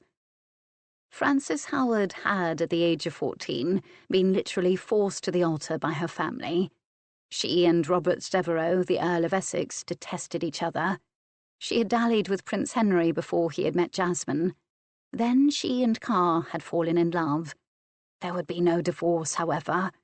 Frances Howard demanded an annulment from her husband, claiming that he was impotent, not just with her, but with all women. It was a lie, of course, but the king and the archbishop looked the other way. The annulment was granted, and Frances married Robert Carr, who by this time had been created the Earl of Somerset. She was 16, and he was 26. One of Robert Carr's friends, Sir Thomas Overbury, had objected quite vocally to the match between Frances Howard and her intended. He had spoken out publicly, slandering the lady, whom he very much disliked, and had even appealed to the king to save Carr from Frances Howard. His efforts were useless, and shortly after the happy couple were united in marriage, Sir Thomas Overbury found himself arrested and imprisoned in the Tower of London. There he remained for the next few months, cooling his heels, until one morning his jailers found him dead in his cell. He had been poisoned. An investigation was called for by the shocked king, and it was quite thorough. It was determined that Sir Thomas Overbury had ingested poisoned sweetmeats. It had taken some time to learn who had sent the deadly treats, but now the rumours were rife that they had come from the Earl of Somerset's household. It could not be ascertained if either the Earl of Somerset or his Countess had ordered the sweetmeats supplied to Sir Thomas. The box had been given to a street urchin outside the tower for delivery to Overbury, according to the yeoman of the guard who had received the gilt-paper box. It was indeed quite possible that the messenger had himself been disposed of to avoid being found and used to identify the miscreant. But the gilt-paper box was one that Frances Howard was known to favour when presenting gifts to friends. Indeed, its maker declared that he made the boxes only for her ladyship and no one else. And while it was indeed possible that someone had stolen one of the boxes, it was not thought probable. Still, neither the Earl nor his Countess had yet been charged in the matter, because neither could be tied absolutely to the crime. But Robert Carr was well aware he was losing James Stuart's favour. Since the Overbury scandal had broken, the king called upon him less, pointedly ignoring his old favourite. The royal and roomy amber eyes were filled with interest when either of two young men came into his view these days. George Villiers, an unimportant little country nobody, was obviously fast gaining favour with his royal master. How this bumpkin had gained the sought-after position of royal cupbearer only last year was a mystery to Carr. Now he was appointed a gentleman of the bedchamber. Oh, he was handsome enough with his sparkling dark eyes and wavy chestnut hair, but Carr didn't trust the damned upstart. And even worse was Pierre Saint-Denis, the Marquis of Hartsfield. With his ancient title, he didn't appear to need the king's favour, and yet he was gaining it every bit as quickly as Villiers. Saint-Denis had great charm and amused the king more than any man in the court's memory. Where George Villiers had the face of an archangel, it was said, here Saint-Denis was spectacularly handsome, with perfect features. His nose was just the right length and as straight as a die. His blue eyes were evenly spaced. His mouth was big and narrow, and he had a single lock of honey-coloured hair that insisted in falling into a single small curl upon his high forehead. With both of these men intriguing and amusing the king, what chance was there for Robert Carr to regain his master's royal favour? Frances was not happy about the latest turn of events. She had expected that her husband would always have the royal favour. She had, after all, been born a Howard. 2 of her cousins had been queens of England. Unsuccessful queens, to be sure, but they had been queens. "How could you have been so stupid as to use one of my boxes?" she demanded of her spouse one night, as they sat ensconced in their bed, the velvet curtains drawn to give them privacy. "Now the damned thing has been traced to us. What are we to do, Rob?" "They cannot prove anything," he said. "Unless, of course, your hysteria gives us away, Frances. The box could have been stolen from your supply or from the boxmaker's shop. No one can prove anything." "What of the damned boy?" she demanded. "I told you I strangled him when he returned for his coin. I threw his body in the river. He was just some nameless urchin of no import to anyone.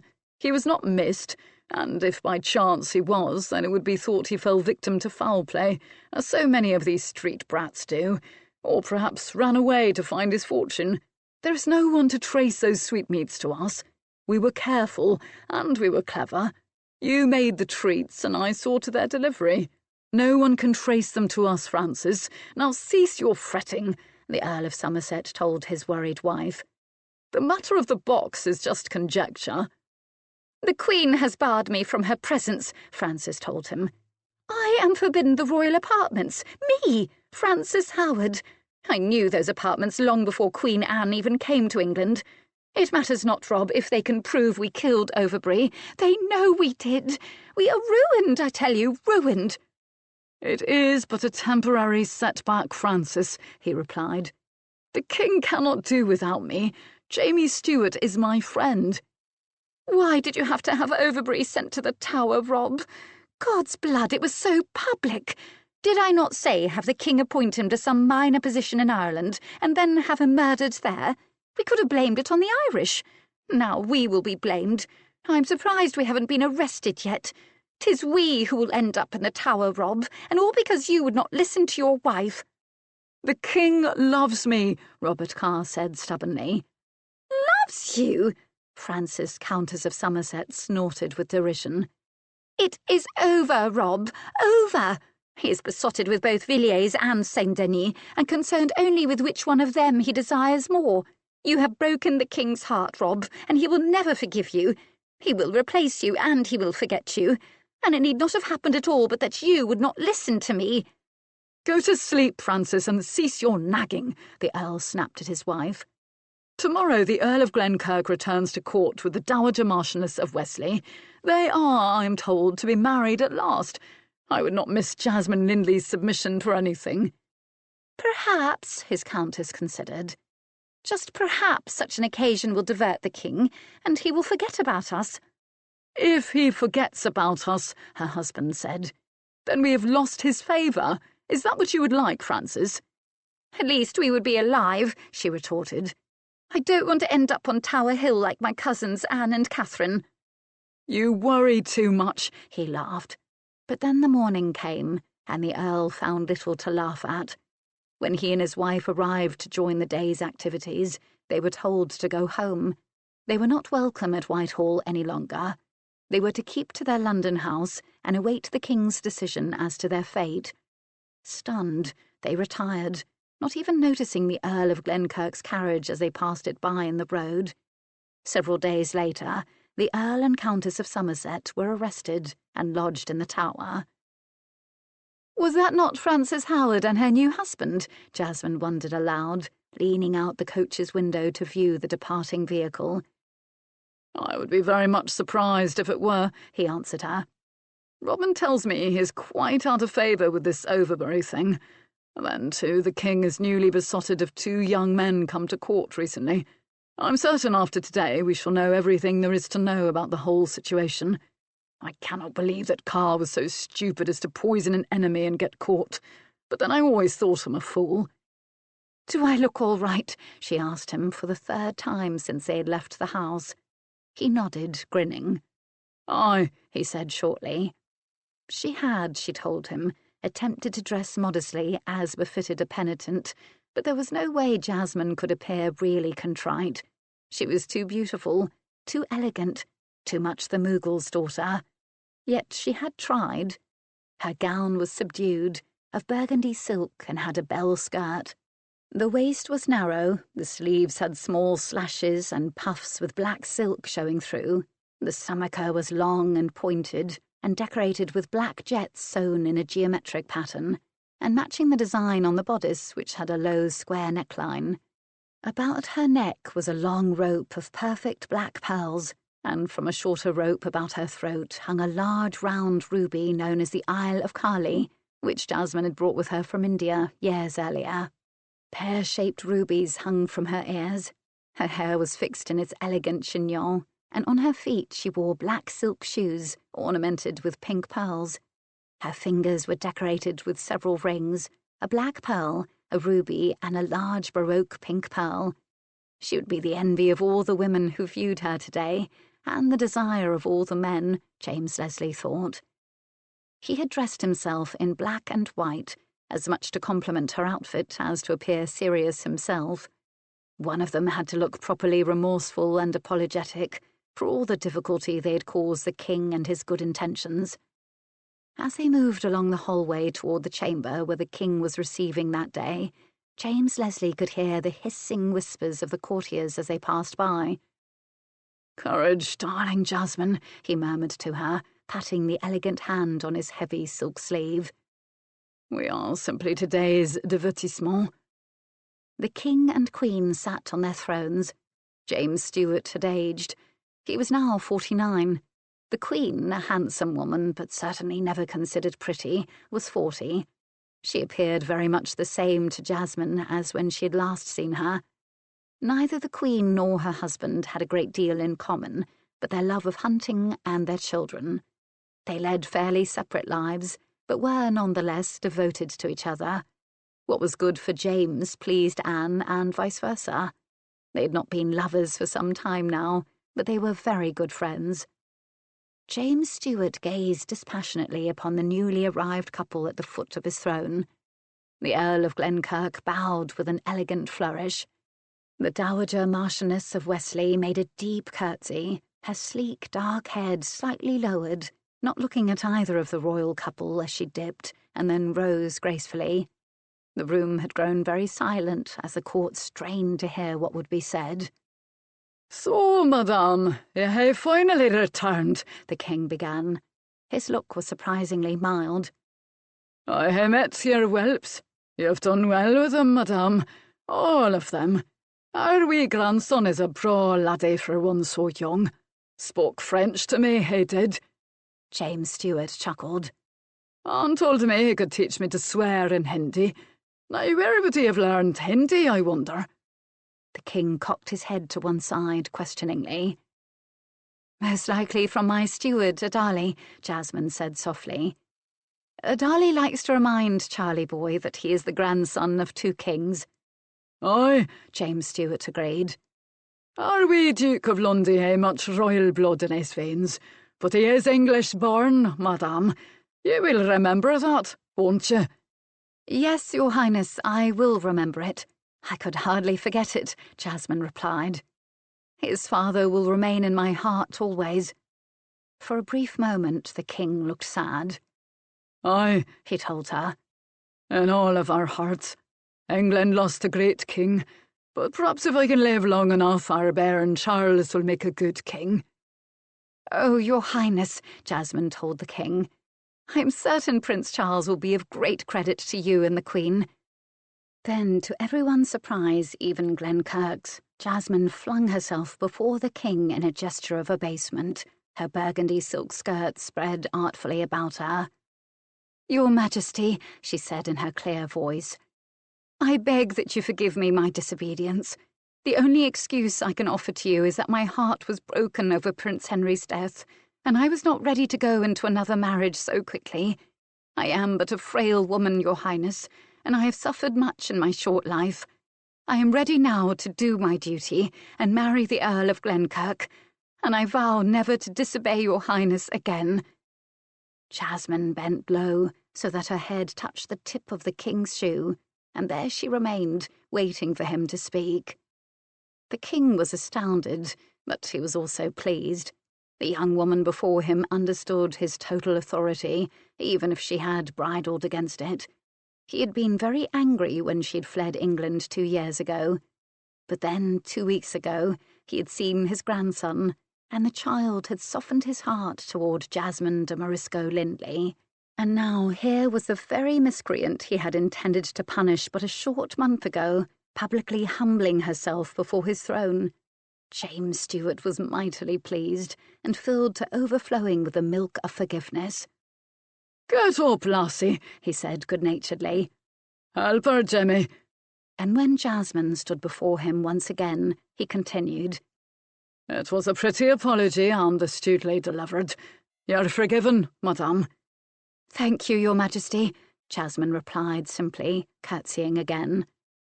"A woman, especially a beautiful woman such as yourself," the king said, "should hae a husband to guide her. But perhaps I was hasty when I chose for you, madam. I realise now that I should have given you a choice of gentlemen from whom to choose a new lord and master.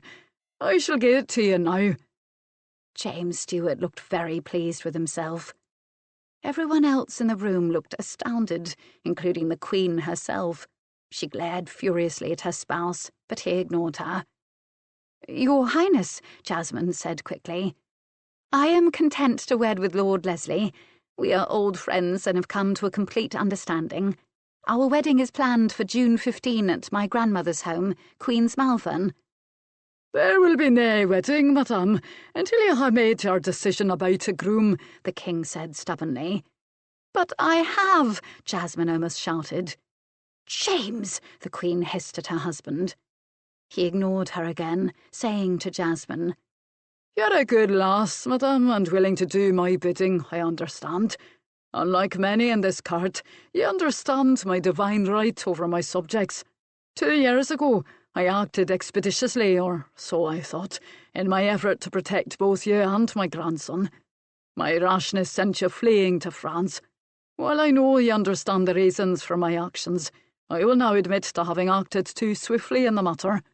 Therefore, I offer you a choice of husbands, madame. Not only is the Earl of Glenkirk a candidate for your hand, but Piers Saint Denis, the Marquis of Hartsfield, will also present his suit to you.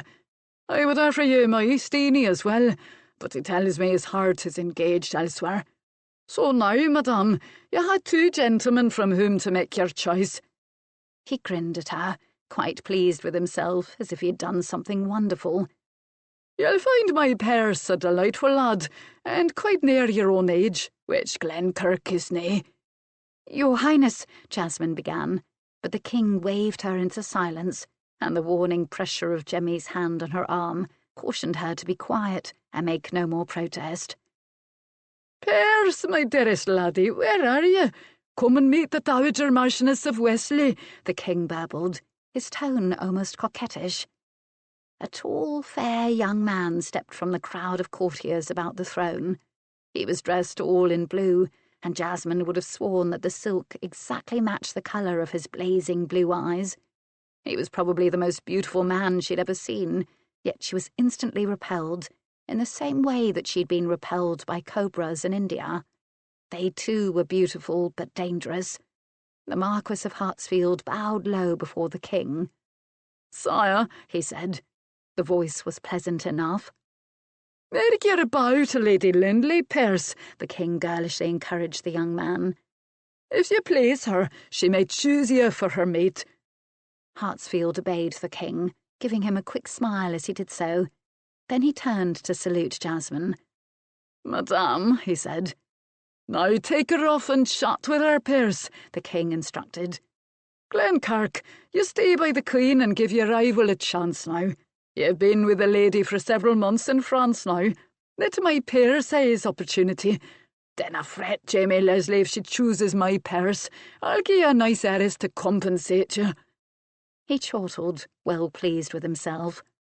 Masking his anger, James Leslie went to the Queen's side and, taking her hand, kissed it. "I am happy to see you looking so well, ma'am," he told her with a forced smile. You do not have to smile, Glenkirk, the Queen said. Having gotten what he thought he wanted, Jamie is now making a right mess of the situation, isn't he? I knew nothing about this, I assure you, else I would have talked him out of it.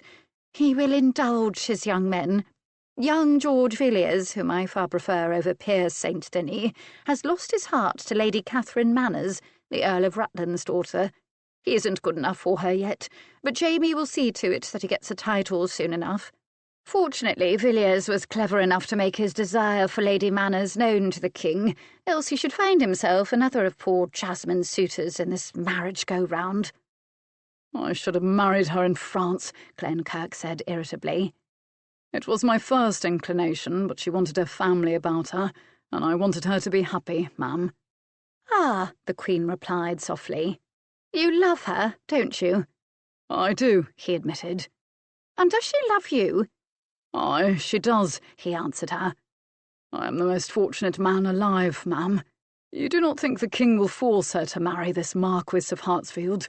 I have heard— Glenkirk stopped, not knowing if he should reveal his knowledge of the gossip to Queen Anne. You have heard that Piers St. Denis and George Villiers have found favour with my husband, she responded. It is true. You know that James is deeply passionate in his friendships, my lord. I do not mind at all, for it is easier to cope with these charming young men than it would be to cope with a maîtresse en titre. I was quite very relieved when your mother left Scotland. How is she these days? The Earl of Glenkirk swallowed hard. So Queen Anne had known all along about her husband's youthful passion for his mother, yet she had said nothing. His respect suddenly grew for this woman, whom most considered silly and childish. She is well, ma'am, he replied. A widow, but content to remain in the kingdom of Naples. My younger brother and 2 sisters are there with her. She says she could not bear Scotland's climate after so many years in the warmth of Naples. How long has it been since you saw her? The Queen asked. I visited shortly after my wife and children were killed, he said quietly. I needed her counsel then, but it has been many years since I beheld my mother's face. The Leslies of Glenkirk will be quite relieved that you are finally marrying again, the Queen noted. I assume you and Lady Lindley are already lovers. She is quite fecund, and you will undoubtedly have sons of her. Her children are delightful, not simply fair of face and form, but bright and clever for such little creatures. Do they like you, James Leslie? It is important that you get on well with them. I believe we have already formed a comfortable attachment, ma'am, he replied. They have taken to calling me Papa. Young Henry wants me to begin his lessons in swordsmanship this summer. That is to the good, the Queen said approvingly. You will be an excellent father to the young Lindleys and my grandson.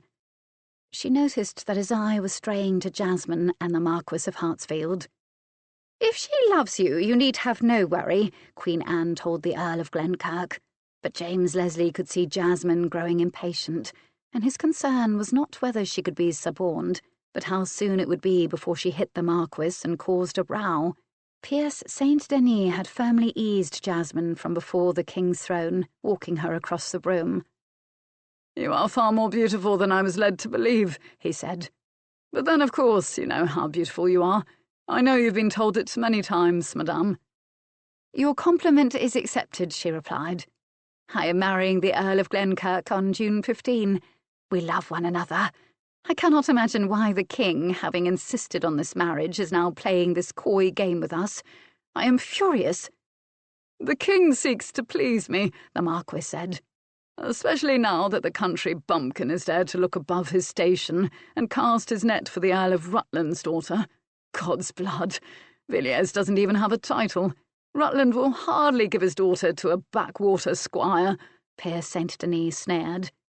But old King Fool is promised his Steenie that he will make it all right, and the bumpkin bragged on it, so now the king must make it all right for me as well. Are you and Glenkirk lovers? You have the ripe and lush look of a woman who is very well loved. Ah, you blush.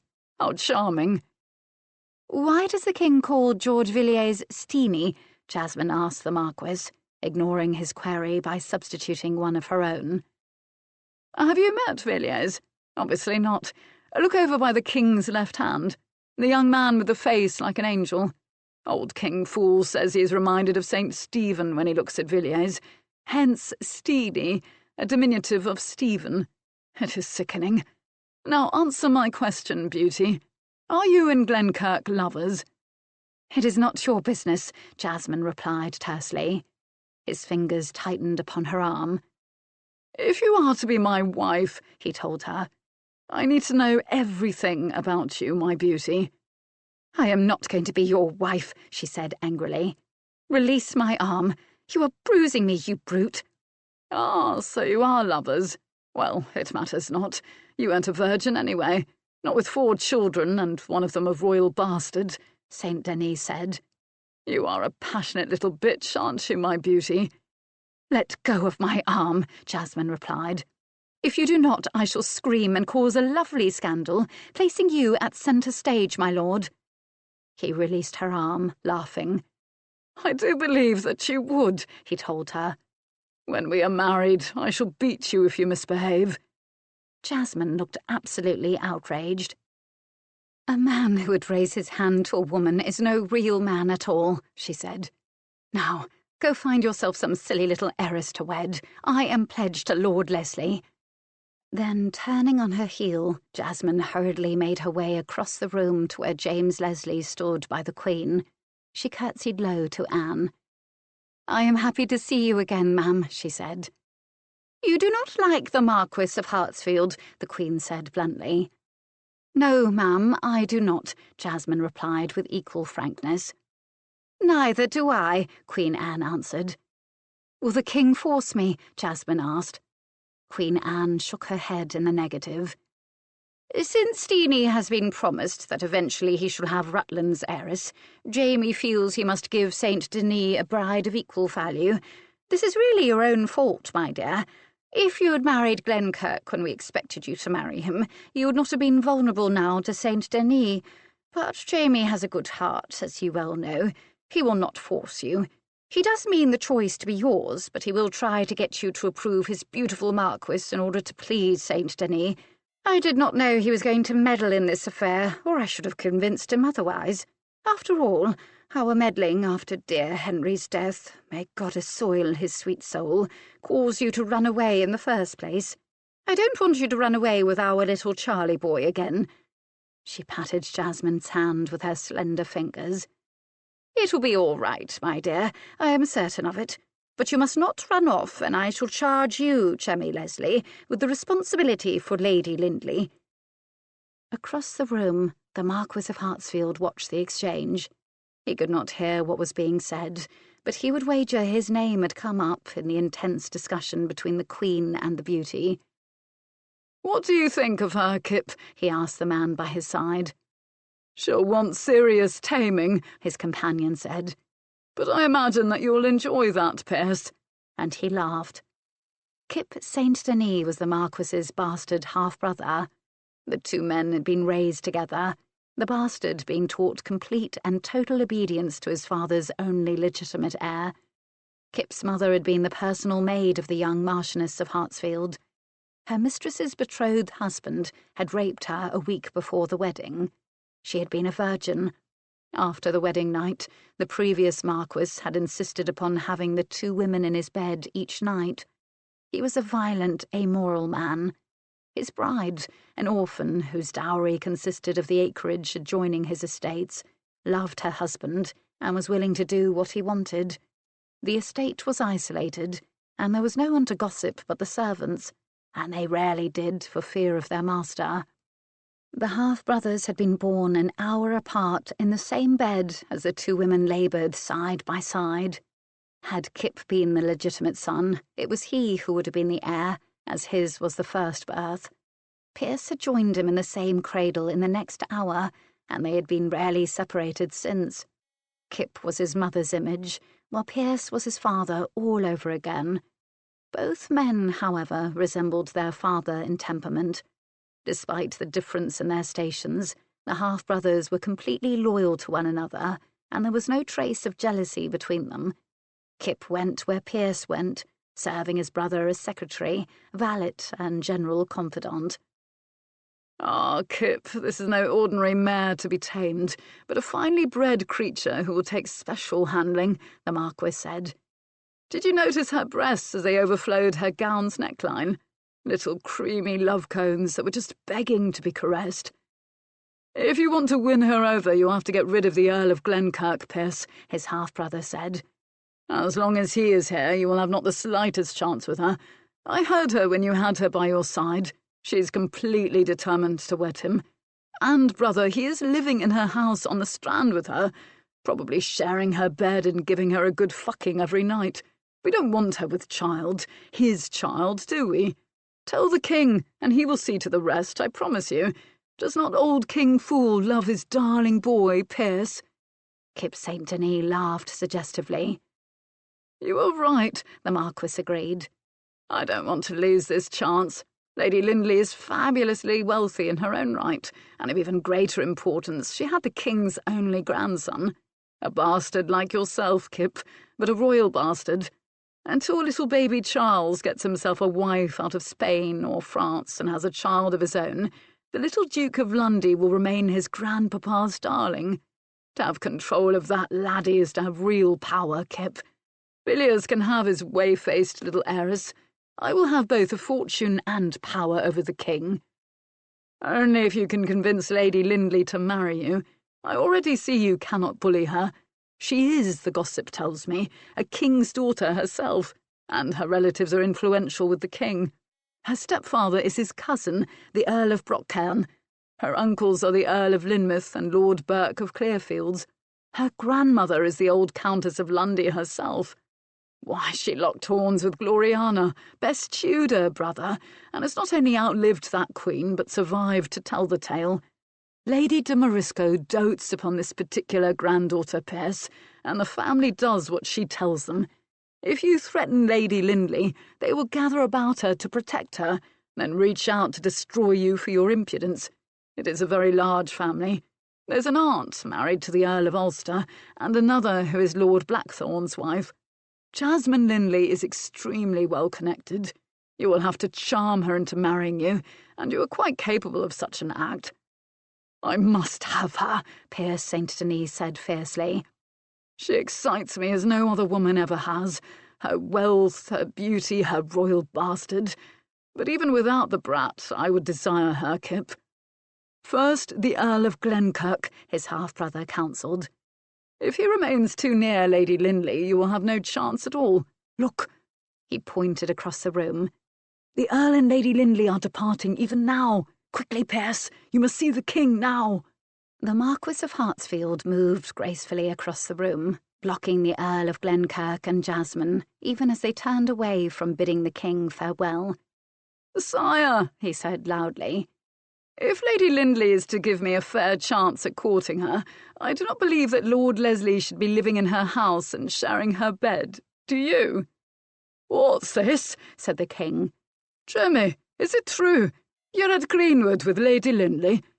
Aye, my lord, the Earl of Glenkirk said tersely, casting an angry glance at the Marquis of Hartsfield. No, Jemmy, we cannot hear that, the king replied. Sire, he may be my guest, the Earl of Lynmouth said, coming forward and bowing low. Jemmy and I are old friends. Excellent, said the king. You'll stay with Robin Southwood, Jemmy, eh? 'Tis a fair solution, is it nae? The Earl of Glenkirk bowed to his king. I will, of course, escort Jasmine home, he told James Stewart. And I shall come too, the Earl of Lynmouth said. And we'll get you settled at Lynmouth House. His look warned both his niece and Lord Leslie to silence.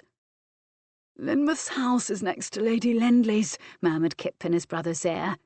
Is that not a little too near? If I speak further, I shall appear to whine, the Marquis said low. I will not debase myself with any further puling complaint. My lord, Jasmine said to St. Denis as they departed the room, you are wasting your time and will make a fool of yourself. Let matters rest as they are. The king will find you an heiress of your own if you ask him prettily, and I am certain you know how to beg, do you not? She smiled sweetly at him as his handsome features darkened in anger. But then Pierce Saint Denis laughed, sweeping the ire from his handsome face. "Ah, madame, you but fascinate me with every word. I do not believe anyone has ever been able to infuriate me as you do. I shall not give up my pursuit of you. You are much too intriguing, and I vow I shall win you from Glenkirk." "Never," Jasmine said vehemently.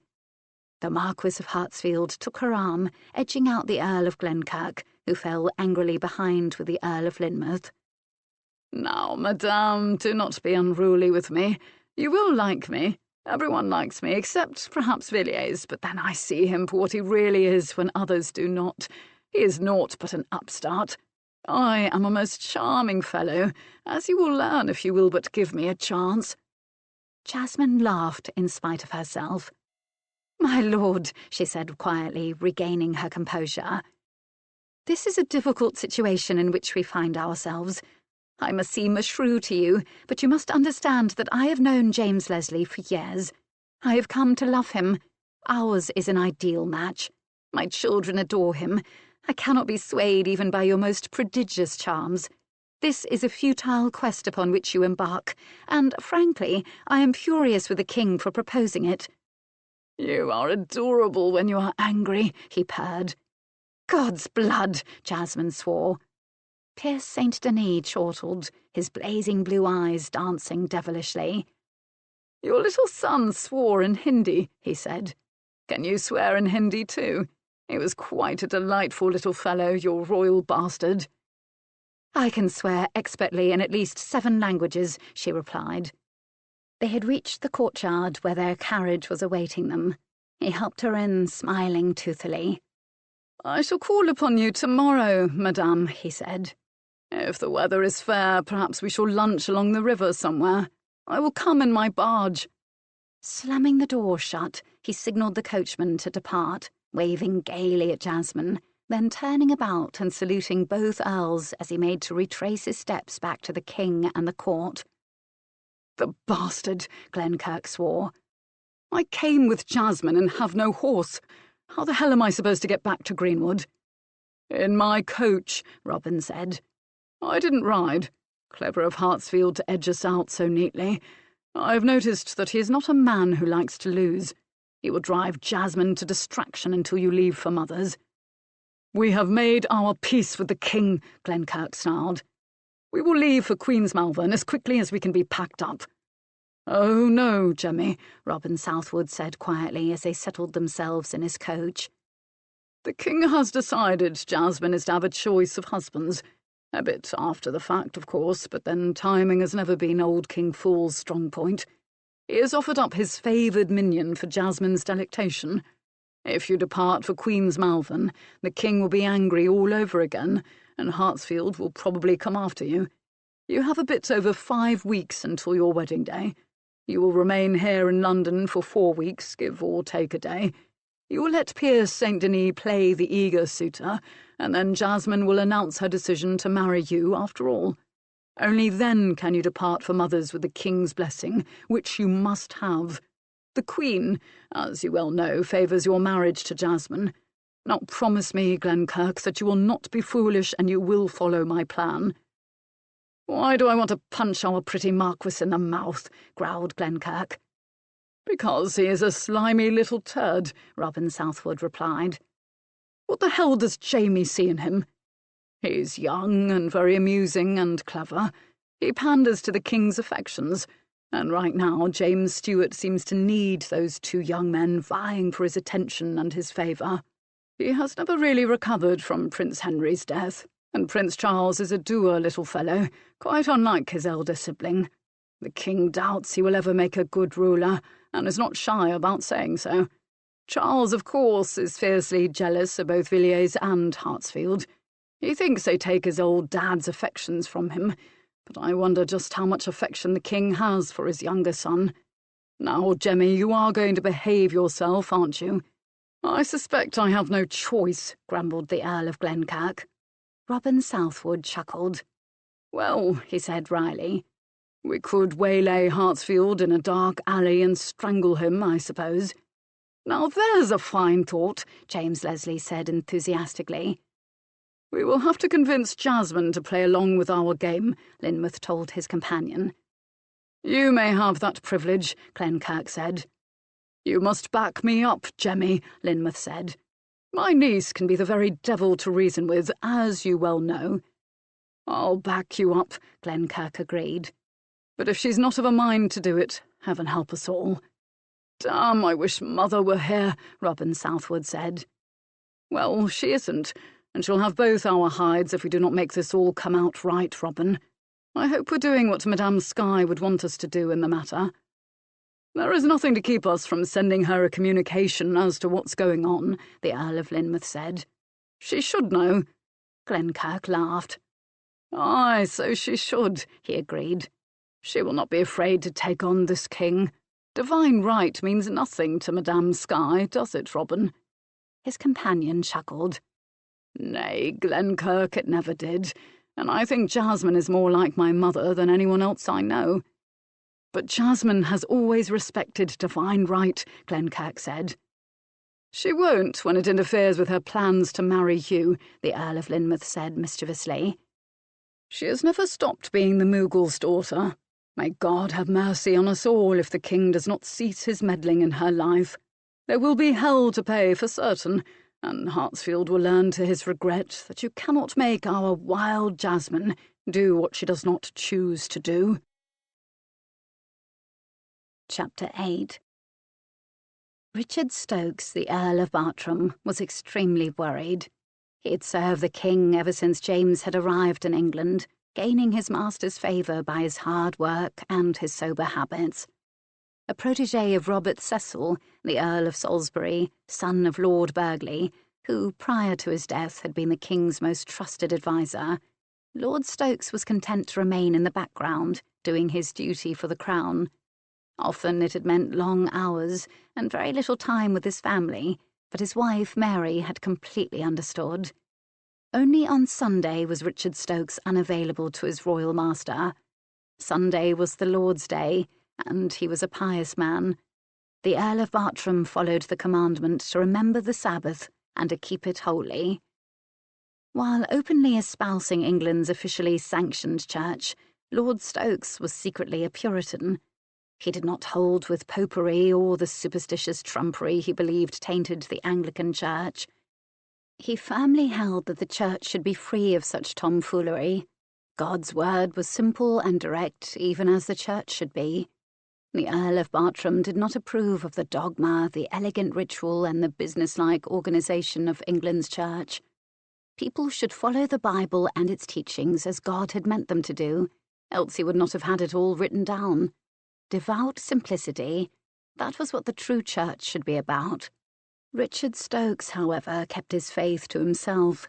Faith, he believed, was a very personal and a private thing. He did not like those men who publicly screeched and shouted their creed for all to hear in the market square, demanding that others follow them. Besides, Puritans who noisily trumpeted their beliefs too loudly for all the world to hear could find themselves the centre of intense persecution. Even more than those misguided men and women who persisted in continuing to follow Roman Catholicism.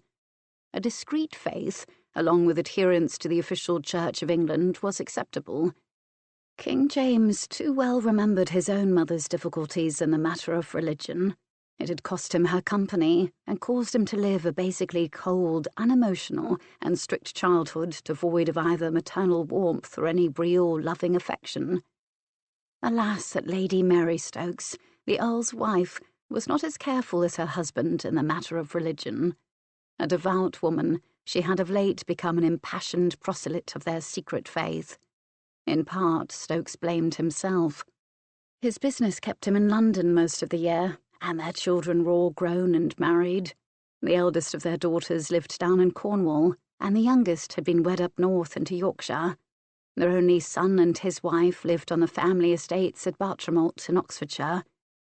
In service to the king from dawn until midnight most days, the Earl understood how his wife, with nothing else to do, could become more deeply involved in their faith. Mary was a woman of high morals who did not believe in the frivolity exhibited by the royal lifestyle. She had no friends at court, and without her family she was lonely. Now she had suddenly devoted herself passionately to religion, certainly a worthwhile pursuit for a woman, but unfortunately his wife's enthusiastic zeal had come to the ears of the king. How this had happened, the Earl of Bartram could never learn, but James Stuart was not pleased by the knowledge. "I dinna hold with the Calvinist, Dickie," he said to the Earl, having called him into his royal presence late one afternoon. "Were ye aware of your wifey's nonconformism? The Calvinists dinna respect my divine rights, Dickie. You'll hae to beat Lady Mary and turn her from her heresy," James Stuart concluded. He turned to his two companions. "Is that not right, my sweet laddies?" Then he smiled at them. "With our children gone to their own homes, I fear my good lady is bored, your majesty," the Earl said. "Mary means no harm." "She does not come to court," the king observed.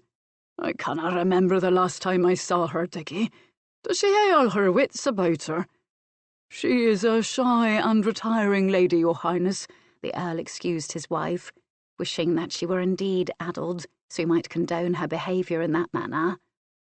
"Nay, so timid, Dickie, that she could nae stand outside of Westminster, handing out seditious tracts condemning our good church," the king said grimly. The Earl of Bartram paled. "What?" he managed to say. Mary had to have lost her wits to have done such a foolhardy thing. "Are you losing your hearing then, Dickie?" The king did not look pleased at all. "I shall certainly remonstrate with my wife," he began, but he was cut short by the Marquis of Hartsfield. "Remonstrate, Stokes?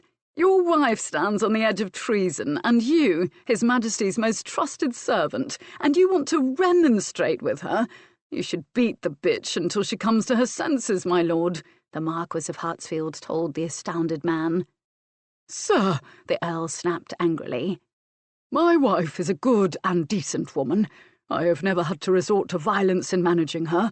She is a lady of reason. Since you have no wife, you are hardly an expert on the matter of spouses." "Do you hold with her treason, then?" the Marquis said slyly. "What treason?" the Earl demanded, angered further and drawn into indiscretion. "Where is there any treason in preferring a simpler form of worship, my Lord Saint Denis? Did not the old Queen herself say that there is but one Lord Jesus Christ, and the rest is all trifles?" "You are familiar, then, with this Puritanism?" Saint Denis goaded the Earl of Bartram further. "I am a member of England's church," the Earl said tersely, suddenly aware of the danger into which he was being so cleverly drawn. "But your wifey would appear not to be," the king noted. "Were you aware of her heresy, Dickie?" James Stuart's amber eyes peered sharply at the Earl. The Marquis of Hartsfield smiled toothily at the Earl from just beyond the king's shoulder. Young Villiers, the king's other companion, however, looked just a trifle sympathetic toward the embattled Lord Styx. "Women are apt to be fickle, my lord," George Villiers murmured softly. "Has not our good Queen gone round about you on occasion to obtain her own way?" He chuckled good-naturedly. "This matter has obviously caught Lord Stokes unawares. Allow him the latitude to straighten it out privately within his own house. As our good Pierce has observed, the Earl is and has always been your most loyal servant, sire." The king turned and bestowed a loving smile upon the young man. "Ah, Steenie, you have such a good heart, does he nae, Pierce?" "Aye, your majesty," the Marquis of Hartsfield answered sourly, forcing a smile. He didn't like Richard Stokes with his pious and hard-working ways. Stokes kept a tight rein on the king's expenditures and had recently convinced James not to bestow a small crown property near the Marquis's estates upon Pierce Saint Denis, who had long coveted it. For that he would repay the Earl of Bartram in kind when he got the chance, and he had almost succeeded this day, had it not been for clever George Villiers and his faux sweetness. Villiers was as sweet as a rabid rat, had the truth been known, but he was a canny and resourceful fellow, damn him. "Very well, Dickie, go home, and tell your lady I will hear no more of her wickedness and revolutionary ways," the king said, dismissing the Earl of Bartram, but not giving him the royal hand to kiss. Richard Stokes bowed, throwing young George Villiers a grateful look and backing from the king's privy chamber. He now owed Villiers a favour, he knew, and he wondered what would be asked of him. Still, he was relieved to have escaped so easily. Obviously, he'd made an enemy of the Marquis when the royal property he desired was denied him. Still, Lord Stokes thought, it was in the king's best interests he was working, and it had not been in James Stuart's best interests to lose the income from that property. Old Queen Bess had left the royal treasury full, but James, with his over-generous ways, was fast emptying it, not to mention the Queen's outrageous extravagances. Since Robert Cecil's death, no one had really been able to keep the court's greed in check. The Earl of Bartram hurried from Whitehall Palace, calling for his coach as he entered the open courtyard. It was quickly brought, and the Earl instructed his driver. "Home, Simmons, and take the fastest route."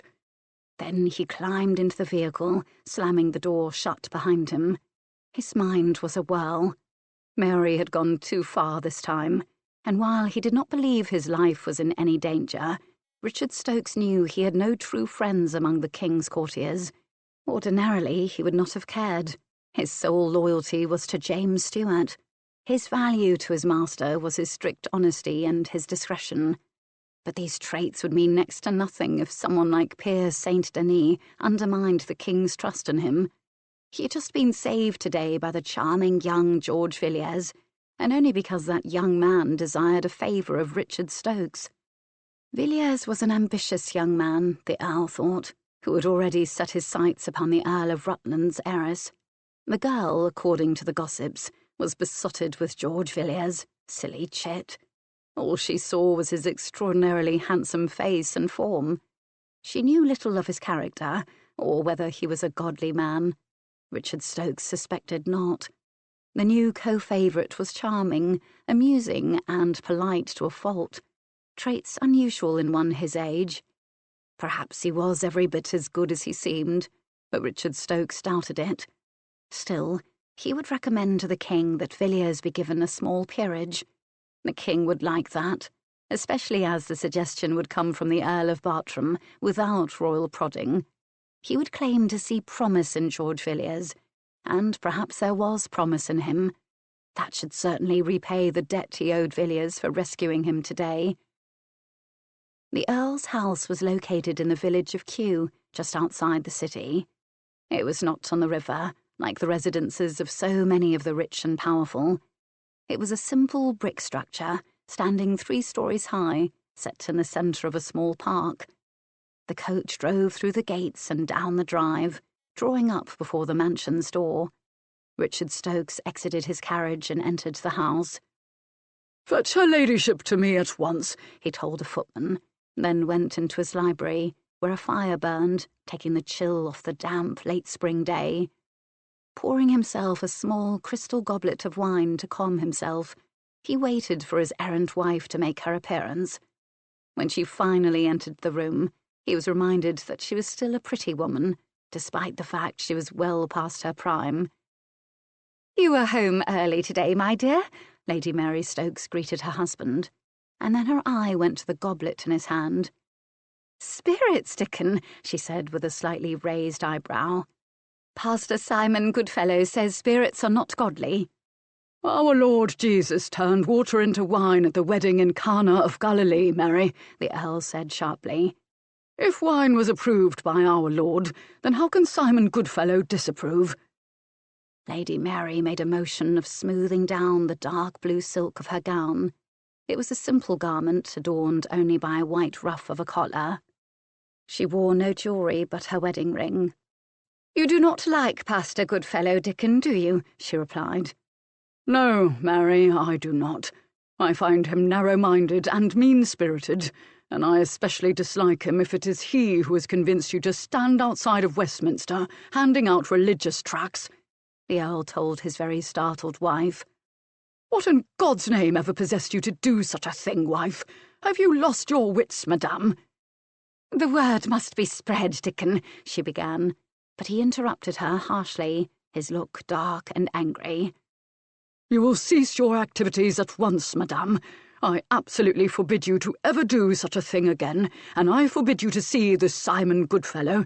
He is a dangerous man, and will come to a bad end. But, Dickon— The king is aware of your activities, madame. He considers them treasonous heresy. I have been in the royal service 20 years, and I came close to losing my place today because of you, madame. Only the intervention of that fawning puppy, George Villiers, saved me. Now I will owe him a service in return. If I owe a boon to people like Villiers, madame, I lose my authority and my usefulness to the king. How did you dare to involve yourself in such seditious activity? The Earl demanded of his wife. Oh, Dickon, she replied, genuinely distressed. I did not mean to cause you any trouble. I just want to spread our faith to others, for I love our Lord and would have his church free of all popery. Do you not desire that too?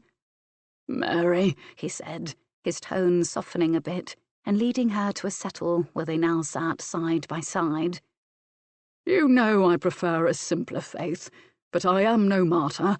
I can practice that faith quietly, thus satisfying my own conscience while appearing to follow the letter of the king's law. There is currently but one sanctioned church in England, and as loyal subjects of James Stuart, we must give the outward appearance of being devout members of that church. How can I influence the king to moderate his stand in small ways toward the Puritans if I do not have his ear? I have forever been a loyal servant of England's monarch, as you well know, beginning my service in the reign of Queen Bess. Your foolishness has today almost cost me the trust and respect I have built up over those years. The Marquis of Hartsfield is my enemy, because I convinced the king not to give him Summerfield. Today he attempted to pull me down, merely to gain his vengeance on me. He cares not for England or even for the king. He but seeks to advance himself in any manner he can, even pandering to a lonely and sad old man if he must. I have said more to you than I should have, but you will be discreet, I know, as you always are regarding our private conversations. Now promise me, my dear, no more proselytizing. Oh, Dickon, I am so sorry. I did not realize what I was doing. I so wanted to help our dear lord, Lady Mary told her husband. My dear, he said soothingly, you are only a woman. You could not understand the seriousness of your actions.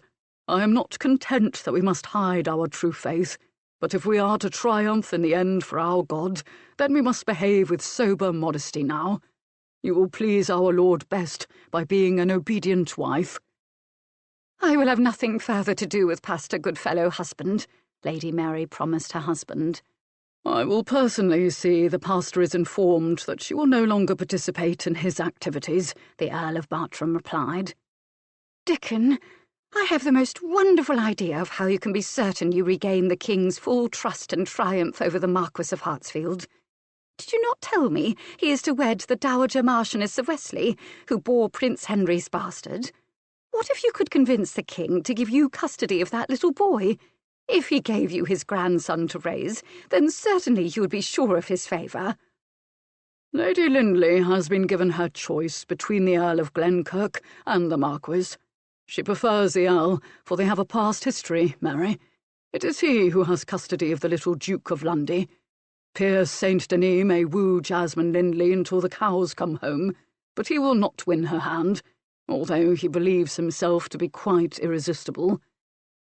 But if the king were to believe that the Marquis would be offended by Lady Lindley's choosing the Earl, he might want to give him a consolation of sorts, and custody of this little Duke would surely be a fine prize. However, you might convince His Majesty that by giving the lad to a third and neutral party, he would be less likely to offend anyone. And of course the Marquis would have to have something, perhaps Summerfield, which he has sought all along. The Earl of Bartram thought for several long moments. His wife's idea was a very clever one indeed. The boy, of course, would have an income of his own, which by rights would come to his guardian. Other than ordinary expenses, Richard Stokes thought, I could return the balance of his income into the king's treasury, thereby offsetting the loss of Summerfield.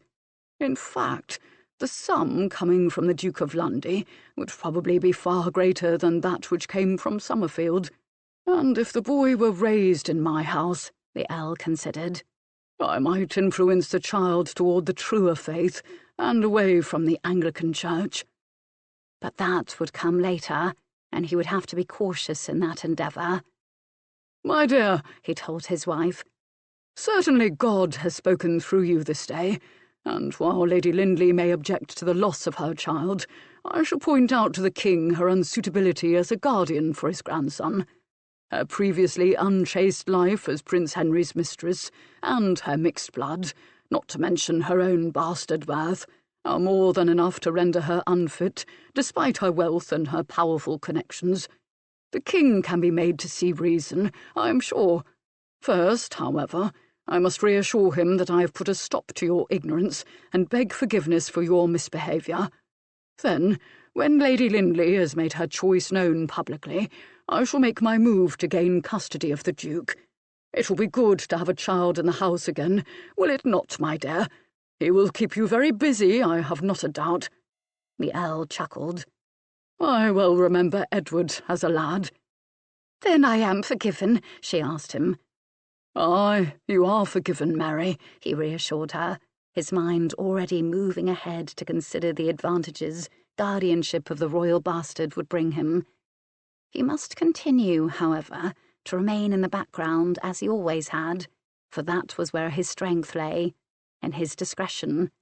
He chuckled to himself, considering the obvious endeavour at revenge the Marquis had attempted today.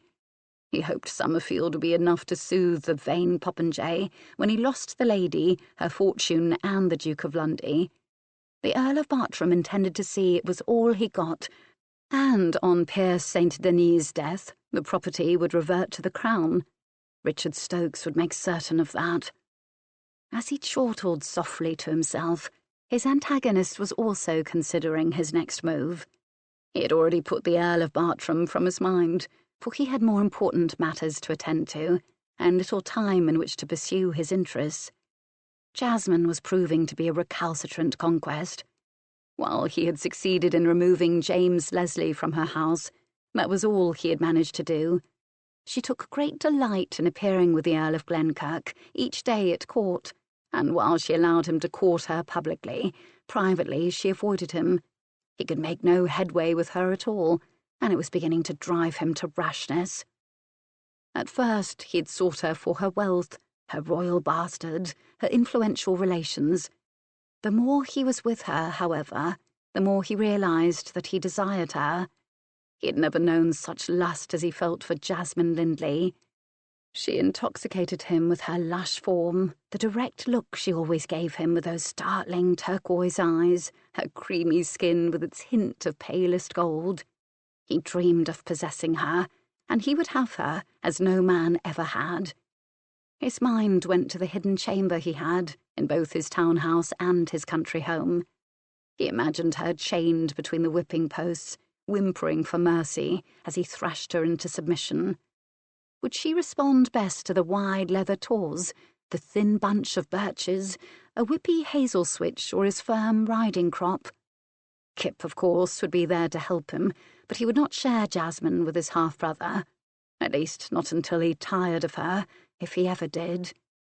He considered that Jasmine, being a strong-minded woman, might also enjoy giving punishment as well as receiving it. If she did, he would teach her how to use the tawse and the rod. There was a definite art to it. One did not simply hack away at one's victim. The art of domination should be done with a mixture of sternness and tenderness. There was, the Marquis of Hartsfield had discovered, pleasure in pain, although he knew that not everyone saw it his way. There were those who considered such things taboo and wicked. He licked his lips in anticipation of his conquest, and of hers. But now that she had gotten over the shock of being told she had another suitor, Jasmine found the situation extremely amusing, especially as Jemmy had been forced to move in with her Uncle Robin. She would not even allow him to sneak back through the adjoining gardens at night to share her bed. "Only if I may entertain Pierce St. Denis in the same manner," she teased the Earl of Glenkirk. But Glenkirk was not to be baited. "If you would like," he told her mischievously. "It will be the last opportunity you have to take a lover, madame, for once we are married I shall serve all your needs quite well, I promise you. You will have no need for another man in your life, except for our sons." He took her hand in his, and, turning the palm over, raised it to his lips to kiss. "Do not tempt me, Jemmy," she murmured, withdrawing her hand. "Are you tempted?" he demanded, feeling a slight sting of jealousy. Surely she wouldn't. They had pledged themselves. Well, Jasmine considered. He is outrageously handsome. I cannot help being curious as to what lies behind the charm. "I've heard some rather unsavoury rumours," the Earl of Glenkirk replied stiffly. "From former lovers of Saint Denis." "Oh, what kind of rumours?" Jasmine was fascinated. "They are not the kind of things I want to repeat to you," he told her. "Let us just say he is deviant in his passion, Jasmine." "Glenkirk," she said, laughing. "I am twice married, not some swooning virgin. Does he enjoy entering a woman's portal of Sodom, or is he one of those pitiful creatures who must give pain in order to feel passion? Tell me this instant, or I shall ask him myself." "You would," he accused, and he laughed all the more. "Oh, very well, you vixen. It is the latter. He likes to whip his lovers, and he shares them with that villainous half-brother of his." "I thought him more self-assured than that," Jasmine replied thoughtfully, her laughter stilled for the moment. "How sad that he cannot obtain pleasure except by giving pain." "Then you will continue to keep him at bay, madame," the Earl said. "Perhaps we should end this charade pretense and tell the king we intend to keep our wedding day as we planned in France." "Nay, not yet, Jemmy. The king must believe that I have given his Marquis the benefit of the doubt, and that, having done so, I prefer the choice he so wisely made for me 2 years ago. The Queen is on our side, and will manage the king nicely if I ask her, and so I believe is Villiers, although I think his attempt at friendship stems from the fact he considers my family connections useful to himself." "You are brutally honest in your assessment of Villiers," the Earl noted. "Have you no illusions left, darling Jasmine?" She laughed again. "Few," she told him. "But understand that I hold no grudge against George Villiers for his behaviour. He but seeks to advance himself, and there is nothing wrong with that, really, is there, Jemmy? We all seek something from the people with whom we come in contact in our lives. Youth is filled with enthusiasm, and Villiers is just a trifle obvious. He is not, however, as ingenious as he would like everyone to believe. There is a calculating intelligence in those soulful dark eyes of his that he is not always able to conceal." Now it was Glenkirk's turn to laugh. "You speak as if you were an ancient crone, yet Villiers is little younger than you," he teased her. "He would, I think, be most distressed to learn you have seen through the carefully constructed facade he has erected, and that even the king is not pierced." "We shall not tell him, then," Jasmine said. "And the Marquis of Hartsfield," he persisted. "What about him?" Her look was deceptively docile. "You have not promised me you will keep him at bay," James Leslie reminded her. "Nay, I have not," Jasmine told him. "And I will not. I am not your wife yet, Jemmy, and even when I am quite competent to guide my own behaviour, my lord, without your aid." "No wonder your grandmother drove men to distraction," he grumbled at her. "You are obviously just like her." "Am I?" she drawled at him. "Well, if I am, you'd best beware, my lord of Glenkirk. Madame Skye has outlived all of her husbands and her lovers, and is still going strong." He wanted to laugh at her, but instead her words gave him pause. His mother had been such a woman as Jasmine and Madame Skye. He was used to independent women, but James Leslie did not know if he approved of them. Still, his Isabella had been a meek wife, and while he had been fond of her, she had never excited him or intrigued him as Jasmine did. While his intended bride might be determined to chart her own path through life, The Earl of Glenkirk knew that she would never embarrass him or set herself against him to bring dishonour upon his family's name. She would never take the Marquis as a lover, although she might toy with him out of curiosity and for her own amusement. And he would have to let her, lest he risk losing her forever. "Be careful, darling Jasmine," he said softly to her. She turned a dazzling smile upon him. "I will," she responded. Then she took pity upon him. "Saint Denis is like a beautiful snake," she explained. "I am fascinated, but I am not foolish, Jemmy." "He is quite determined to have you," the Earl said. "Then he is the fool," she replied. "The king has plainly said the decision is mine, and I made that decision in France." She leaned forward and brushed his lips with hers. "Go home, my lord. It is late, and I would seek my bed. Besides, poor Kip Saint Denis has been watching the house for hours now, and I am certain is quite exhausted. He will not leave until he is certain you were ensconced at Uncle Robin's for the night. He is a loyal dog to his brother." "Saint Denis is having you watched!" Glenkirk was astounded. "He is very jealous," she chuckled, escorting him to the garden door. "Now kiss me, and let us give him something to report to his brother this night, Jemmy, my love." She slid her arms about him. "Where is he?" the Earl demanded. "In the shadow of the wall that separates Greenwood from Lynmouth House," she told him. "No, do not look. As long as he believes himself concealed, I know just where to find him. If you look, he will know we know where he is, and will seek another hiding place I may not so easily discover." She gazed up at him seductively. "Don't you want to kiss me, Glenkirk? Saint Denis would kill to kiss me," she taunted him. Teasingly, he nibbled at her lips. "You are ripe for bedding, madame," he murmured against her mouth. Then he kissed her a hard, swift kiss, before turning on his heel without another word and leaving her. Her hand went to her mouth. It felt bruised with his fierce kiss. She watched him depart, moving quickly down the lawn and across the garden and through the almost concealed door in the ivy. She remained for a moment after he was gone, her legs jelly, a growing ache in her nether regions. Since he had moved to her uncle's, they had not made love even once. She realized now that she missed their shared passion just as much as he missed it. Damn the king. Damn Pierre Saint-Denis. Damn everyone who stood in their way. It was over a month until their wedding day. Unless they could find a stolen moment before then, they would have to wait to be together once again.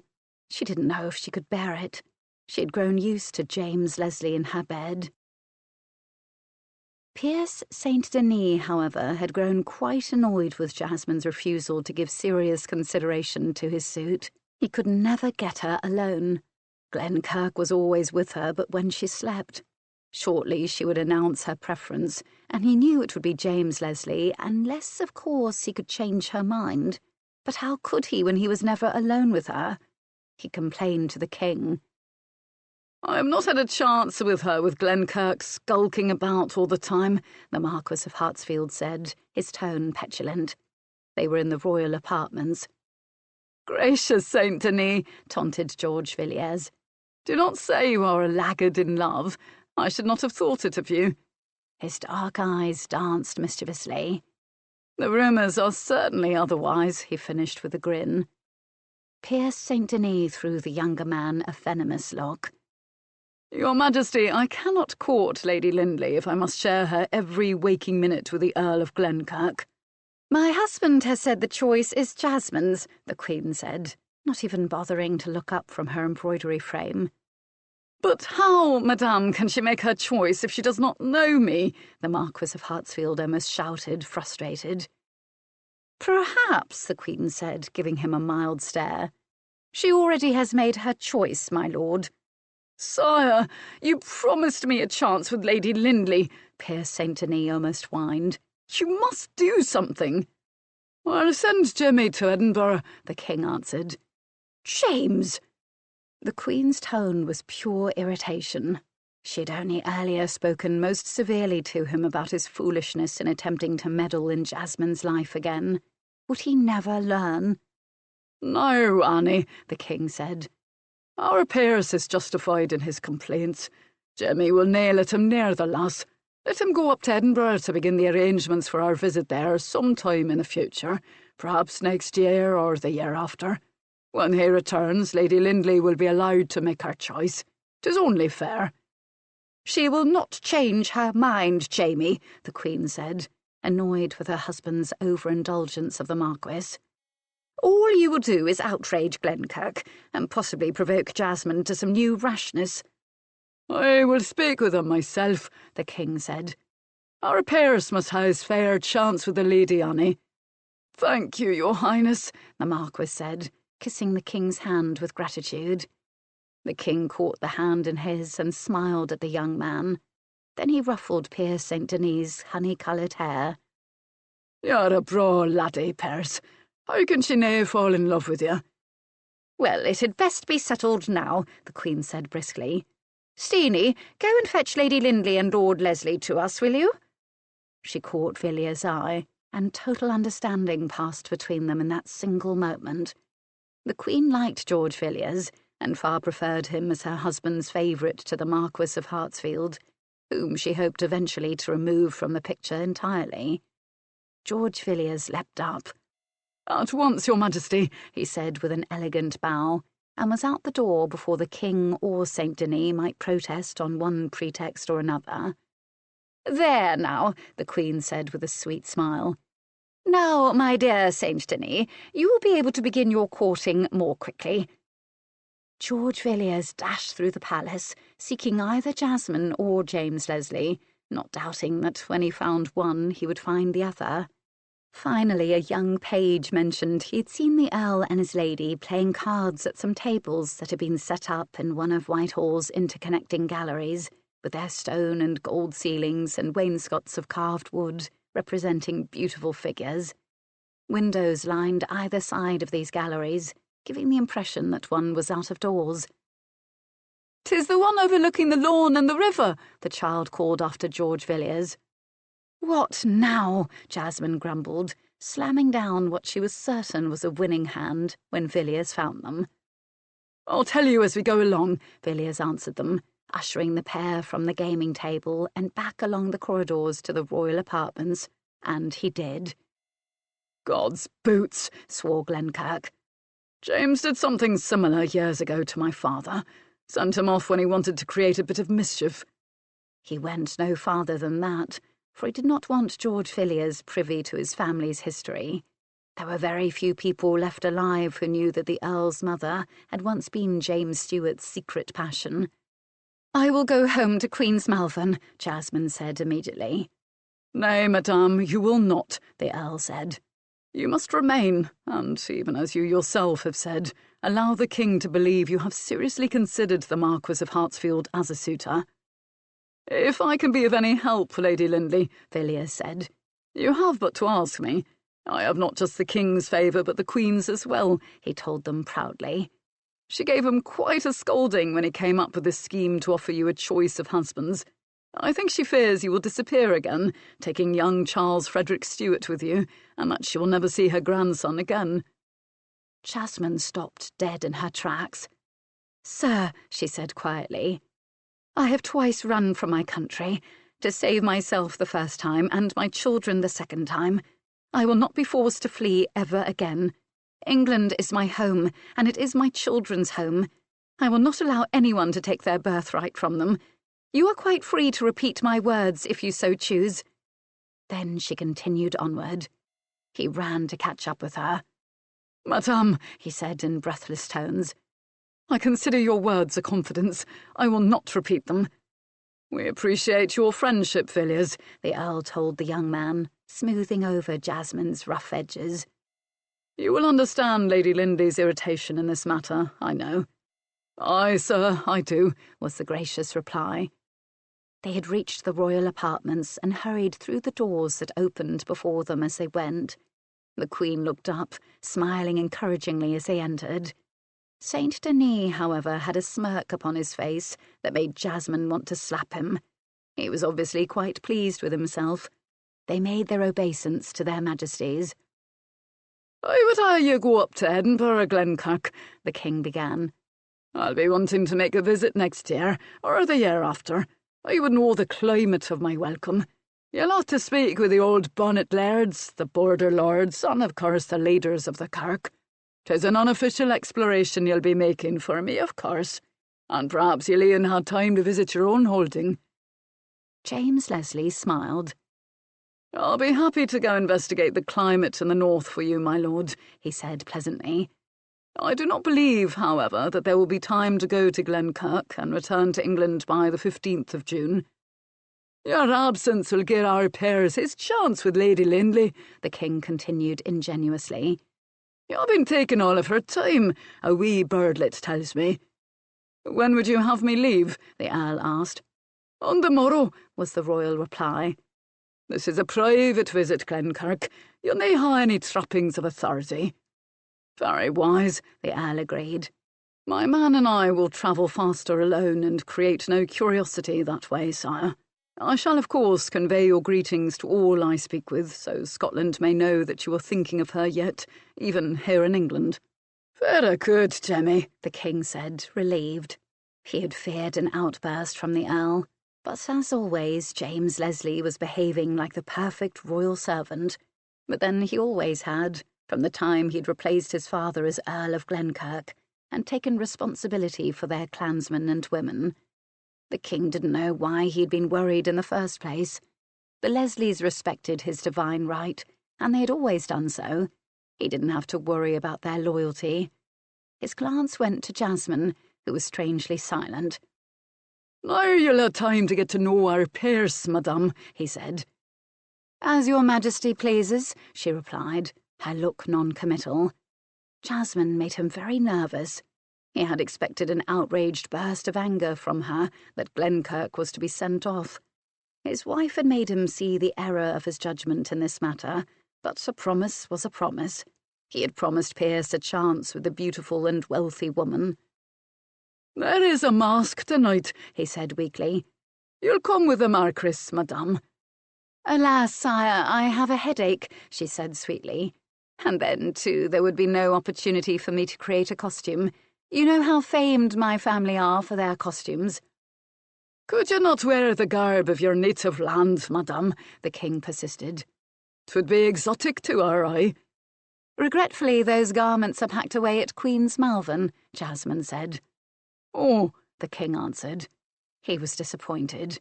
He well remembered Jasmine's appearance in a diamond-encrusted garment some years earlier.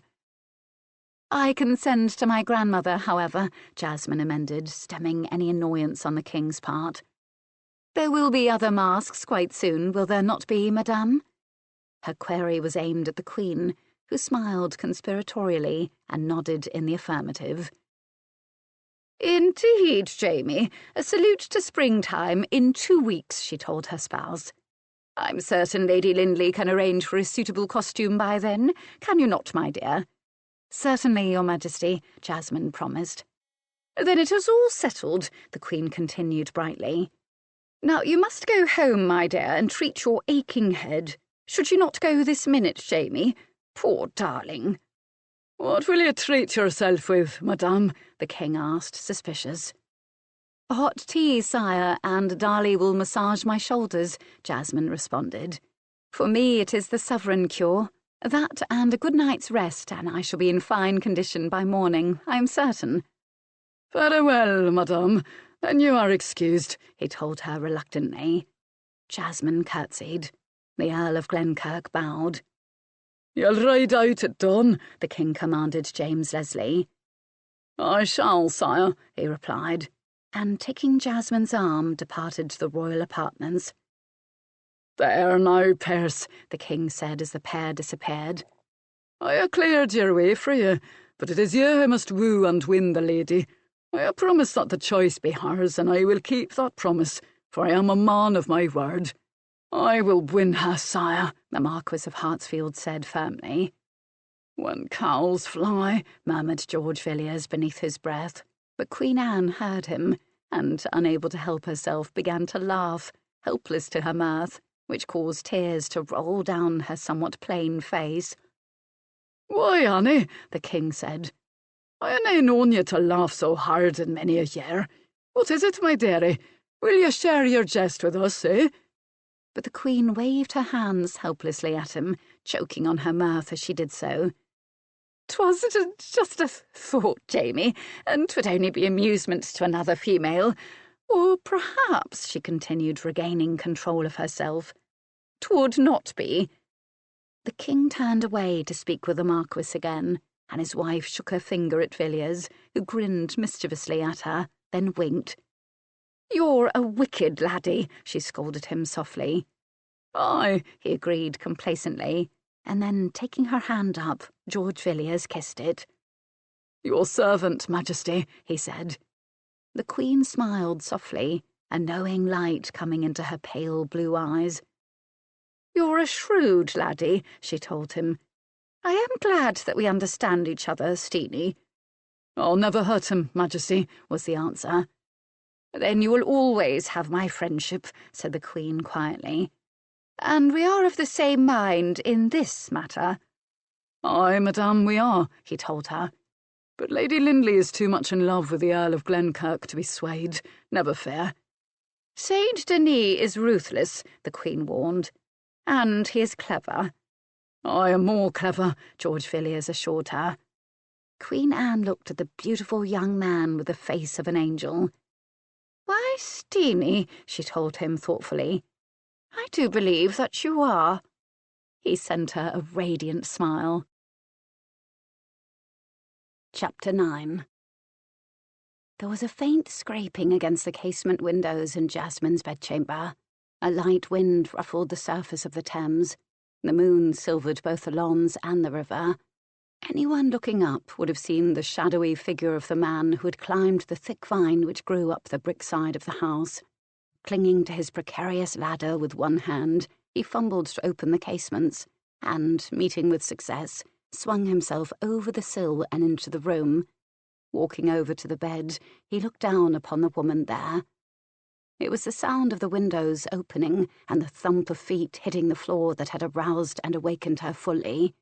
Jasmine opened her eyes. "Jemmy," she said, recognizing the silhouette looming over her. "Are you mad?" "Aye," he told her. "Mad for you, darling Jasmine." Sitting on the edge of the bed, he pulled his boots off, then, standing, began to remove his clothing. "Did you think I would go off to Edinburgh for the next month without coming to say a proper goodbye?" He slid naked beneath the sheets with her, taking her into his arms. "But what of Kip St. Denis, my faithful watchdog?" she demanded. "He will go running to his brother, and then the Marquis will complain to the king, and then heaven only knows what will happen," she fretted. "Kip has gone home. I simply outwaited him. I then followed him back to his brother's house to make certain. Turnabout is fair play, after all, is it not, darling Jasmine?" He nuzzled her ear, inhaling the warm fragrance of her. "I even watched the lights go out all over St. Denis' house." He nibbled upon a perfectly shaped earlobe. "Only then did I come to you." "Oh, Jemmy," she sighed, pressing her body against his. "I have been wild with longing for you, and now you are to leave me." "But not until the morning, sweetheart. We have a few hours until then, and I intend that we make the most of them. It has been hellish not sharing your bed. I ache to have you as my wife." "Promise me we will never have to come to court or involve ourselves with the Stuarts ever again," she said fiercely. "I do not like having my life manipulated by others, Jemmy. We will live in your highlands forever, if we must, to escape the royal meddling. I know the king does not like his native land, and so is unlikely to chase after us." He kissed her mouth in a leisurely fashion, tasting the familiar sweetness of her, his big hand cupping the back of her head. "We Scots are a contentious people, Jasmine. We are just as apt to murder our kings as obey them. Our lords, great and small, are an unruly lot. Jamie was always afraid of them, and rightly so, I think. If we live in Scotland, you will learn 'tis a turbulent and tumultuous land to which I brought you, darling Jasmine. You will find, like your mother, that you will want some time in England each year. Our climate is unique, you'll discover. Autumn is our best season." His hand slipped from her head to smooth down the length of her back, caressing her buttocks. She purred with contentment, twisting herself about and drawing his dark head down into the shadowed veil between her breasts.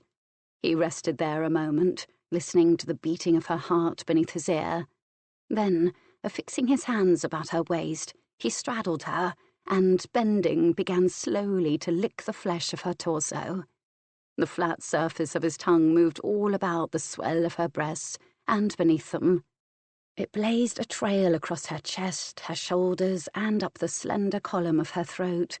Then, his head moving swiftly like a darting butterfly, he blew back the wetness, finally fastening his mouth about one of her nipples, which he at first suckled and then gently bit. "Beast," she murmured, and, raising her head up, nipped hard upon his muscled shoulder, her teeth dangerously close to drawing blood. "Little bitch," he groaned, his hands pinioning her down hard. Then he transferred his attentions to her other nipple, his fingers kneading the tender flesh of the first breast as he drew hard on the second. He half released her so that he might push his hand between her silk thighs, his fingers seeking. "Jesu, you're a hot little bitch. Wet and hot and very ready, darling Jasmine." She easily broke his light hold on her, her arms sliding about him. Her hands gently stroked him as she whispered hotly in his ear. "Fuck me now, Jemmy. I will die if you do not." "Not yet," he insisted. "I've barely begun to delight myself with your ripeness, sweetheart." A single finger found what it sought, and he began to tease at her most vulnerable spot, flicking the digit back and forth over the sensitive flesh, feeling it swell beneath the tender torture until she was gasping with pleasure. Her fingers dug into his shoulders. "Bastard!" she hissed at him. "I want you! I want you!" He laughed happily. "In time, darling Jasmine," he promised her, and then began to kiss her, even as he pushed 2 fingers deeply into her sheath, moving them quickly back and forth until she drenched them with her love dew. "There, sweeting, that should take the edge off your hunger," he told her. "I hate you," she half sobbed weakly, but he had eased her longing, and they both knew it. "And I'm wild for you," he teased her. His lips met hers again, rendering her dizzy with the sweetness. "Each night I'm away from you, I will remember tonight and all the other nights we have lain together, making love to one another. I will count the days until we are married, and you are mine forever, Jasmine." He kissed her lips once more, and then her closed eyelids, the tip of her nose, her determined little chin. "Tell me you will hunger for me as much those long weeks we are apart." "Yes, damn you," she managed to gasp. What was happening to her? Usually she was equally in control of their lovemaking, but tonight he had taken firm charge, and she found she was utterly content to allow it. She wanted him to take her roughly, overwhelm her entirely, make her a slave to his masterful passion. She felt like a very young girl again. Releasing his grip upon her, he slid down the length of her torso, leaving her breasts aching with longing to be touched by him again. Catching up her small, narrow foot in his big hand, he kissed it, suckling lightly upon each toe, his tongue tickling her high arch. His kisses trailed over her narrow ankle, up her shapely calf, across her dimpled knee, and, sweeping over her silken thigh, moved across to her other leg. Then, reversing the process, he worked his way back down to her left foot. Pulling himself back up, he began to nibble lightly once more upon her ripe lips, while her fingers tangled in his dark hair. He nuzzled his face against her navel, rubbing his cheek against the satiny flesh. Every pulse in her body was throbbing with her desire. Lower and lower, he moved along her torso. Her vulva was swollen and already pearlescent with her love juices. He looked at it, smiling to himself when she whimpered first, then swore at him furiously. Spreading her wide, he settled himself between her legs, gazing at her sex, which he revealed to his eyes, opening her nether lips with his thumbs to expose the tumescent core of her sex, throbbing beneath his hot lock. "God," he groaned. "You are so damned beautiful there. "Jemmy, you are killing me," she cried out low. Leaning forward, he licked several times about the coral shell of her, and then, fastening his mouth about the jewel of her sex, he sucked hard on it while her body arced wildly beneath him, almost dislodging him. His hands fastened about her hips, holding her still beneath the sweet assault. Pleasure, such as she had never known, rolled over her in such wild excess that she thought she would surely die. Then, as suddenly as he had offered her this delight, he was mounting her swiftly and fiercely, driving into her very womb, bringing yet another surge of pleasure, so great that she could hear a violent roaring in her ears as her body began to convulse with a powerful orgasm, the like of which she had never known. Her nails clawed at his back, and she moaned wildly. He couldn't get enough of her. Over and over again he thrust into her, unable to cease the furious motion of his loins. He groaned as she wrapped her legs about him, giving him greater access to the exquisite pleasure that their two bodies were capable of generating. Finally, when he thought relief was not attainable, his lance quivered wildly, then burst with such intensity that he thought he would never stop coming, as his love juices poured into her womb, flooding it to overflowing. Exhausted, James Leslie collapsed upon his lover's pillowing bosom, sobbing with relief. "Ah, you exotic witch," he finally managed to say. "You have come near to killing me, and I you." Jasmine managed a small chuckle. "Wasn't it wonderful?" she said, her arms going about him again. "And now I must leave you for a month, more or less," he complained. "Ride quickly," she encouraged him. "I do not know how long I can bear St. Denis' company, and holding him off will be both difficult and irritating. Thank God the Queen is my friend." "If he so much as touches you," Glenkirk growled, lifting his head and staring into her turquoise eyes, "I shall make him this court's first eunuch. I hate the way the randy bastard looks at you, as if he were contemplating a delicious meal." "He'll find himself poisoned if he attempts to take a bite out of me," Jasmine promised him. "I am yours, James Leslie. Body and soul, I am yours. I will have no other man as my husband. Now get off me, you great beast. I need to prepare love cloths so we may begin another sweet round of passion. I have hated being without you, and I need strong memories to last the next month." "You are totally insatiable," he grinned at her. "So are you," she shot back at him. "Prepare the basin," he instructed her. "I'll need those memories too, darling Jasmine." When she awoke, long after sunrise the following morning, James Leslie was gone from her side, and she didn't even know when he had departed. On the pillow where his dark head had lain was a perfect, half-open, blood-red rose.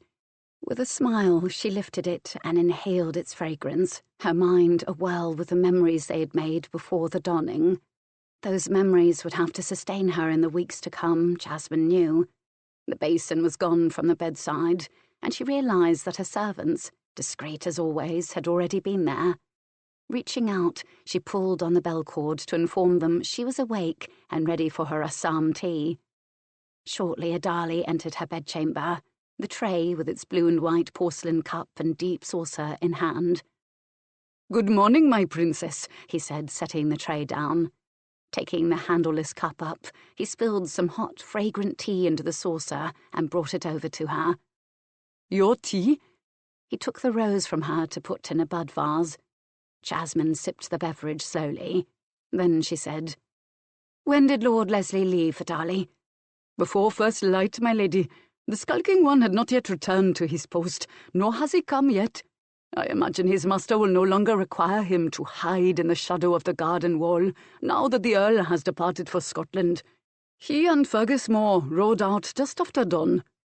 "And now begins the tiresome task of outwitting the Marquis of Hartsfield while I pretend to consider his silly suit," Jasmine grumbled. Adali made a disapproving motion with his mouth.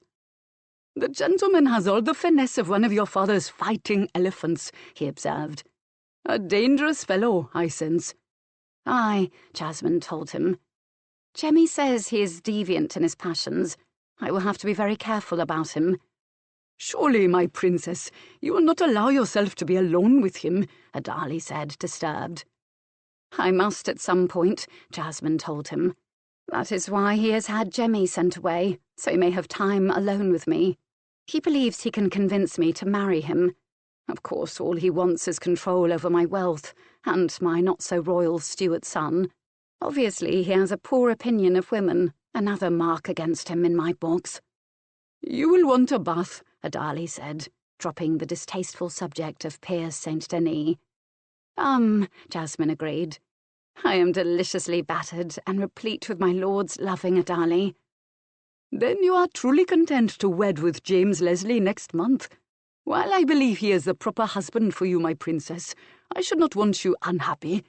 Not I, who love you like a father and have raised you from an infant, Adali said, his brown eyes filled with tender emotion. I am content, Jasmine told him. Thank you, dearest Adali. I would have you know that I love you every bit as much as I loved Akbar, whose royal seed gave me life. He bowed low to her and, unable to say another word, hurried from the room, so overcome with emotion was he. Watching him go, Jasmine smiled. She could not imagine life without Adali by her side. He had always been there, with her and for her. He and her two maidservants. How would they adjust to life in the less civilized climes of Scotland? At least they would all be managing together, as they always had, she considered with a small chuckle. Adali, Toramali, and Rohana could make civilization anywhere. Jasmine was just stepping from her bath when Adali entered her bedchamber, annoyance plainly written all over his light brown face. The Marquis of Hartsfield is here, my lady. Let me send him away for you. He has arrived in a most unseaworthy little bit of a barge, and says he wishes to take you on an outing today. Jasmine burst out laughing. He is attempting to be romantic, Adali, she giggled. I shall go on his picnic, and as we are returning home, I shall develop a cold, which ought to give me a few days' relief from his company. Courting men don't like sickly women. Very well, my lady, Adali said. When will you be ready to go, for he will surely ask me. An hour? 2? Let us make it 2 hours, Adali. As he did not request the pleasure of my company beforehand, he can hardly expect me to be available upon his immediate arrival. Have a footman bring him some wine and biscuits, and then leave him alone to stew in the library. Adali bowed and departed. Dried, powdered, and wrapped in a chamber robe, Jasmine stretched out upon her bed and contemplated what she would wear on this outing. Something girlish and countrified, she said to her maidservants. You have a lavender blue silk gown with a wide lace collar, Rohana suggested. You could wear it with several petticoats and no farthingale, Toramali said. The neckline is very low, however. Jasmine considered, thinking what fun it would be to tease St. Denis with a glimpse of what he could not ever have. She was very proud of her bosom, which, despite her 4 childbirths, was still firm and creamy. Let me see it, she told Rohana. Rohana brought forth the requested garment, laying it out for her mistress to contemplate. The gown was really quite simple. It was ankle length, and its sleeves had slashes, showing a fine, creamy silk beneath. There was no decoration upon the bodice, which would be well covered by the beautiful lace, which formed a draped collar. The waist would be tied with a cream-coloured silk gallant. Yes, Jasmine said.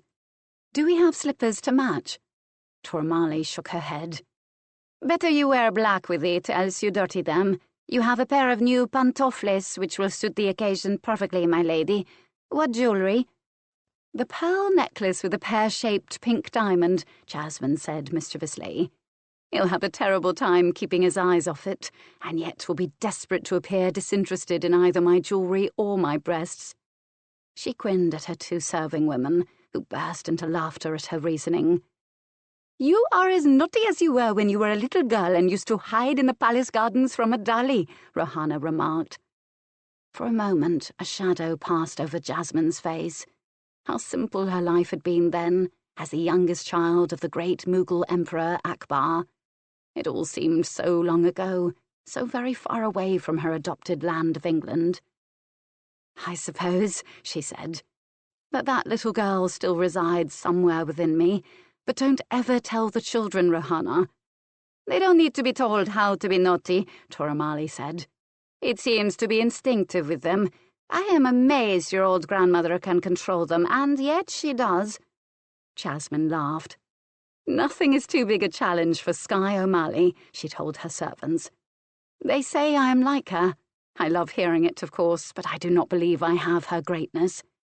You are young yet, my princess, Toromali observed. And you have the blood of conquerors in your veins from your father as well. Exactly 2 hours after the Marquis of Hartsfield had been announced, Jasmine descended the stairs of Greenwood House and entered the library, where he was impatiently awaiting her. She looked dewy fresh and deceptively innocent. Her beauty literally took his breath away. He had to have her. She curtsied to him. "Good day, my lord." He bowed, regaining his composure. Madame, I thought perhaps you would enjoy stopping to lunch somewhere along the river. Adali told me. What a lovely idea, my lord. Shall we go? Jasmine smiled pleasantly. Of course, he replied, hurrying to the door to open it for her. I have a barge waiting. They exited the house and walked down to the river, where, to the Marquis of Hartsfield's surprise, another barge other than his own appeared to be awaiting them, as was Adali, garbed in narrow, long white pants and a long white coat, embroidered in gold thread and pearls that came to just below his knees. About his waist was a gold sash, into which was stuck a jewelled dagger. Upon his greying head, Adali wore a small white turban. Jasmine had not seen him dressed this way in several years. She raised a dark, quizzical eyebrow. Adali bowed to her. "The Marquis's barge was quite unsuitable, my princess," he said calmly. "I sent it away." "But my basket of food was in the barge," Pierce St. Denis protested, astounded by the servant's boldness. "The contents of your basket would not have suited my mistress's palate, my lord. I have replaced your basket with one from our own kitchens," Adali replied, and then he helped Jasmine into her own barge. When the Marquis had entered the vessel and seated himself next to Jasmine, Adali also entered the barge, and, with an imperious wave of his hand, signalled the bargeman to begin rowing. "You are coming with us?" Pierce St. Denis was becoming annoyed. Was he never to be alone with Jasmine? "My mistress does not go off with strange men, my lord," Adali answered the Marquis of Hartsfield. "It is my duty to protect her. Her father, the great Mughal Akbar himself, placed her as an infant into my arms and gave me my instructions. I have never failed my mistress, nor will I ever fail her. I will be her protection until I die." "You are a slave, then?" Adali shook his head in the negative. "I am a free man, my lord," he said stonily, his tone indicating his disapproval of someone who did not recognize either his authority or his social standing. "I mean your mistress no harm, Adali," Pierce St. Denis said in a conciliatory voice, attempting to use his great charm on Adali. "Certainly you must understand that." "My mistress is a lady of rank, wealth, and extraordinary beauty, my lord. I am sure your intentions toward her are honourable. Nonetheless, it is my duty to be with her until she is remarried and put into the care of her husband. Then I will run her household even as I do now. I will continue to see to her safety and that of her children." He did not smile. His attitude was an implacable one. "Do not allow my presence to disturb you. I see and hear all, but report nothing publicly." Then, turning his back to them, he remained standing outside the barge's open cabin door. "I am surprised that you allow a servant to speak to anyone like that," the Marquis grumbled irritably. Adali's bearing was very formidable. How the hell could he overwhelm Jasmine with passion if that damned creature was always there?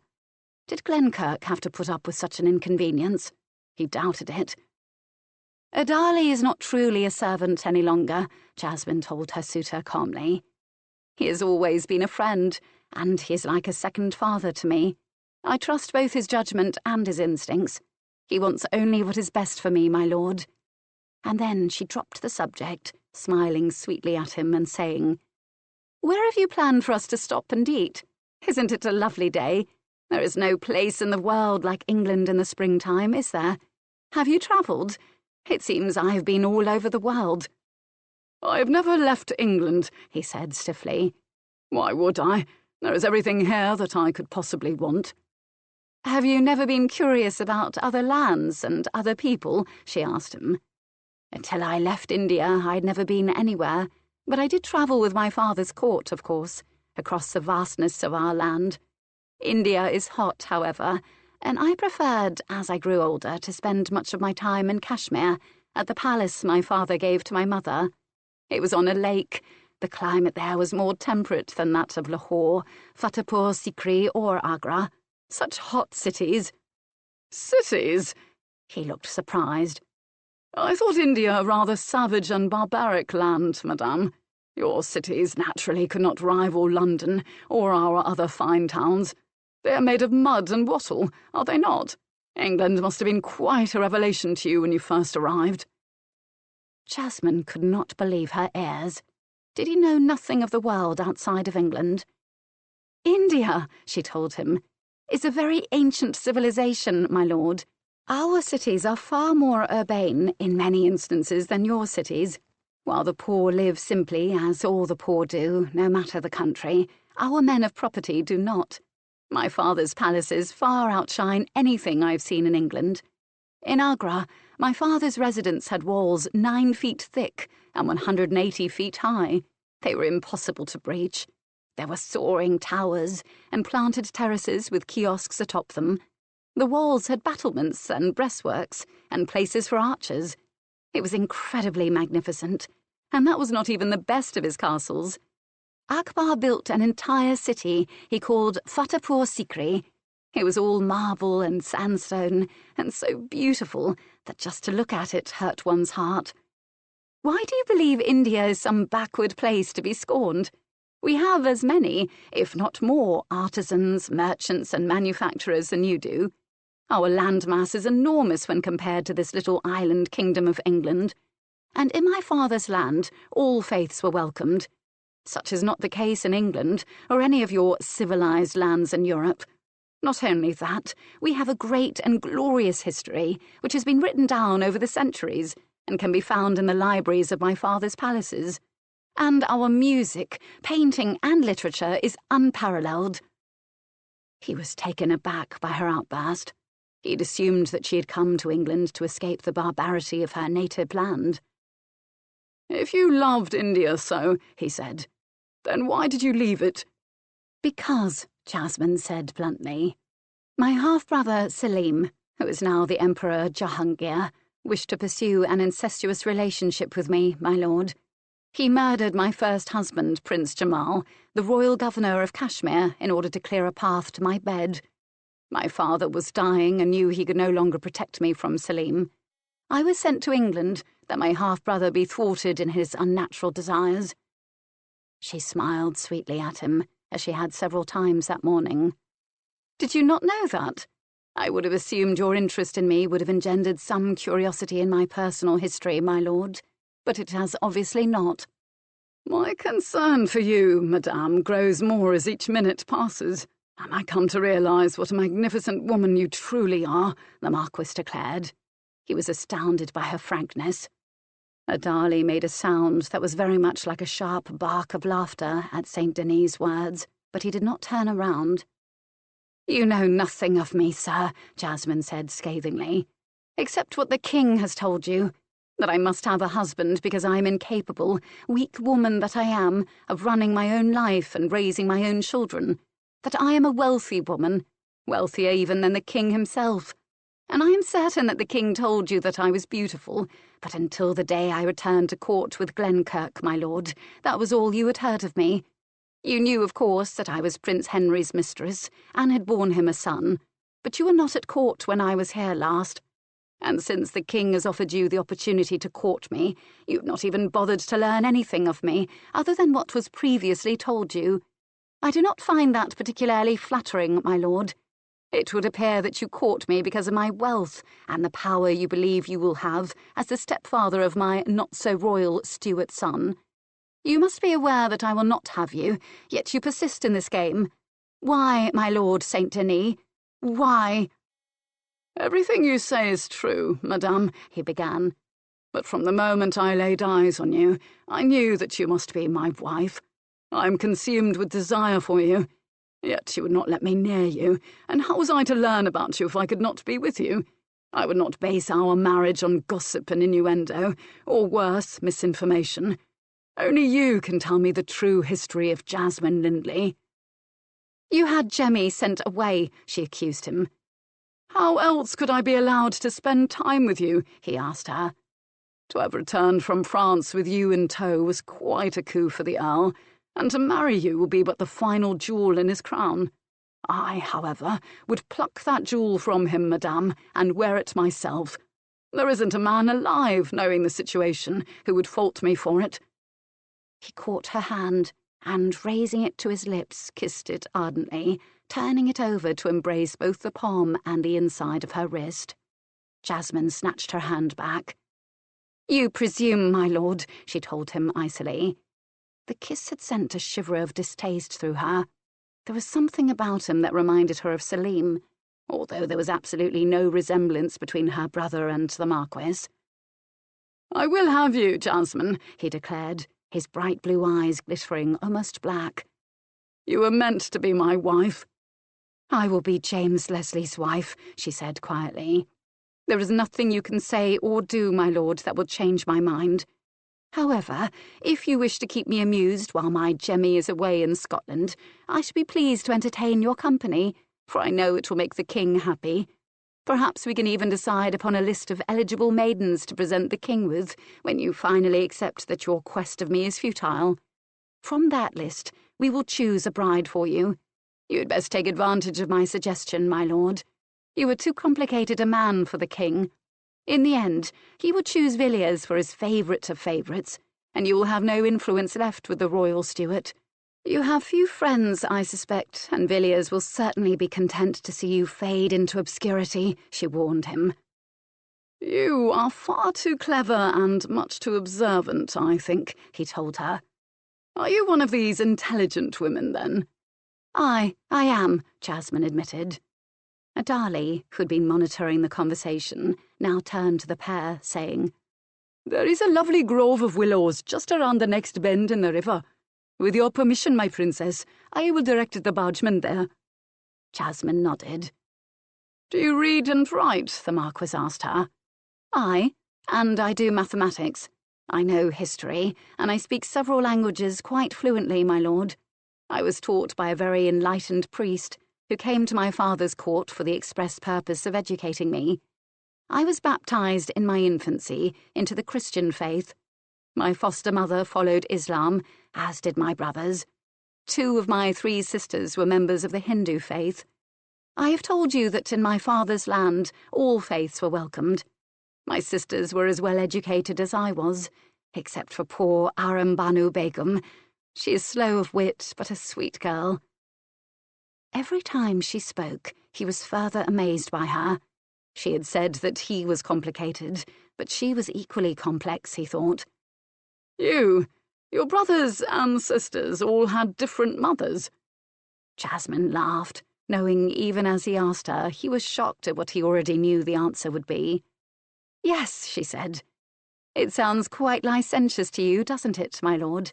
But it is the custom in India for a man to have multiple wives and concubines. Of course, not all the men in India can afford more than one wife, but my father married for dynastic and political reasons. Many of his wives were the sisters and daughters of the men whom he conquered, or those who wished to forge alliances with him. My English mother was his 40th wife, and of course he had a large zenana of favourites. I've often thought it quite unfair that men may have the privilege of many women, but women must be faithful to but one man at a time. What do you think, my lord?" Her turquoise blue eyes twinkled. I have not ever considered such a thing," he replied slowly. A man might have a wife and a mistress, but God only knew that was enough trouble. 40 wives! The deceased Emperor of India must have been a formidable man indeed. She laughed gaily. You are shocked, she mocked him. The barge slid up on the sandy riverbank before he might answer. Adali leapt out and, beckoning to his mistress, lifted her onto the shore. He left the Marquis of Hartsfield to exit on his own. Two of the bargemen climbed from the elegant little vessel, carrying several baskets. Adali took a linen cloth from one of the baskets and spread it upon a patch of the grassy field beneath a particularly large willow tree. He next set out the meal: a small chicken, roasted golden, a rabbit pie still warm from the oven in its stone pie plate, half of a small country ham, fresh bread, a crock of sweet butter, a quarter wheel of hard yellow cheese, a small silver dish of runny French brie, a bowl of fresh strawberries, and a carafe of wine. There were 2 silver plates, 2 Venetian goblets of crystal etched with silver butterflies, and the appropriate cutlery with silver blades and bone handles, and silver spoons. Have you food for yourself and the bargeman, Adali? Jasmine inquired of him, setting her lavender skirts about her on the grass. Yes, my princess, he answered her, bowing. Then you may leave us to eat your own meal, Jasmine told him. I believe that we may trust the Marquis to behave himself, Adali. I will be within earshot, Adali responded, and moved away from them back to the barge, where the rowers awaited his further instructions. Will he always be with us? Piers St. Denis asked her, sitting down. It will keep you from foolish misbehaviour, I think, Jasmine teased him wickedly. If I were forced to defend myself, I could harm you. He laughed. Despite the fact she was the most irritating woman he had ever met, she was also incredibly desirable. Jasmine, for I intend, even without your permission, to call you by your name. If you will but give me a chance, you will find I am a most charming fellow. I should make you an excellent husband. I will manage your affairs every bit as well as Rowan Lindley managed them when he was married to you. Now, I'll have a bit of everything, for I am quite hungry, and your cook is obviously very good. Your Adali was right to send my poor basket away. It was much too common. Now it was Jasmine's turn to laugh. She began preparing a plate for him as she spoke. You may call me by my name if you choose, my lord, she told him. As for your managing my affairs, I'd best tell you that I manage my own affairs. While I did, on occasion, ask Rowan for his advice, all decisions regarding my wealth abide in my hands. They will continue to remain in my charge. She handed him a full plate, and, pouring a goblet of wine, passed it to him as well. Glenkirk has agreed to such a thing. I should not have agreed to marry him had he not, Jasmine replied, putting 2 chicken wings, a slice of ham, and some bread and cheese on a plate for herself. Is the wine good? It comes from the French branch of the family at Archambault in the Loire. She sipped at her own filled goblet appreciatively. You have French relations? Aye. She gnawed on a chicken wing. He grew silent, eating his food instinctively. This was not a simple woman, he thought again. She was educated. She was independent. She had travelled extensively. She had been the beloved of a prince, who, had he lived, would have been England's next king. She had his son. She was fabulously wealthy. All of this far outweighed his other concerns, but he needed time to rethink his plan of attack.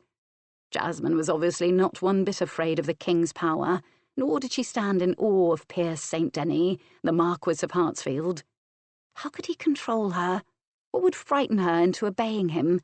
How could he gain control over her wealth? Glenkirk was either a fool, or he had agreed to her wishes, intending to get his hands on Jasmine's wealth after their marriage. He needed time to think. When they had finished their meal, there was nothing left to do but to return to Greenwood. He could hardly woo her on the river bank with her bargeman and the disapproving Adali looking over his shoulder. As they progressed back down the river, Jasmine began to sneeze. After a bit, she started to sniffle. Her eyes grew heavy, and she was much less talkative than she had been when they had begun their journey to the picnic site. "Are you ill?" he nervously ventured. "I think I may be developing an ague, my lord," she said unhappily. Then she sneezed several times again. It is so damp on the river, and it is still spring. Perhaps an outdoor luncheon was not such a good idea after all. Achoo! Oh dear. She fumbled for her handkerchief, shivering visibly as she did so, blowing her nose noisily. "We are almost back to your home," he said, irritated. Good Lord, an ague? What if it was one of those fatal agues? What if she died and he was held responsible? God's foot, how Villiers would laugh at his misfortune, all the while sympathising with the king over her untimely demise. Then he should never get either Jasmine, her wealth, or the power to be had by being the little Duke of Lundy's guardian. "Adali!" Pierce St. Denis leaned forward, tugging at Adali's silk coat. "My lord!" Adali had quickly turned about. "Your mistress is ill, Adali. Have the rowers row more quickly. She should not be out in this damp air, I fear." Adali peered into the cabin, his face impassive. "Indeed, my lord, my mistress does appear flushed. An ague, I think." He turned away and ordered the bargeman to a faster pace. Reaching the Greenwood quay, Adali immediately took charge, lifting Jasmine from her seat and carrying her up the lawn to the house. "The barge will take you wherever you wish to go, my lord," he called after the Marquis, effectively dismissing him. Pierce St. Denis stopped dead in his tracks, halfway up the lawn. Adali had put him in an untenable position. He could hardly run after Jasmine under the circumstances. He'd been given only one choice. Turning about, he walked back down to the barge and climbed into it. "Whitehall," he said to the bargeman. From the library windows she watched him depart, chuckling to herself, well pleased. "Carrying me into the house from the barge was a very nice touch, Adali," she praised him. "I thought so too, my princess," Adali replied. "How long do you intend suffering with the ague?" "I think several days at least, and then I shall allow the Marquis a brief bedside visit," Jasmine replied. "Do not be too clever," Adali warned her. "If the king does not believe his young friend has had enough time to court you, he is quite capable of postponing your wedding to Lord Leslie. I know that you do not want that, nor does your family." "I do not like the Marquis," Jasmine told him. "I told you that he reminded me of Selim, and now I realise why. Do you remember how my brother would say things as if they were absolute fact? I will have you. It was not just words for Selim, it was fact. He wanted me. He would have me. There wasn't the slightest doubt in his mind that what he wanted he would have. Pierce St. Denis behaves exactly the same way.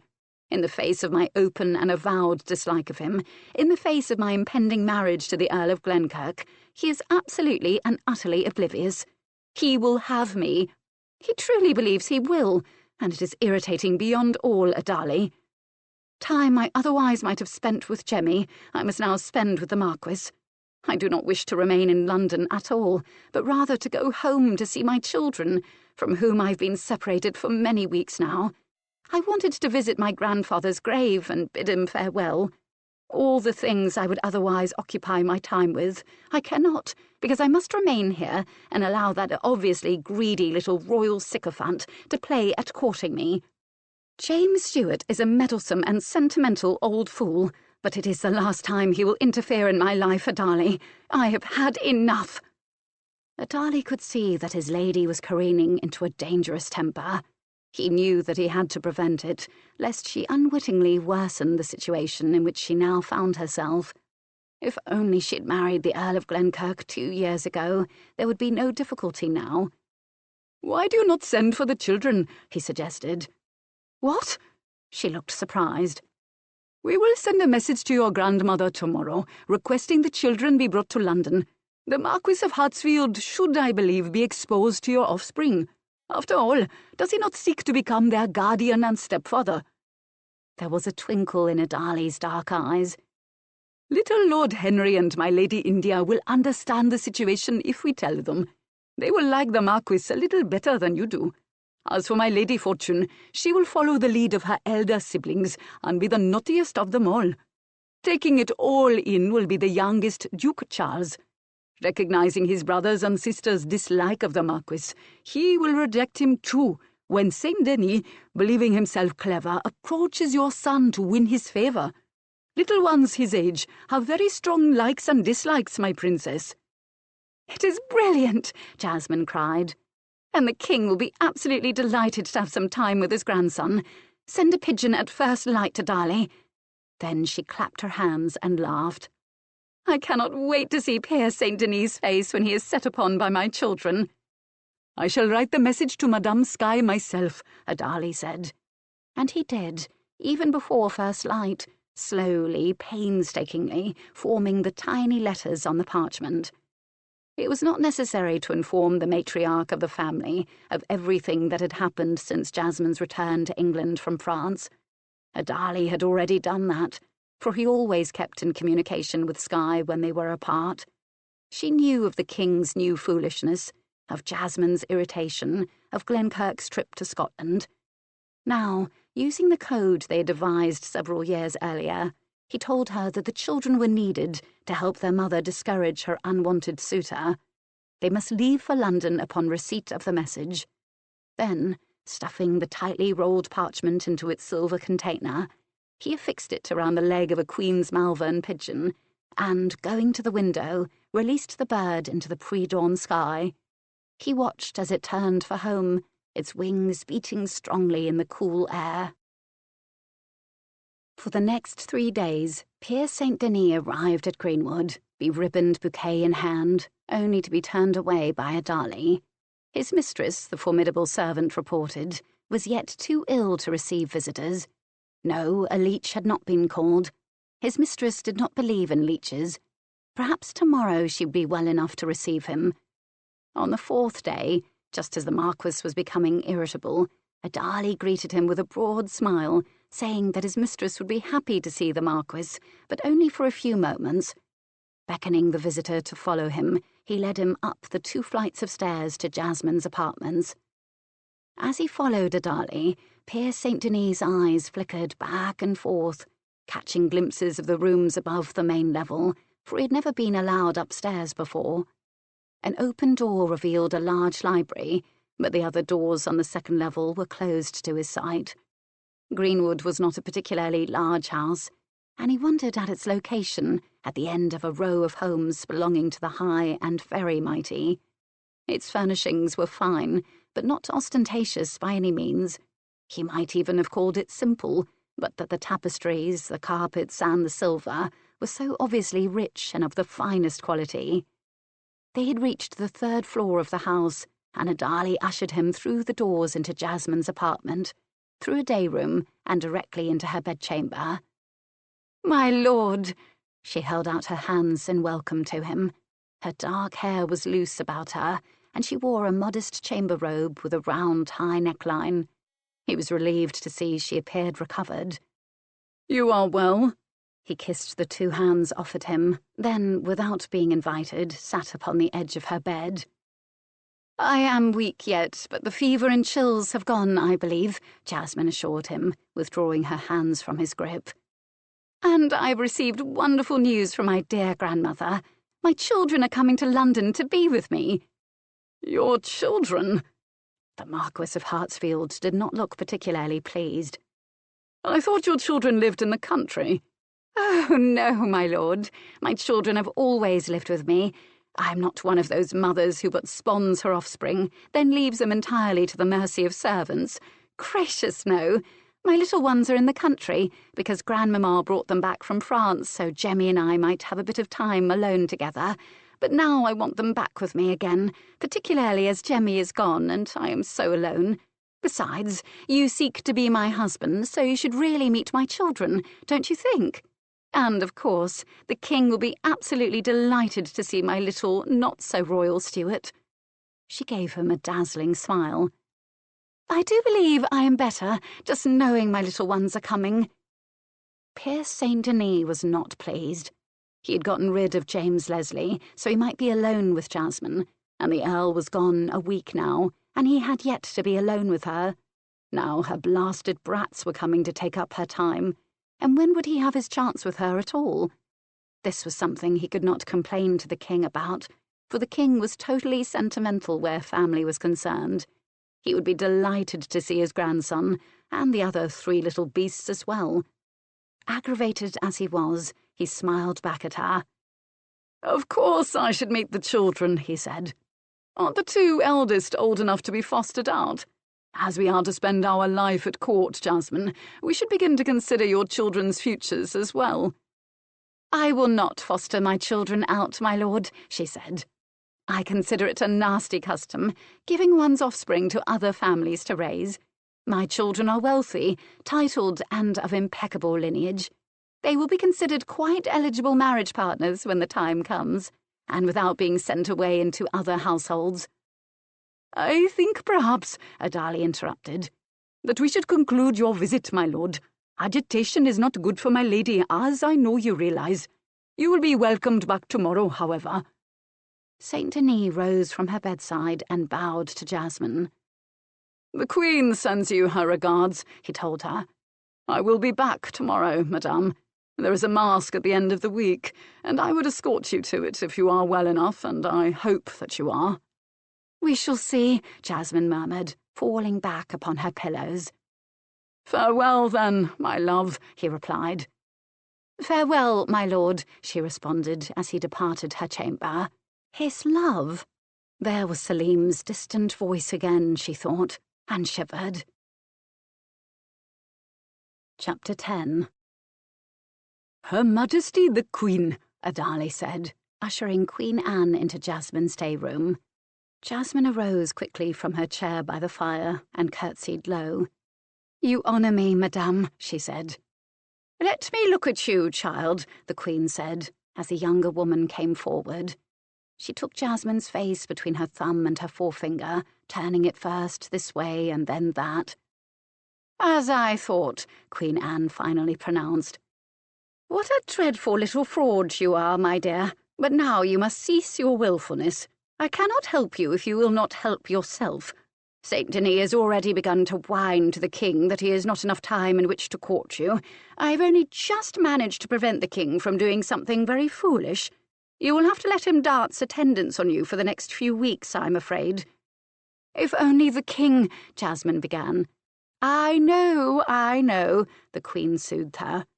"If only my well-meaning Jamie had not interfered, just as you and the Earl of Glenkirk had come to a comfortable understanding. He's quite in love with you, you know. You do love him, don't you?" Jasmine nodded. "Let us sit down," the Queen said, and turning to Adali, she continued. "Do bring us something nice to drink, Adali, won't you?" Adali bowed. "Of course, Majesty." They sat together by the fire, and the Queen spoke once again. "Both Steenie and I are in agreement. We are your allies in this matter, my dear. And now another element has been added to the brew. The Earl of Bartram has suggested to His Majesty that custody of little Charles Frederick Stuart be assigned to him." "Who is he?" Jasmine asked. "A protégé of Robert Cecil's who has worked in His Majesty's service for many years. He began his career in the reign of the late Queen. He has recently lost favour with my husband, thanks to the greed and the jealousy of Piers Saint Denis, and the foolishness of the Countess of Bartram, who is obviously sillier than I am. He seems to believe if he can get the king to grant him the care and custody of our grandson, he will have been restored to our favour. Jamie, of course, has absolutely no intention of any such thing, but you know how soft-hearted he is. He cannot come right out and say no to poor Lord Stokes. While he will not return him to favour, and indeed will soon dispense with his services altogether, for the man has Puritan leanings, he is yet mindful of the many long and loyal years of service Richard Stokes has rendered to the Crown. He is seeking a kind way to retire him. In the meantime, however, Steenie and I thought we might use Lord Stokes ourselves, in a rather clandestine manner, implying to Saint Denis that the king is indeed considering transferring the guardianship of your son to Lord Stokes. The Marquis will, of course, attempt to learn if it is true from the king, but Jamie will dither about until he has made up his mind how to rid himself of the Earl of Bartram in a considerate manner. This will but add to the confusion. Saint Denis will not have as much time to court you, which will relieve you of his company. Then, too, he will be desperately trying to decide which is more to his advantage, a rich wife or a powerful connection. The Queen's laugh tinkled about the chamber, and she gratefully accepted a silver goblet of fruity wine from a Dali. Sipping it, she declared, "You have the best cellar in London, my dear Jasmine. Well, what do you think of our little plot?" Jasmine was not certain what she thought of the Queen's intrigue. She was silent a long moment. Then she said, "I think that you and George Villiers may underestimate the Marquis. I think he could be dangerous in certain circumstances. For the moment, all he has to contend with is James Leslie, and he has managed to send him away. But if he believes someone else might gain custody of my son—" Jasmine grew silent again, a single finger tapping thoughtfully upon the arm of her chair. "Saint Denis? Dangerous?" Her laughter tinkled once more. "Oh, no, my dear. Here Saint Denis is simply an ambitious young man seeking to better himself, very much like our dear Steenie. In the end, he will choose Glenkirk, and we will give him another heiress to wife with our royal blessing. He will then return to his holding and never be heard of again." "He has suggested to me, madame, that he will remain at court after his marriage," Jasmine told the Queen. "I believe your Majesty's assessment of him to be correct in that he is ambitious. I think he is a man who desires power more than anything else." "Do you? How interesting," the Queen answered vaguely. She had said what she had come to say, and, having emptied her mind, was now at a loss. She looked anxiously at Jasmine. "You will cooperate with us, my dear, won't you? You will just slightly encourage Saint Denis for a short time. Between us, we can keep him quite confused." "If it pleases you, madame, of course I will cooperate, for I wish for only one thing, to be James Leslie's wife," Jasmine replied. "Oh, good." The Queen quaffed down the remainder of her wine, and, rising, said, "I must go now, my dear. I am happy to see you looking so well, and I shall, of course, expect you at my masque on Saturday night at Whitehall." "Madame," Jasmine had arisen too, "the children will be here in a few days from Queen's Malvern. I thought a good way of keeping Saint Denis off guard was to introduce him to my little band of rebels." "How deliciously ingenious," the Queen chuckled. "I suspect that Saint Denis will detest the competition of your offspring." "Aye," Jasmine smiled. "He has already suggested that India and Henry are old enough to be fostered out. Of course, I told him I should not foster out my bairns to strangers." "Unnatural monster," the Queen pronounced. "Of course not. You know how I feel about fostering children out. You were absolutely correct to say so." Then, kissing Jasmine's cheeks, Queen Anne departed Greenwood House to return to the palace. Jasmine's next visitor was Saint Denis, who once again came bearing a beribboned bouquet. She did what was expected of her. Burying her nose in the colourful flowers, she exclaimed over their lovely fragrance, thinking all the while that Saint Denis lacked imagination. He always brought flowers, but nothing else, which meant he was either without funds or mean-spirited. She suspected a combination of both. "The Queen has been to visit me," she said brightly. "She came to see how I was, and to invite me to her masque on Saturday evening. Will you escort me, my lord?" She gave him a smile. "What will you wear?" he asked her excitedly. "We must match our costumes, of course." "I cannot have a decent costume made in so short a time, my lord," Jasmine told him. "I shall wear a beautiful gown of royal blue silk instead. I shall leave the selection of a mask to carry to you, however. I want the most beautiful mask possible. We must outshine everyone else, my lord?" She smiled again. He could scarcely believe it. She was being most cooperative, and she was even asking him a small favour. "You shall have the finest mask in London," he promised her. And when he had left her and returned to his own house, he told his brother, "I believe she is beginning to weaken in her resolve to hate me, Kip. She was so amenable toward me today.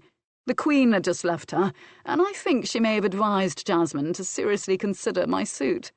I thought the Queen was Villiers' ally, but perhaps I was mistaken. Who makes the best masks in London?" "A fellow named Barrow, near St. James," Kip replied. "You must go to him and order 2 of his absolute best creations, Kip. They must be ready for Saturday's masque at the palace, the Marquis of Hartsfield said to his half-brother. They will be horrifically expensive, especially considering how short a time you are allowing the craftsman, Kip answered him. He will not refuse the king's favourite, Pierce St. Denis said with self-assurance. Besides, when I have married Jasmine Lindley, I will be the wealthiest man in England, he concluded with a grin. If you wed her, Kip cautioned him. I will marry her, the Marquis insisted. And on our wedding night, you and I will punish her for her arrogance. Kip? How? Kip goaded his sibling. We will put her over the correction bar, her legs spread. Then I shall touse her bottom until it is pink and shining. She will weep fiercely, I have not a doubt. And while I strap her, you will play with her beautiful breasts so that she's caught between pain and pleasure, which I've not a doubt she will soon learn to like. When I deem her ready, I shall have her still bent over the bar. And will you share her, Pierce, as you usually do with your women? His brother asked. Not fully, not at first, not until I am bored with her, but I will permit you to take your pleasure within her mouth, Kip. Together we will teach this proud beauty who is the master. And afterwards, in a year or so, when she is well-trained and obedient, we shall allow her to learn the same art of domination we practice. Think of it, Kip.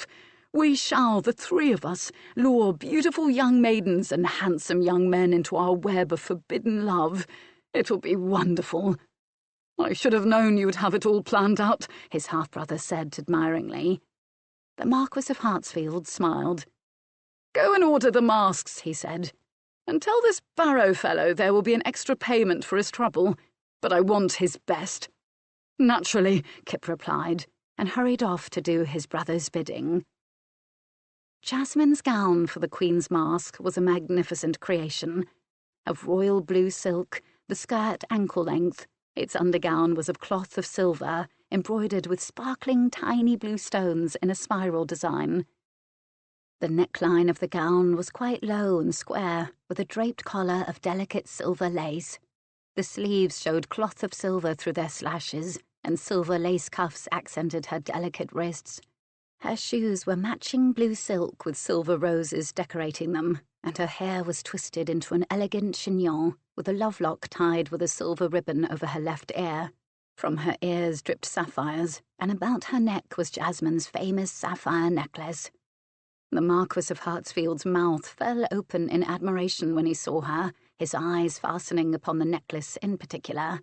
Wordless, he handed her her mask, an exquisite creation of silver and gold with white feathers. "They are called the Stars of Kashmir," Jasmine told him, one hand going to her throat. "My first husband, Prince Jamal, gave them to me. The lake where I grew up, upon which our palace was located, is just this shade of blue. There was an additional stone found at the same time these were mined in Ceylon. It was a large teardrop-shaped sapphire called the Woolar Blue, after that same lake. We gave it to my father upon the celebration of his 50th year as emperor." Reaching out with her other hand, she took the mask from him. "It is lovely, my lord, and quite perfect with my gown. Do you not agree?" He nodded, his throat aching, his mind desperate to say something clever that would gain her approval. "You are the most beautiful woman I have ever seen," he finally managed to croak, realizing how mundane a thing it was he had just said.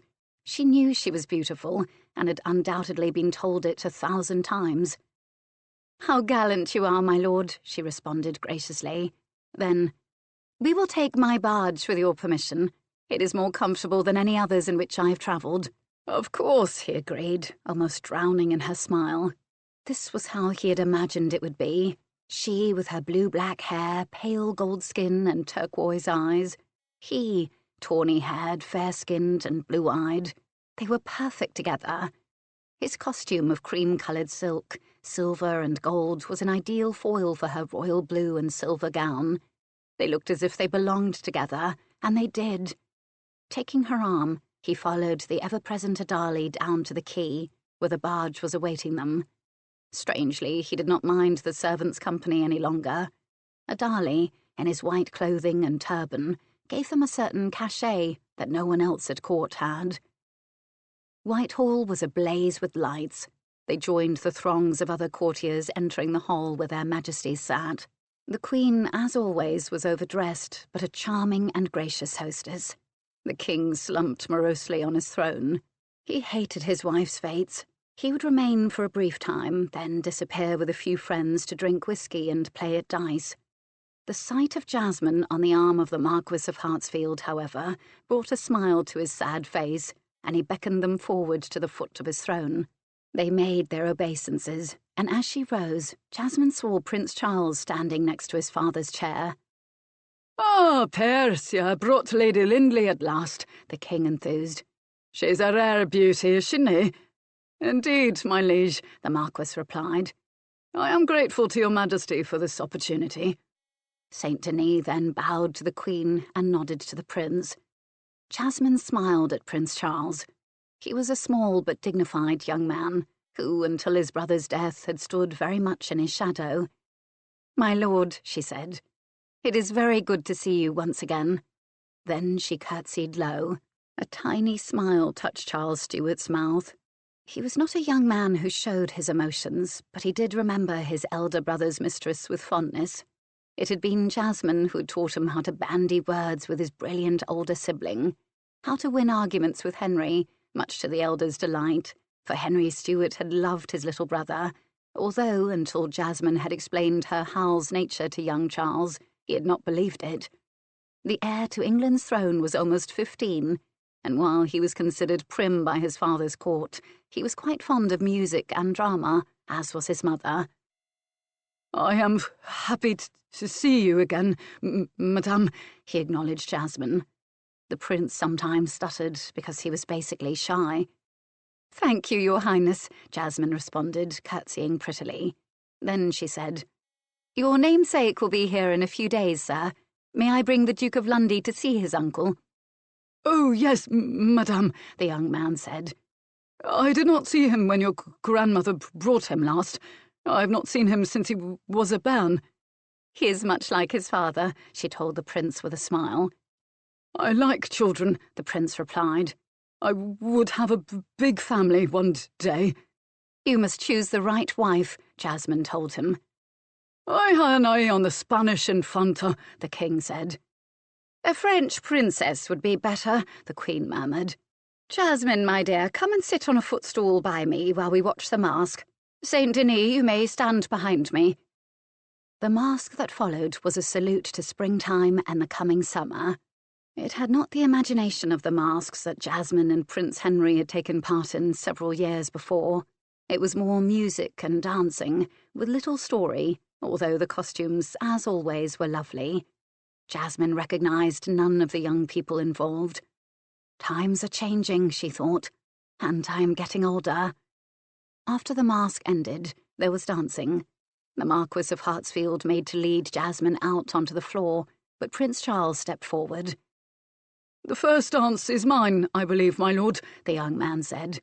He did not stutter once.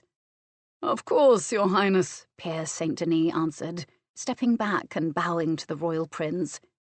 Charles Stuart took Jasmine's hand, and they began to dance a stately country dance. "You are not going to marry him, are you, madame?" the prince asked.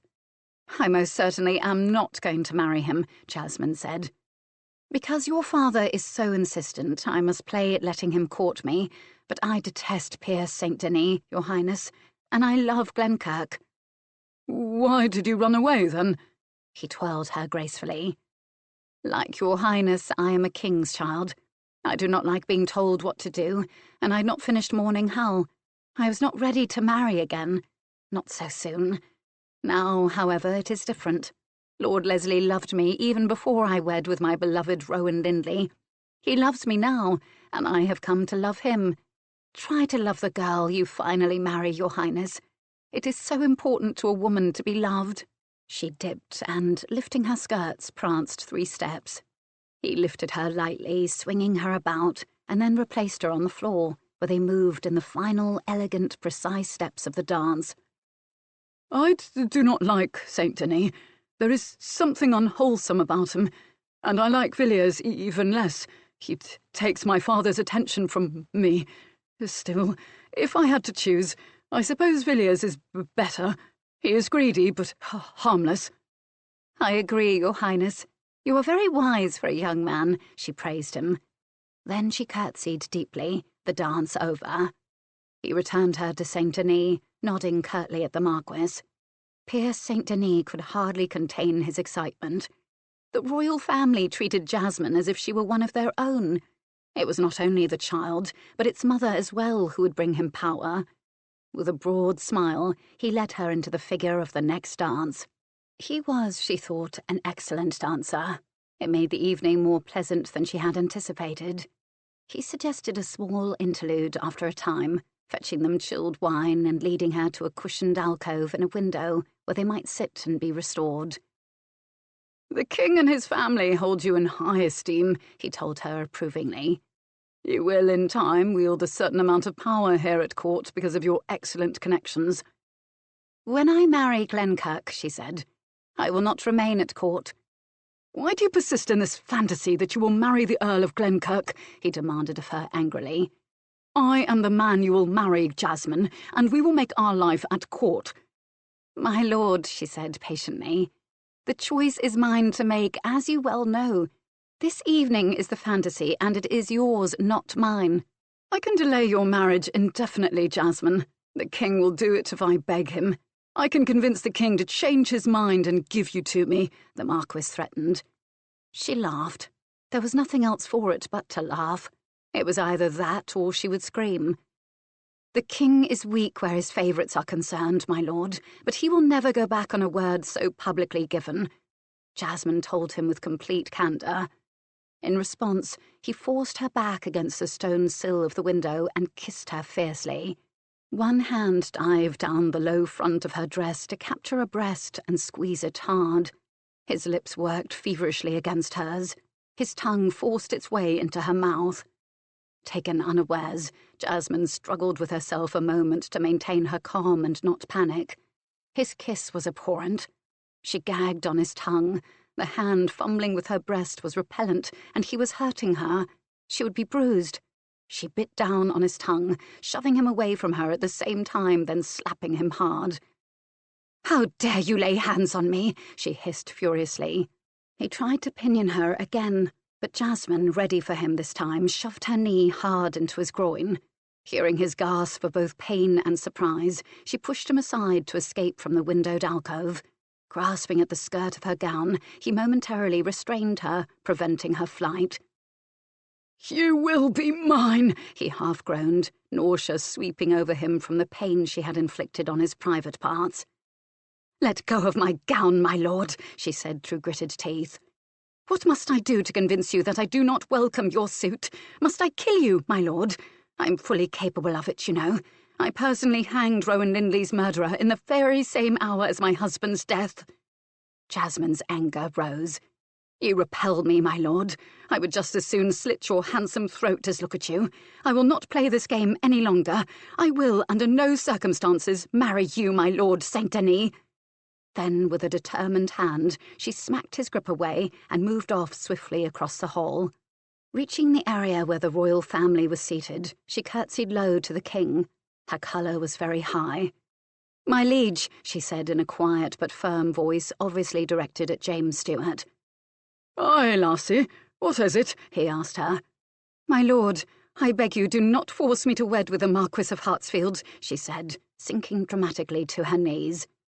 Nah, lassie, I said the choice was to be yours," the king replied, genuinely distressed by her flamboyant action. "Then I beg you, accept my decision in the matter. Your Majesty was absolutely right 2 years ago when you chose James Leslie for my husband. I need a man to whom I can look up, and I do look up to the Earl of Glenkirk. I need a man whom I can love and who loves me. That man is the Earl of Glenkirk. I have pledged myself to him before God Almighty, and having to endure the embraces of another man seeking to have me to wife under such circumstances makes me feel as if I am being dishonourable. Please, I plead with your Majesty to accept my decision in this matter. I will not take any man for my husband but James Leslie, the Earl of Glenkirk. I know how your Majesty values the friendship of the Marquis of Hartsfield. That is why I ask that you choose another suitable woman for his wife. If you love him, as I know you do, then find him a wife who will honour him and appreciate your Majesty's kindness, and the Marquis of Hartsfield as well. Unfortunately, that woman is not me. You have said that the choice of a husband is mine. I can say no more plainly than I have said that it is James Leslie whom I choose." "God's foot," murmured George Villiers to the Queen. "She has chanced all with a single throw of the dice. What incredible style!" The King sat stupefied, not certain of what he should do. He had promised Jasmine the choice. He had promised Pierce St. Denis the opportunity to court her, but here she was, troublesome lassie, refusing to cooperate once again. She'd made it so publicly plain that she would not have St. Denis, poor sweet laddie, that he really couldn't force her to continue to accept the Marquis's advances. "Father," young Charles Stuart spoke softly to his sire. The King started. "Aye, my baron, what is it?" "While Lady Lindley has made her decision sooner than you would have wished, I think you knew she would choose Glenkirk in the end. The Marquis is foolish if he believed otherwise, for in his heart he surely knew it also. Be gracious and generous, as only you know how, father. I like Lady Lindley, and Hal loved her deeply. He would want you to give her this boon, and I know he liked Glenkirk." "The boy is right," the Queen interjected softly. "Aye, my dear lord, he shows wisdom for one so young," Villiers said, ignoring the fierce, irritated look the Prince shot him, which plainly said that he didn't need or want George Villiers' help. Villiers forced back the smile that threatened to crack his lips. Prince Charles was jealous of him, he well knew, but eventually he would win over the younger man. James Stuart was nearing the end of his life, but Charles Stuart would be England's next king. George Villiers intended to be on his good side when he inherited the throne. The King heard them all. He looked at Jasmine, her royal blue skirt spread about her as she knelt before him, her dark head bowed. What a troublesome wench she was, he thought, but his son was right. Henry Stuart had adored her. He would want her happy, and if Glenkirk was a man to make her happy, then so be it. "Very well, Lady Lindley," he grumbled at her. "Glenkirk it is, and God help the poor man with such a headstrong lassie for his wife. Still, I suppose he knows what he is getting. But you may nae go from court until he returns from Scotland. I want to see my grandson again before ye both return north." James Stuart held out his hand to Jasmine, and she kissed it gratefully. "Thank you, Your Majesty," she said. "Thank you." "Steenie, help her up for pity's sake and dance with her. Lady Manners won't mind, as it is a royal command. I had enough for one night, and I'm going to bed." "But my dearest, dearest lord—" The Marquis of Hartsfield had finally regained himself and stood before the King, woebegone. "Dinna fret, Pierce," the King said. "We'll find you another nice lassie with a good income. But I want Lady Lindley, sire. You canna ha her, Pierce. Now cease your whining, laddie, and trust your old da to make it right, eh?" He got to his feet. "Come and help me to my bed, Pierce. I'm exhausted with all this fuss." He leaned heavily on the younger man. "I'll go with you," the Queen said, standing quickly and offering the Marquis a patently false sympathetic smile. "I don't want to dance another step, Steenie," Jasmine told him. "Escort me to my barge. My servant is waiting." She took his arm as they walked through the crowded hall. A path opened before them, and the whispers, quite discernible, hummed all about them. "Well, my dearie," Villiers said with a chortle as they were finally clear of the hall. "You've caused quite the most delicious scandal this night. What on earth made you do it? It was a dangerous ploy that very well might have gone against you." "I don't like St. Denis to begin with," Jasmine told the King's young favourite. "But he attempted to make love to me, and I found it most distasteful. I knew then I could not play this game another moment until my Jemmy returned. Imagine keeping St. Denis completely at bay. The King did say, after all, that the choice was mine." "And a damned good thing he did," Villiers noted. "Pierce St. Denis appears to be totally obsessed with you, madame. I suspect he would have done almost anything to have you had the King not made the decision yours and yours alone." "Thank you for your help, Steenie," Jasmine said as they gained the royal quay, and her barge was rowed quickly forward. "I do not forget my friends. nor does my family forget those who have rendered them a great kindness." She took Adali's outstretched hand and stepped down into her barge. "Hurry back to the king, my gentleman of the bedchamber, lest the dreadful Saint Denis steal a march on you." "Not while the Queen is there," Villiers replied with a smile. He kissed her hand. "Good night, Lady Lindley. It was a fine match, excellently played. You have my admiration. Your skirt, spread so artfully about you, was indeed the crowning touch." He turned and walked away, chuckling. Jasmine laughed as she took her seat and watched him go. A very clever young man, as she had earlier noted. He missed nothing. "Adali," she said, "we are finally free of the Marquis of Hartsfield." And then she proceeded to tell her servant the details of her evening, unaware Adali had been in the hall and seen her pleading with the king. "Shall we be able to return to Queen's Malvern, then, my lady?" Adali asked her, as he draped a cloak about her shoulders to keep the chill from the night river wind from her. "The king has requested that I remain until Jemmy returns, so he may see the Duke of Lundy again," she replied. "With your permission, my lady, I shall hire extra men-at-arms to patrol Greenwood and watch the house. The Marquis of Hartsfield did not appear to me to be a particularly good loser. You have publicly repudiated him. He will, unless I miss my guess, be seeking revenge." "It's just a few weeks, Adali, and then we shall be gone," Jasmine reassured him. "But it does no harm to be cautious. Hire the extra men to guard the house and the grounds." "A few weeks, and she will be gone, my lord," Piers St. Denis said to the king. "I beg you to change your mind and give her to me." "Nay, Piers, love, I give my word to you publicly to take it back, and I dinna think I would anyhow. Lady Lindley is too sophisticated for you. Leave her to Glenkirk. 'Tis better that way."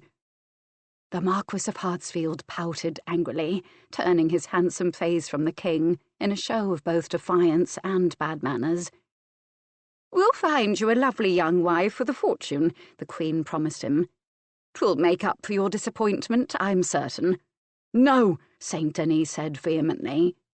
"If you would make me happy, my dear lord, and if I cannot have Jasmine Lindley, then give me the Duke of Lundy to nurture and protect.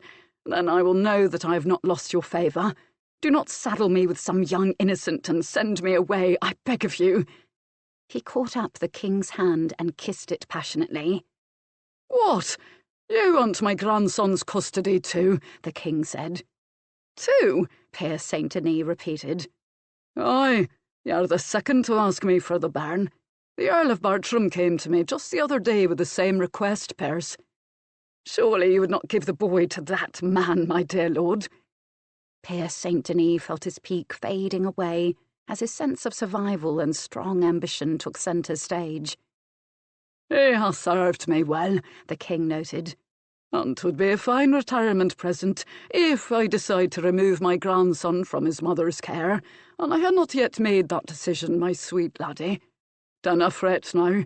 I will give you something very nice to make up for your loss." "What has St. Denis lost, my liege?" George Villiers asked, coming into the king's bedchamber. "Lady Lindley," the king replied. "Why, sire, he never had her in the first place," Villiers chuckled. "'Twas a question of a rather mangy cat looking at a beauteous queen." The king chortled. He simply couldn't help it. The queen was also helpless to her mirth, and giggled to the Marquis's discomfort. "You're a bad boy, Steenie, to tease poor Piers so," the king scolded him half-heartedly. "He has suffered a great loss. Aye, the loss of Lady Lindley's great fortune." Villiers mocked his rival, grinning impudently. The Marquis of Hartsfield's hand went to his sword, and then it fell away. To fight in the royal presence was a treasonable offence. "I harboured a great affection for the fair Jasmine," he said stiffly. "And a greater affection for her jewels, I'll wager," Villiers riposted. "When you danced with her tonight, you looked not at her, but rather at that incredible necklace of sapphires she was wearing." "You would not dare to speak to me outside of the king's hearing in such a manner," the Marquis snarled. "For you know I should avenge my honour which you are so easily sullying, Villiers." "Come, then," George Villiers challenged, "and let us go outside, my lord. I shall be glad to fight you." The king looked genuinely distressed, and the queen alarmed. I should not dirty my hands with the likes of you, Villiers. A Marquis of Hartsfield does not do battle with a commoner of no standing, such as yourself. Then he bowed to the king. With your Majesty's permission, I shall withdraw. Aye, go home and settle your nerves, Perce, my darling, the king said. I'll think on what you ha' asked me.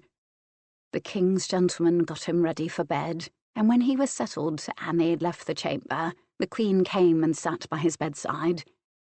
You will not give little Charles Frederick Stuart to Stokes or St. Denis, will you, Jamie? He should stay with his mother. Aye, and I know it, Annie, the king told her. Am I nae called the wisest fool in Christendom? Then why did you not tell St. Denis that? She asked. Oh, Annie, he would only sulk more and niggle at me over it. You were right. I should have nae given him the opportunity to court Lady Lindley, especially after she had agreed to wed with Jemmy Leslie. I but raised his hopes. Then I went and made it worse by sending Jemmy off to Scotland, which distressed Jasmine. He was seriously embarrassed this evening when Lady Lindley said so loudly and so publicly that she would nae have him for her husband. He deserved it, the Queen said. I saw him from across the hall, mauling her in an alcove. Jasmine was not pleased by his quite boorish attentions, Jamie. Oh, so that is what set her off, the king observed. Well, 'tis water neath the bridge now, Annie. Dinna fear. I dinna intend taking our grandson from his mam and Glenkirk. They will raise him well. Stokes is a fool with his talk of Lady Lindley's unchaste life. And my sweet Perce underestimates me, and that he thinks I dinna realise that he wants our grandson to revenge himself on Jasmine. He also thinks the bairn will give him power here at court and over us. The king laughed, and then he said, Perhaps he foretold his own future tonight, Annie. I believe I am grown very tired of being torn between him and Steny. The latter is far more biddable, do you nae think? He was wicked to tease Perce so unmercifully. Perce does not have a sense of humour where he himself is concerned. Then you do intend to send St. Denis away? Queen Anne could scarcely keep the excitement from her voice. James Stuart nodded. I am growing old, Annie. I want an absence of strife in my life. 'Tis nae an easy thing to be a king. I ha' no parliament to irritate me right now. There is peace with Spain and France. True, the Puritans and the Scots Presbyterians seek to cause me difficulty, but I believe I have them well in hand. Bessie and her Frederick seem happy, if her letters are to be believed. As for our bairn, Charles, eventually he may make England a king. Not the king our Henry would have been, God rest his sweet soul, but we have no other choice, Annie, do we? But there are those about me, as there are about all kings, who would make unreasonable demands. Bertram's time is over, and his usefulness to me finished. I must go with my thanks, and something that will make it appear that he is nae out of favour, just pensioned off. There is nae doubt in my heart and mind that poor Sir Thomas Overbury was murdered, and more than likely the Earl and Countess of Somerset were behind it. He and his Francis will remain in the Tower and out of my sight for the present. Eventually I will pardon them, but they will be exiled from my court when that day comes. I dinna want to see either of them again. The king sighed deeply, sadly. Ah, Annie, I gave my Robbie so much, and look how he hath betrayed me. I now see that Pierce St. Denis is cut from the same cloth. He is blindly ambitious, and that, I realise, makes him dangerous. We'll find him a good wife, then he must go back to the country estate from whence he came. I need a more amenable laddie about me. Ugh, I know Steny is ambitious too, but his nature is sweeter and more obedient.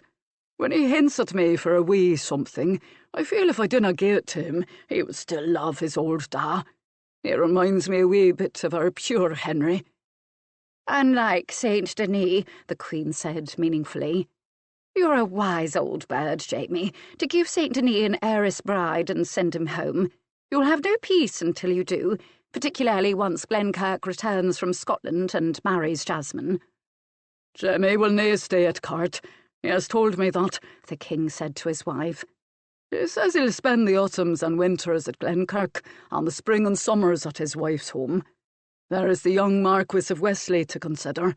He needs to be on his holding at least part of the year, and Jimmy wants bairns of his own again. Aye, the Queen replied. His sons would be almost grown had they not died with their poor mother all those years back. Such a terrible thing, Jamie, and they never caught the murderers, did they? The king shook his head in the negative. God knows them, Annie, and they will face his retribution one day, if they have not already done so. He will render a harsher judgment, I think, for those men who attacked the nunnery and burned it to the ground after having raped and murdered the women and children within. 'Twas a dreadful crime. The royal couple were silent a moment, remembering James Leslie's sweet first wife, Isabella Gordon, and their 2 sons. Then the Queen arose from her husband's bedside, leaning over to give him a tender kiss. "Good night, my dear," she said. "God give you a good rest." She curtsied to him and backed from the bedchamber. "The king will sleep now," she told the gentleman of the bedchamber, who remained on duty for the night. "See he is not disturbed except for an emergency." "Yes, your Majesty," the gentleman said, opening the door to the king's apartments so the Queen might pass through into her own apartment next door. "Good night, madam." "Good night," replied the Queen, not looking back as the door shut behind her. "Young Villiers is waiting for your Majesty," said Lady Hamilton, one of her ladies-in-waiting, coming forward to greet the Queen. "I put him in your private closet, madame." She curtsied. "Very good, Jane. I will see him first, then I wish to prepare for bed. It has been a very long day." The Queen passed through the salon into the privacy of a small panelled room, where George Villiers was awaiting her. Seated by the fire, toasting his toes, he jumped quickly to his feet as she entered and bowed. "Well, Steenie," the Queen said with a small smile, "Saint Denis may be on his way home before long.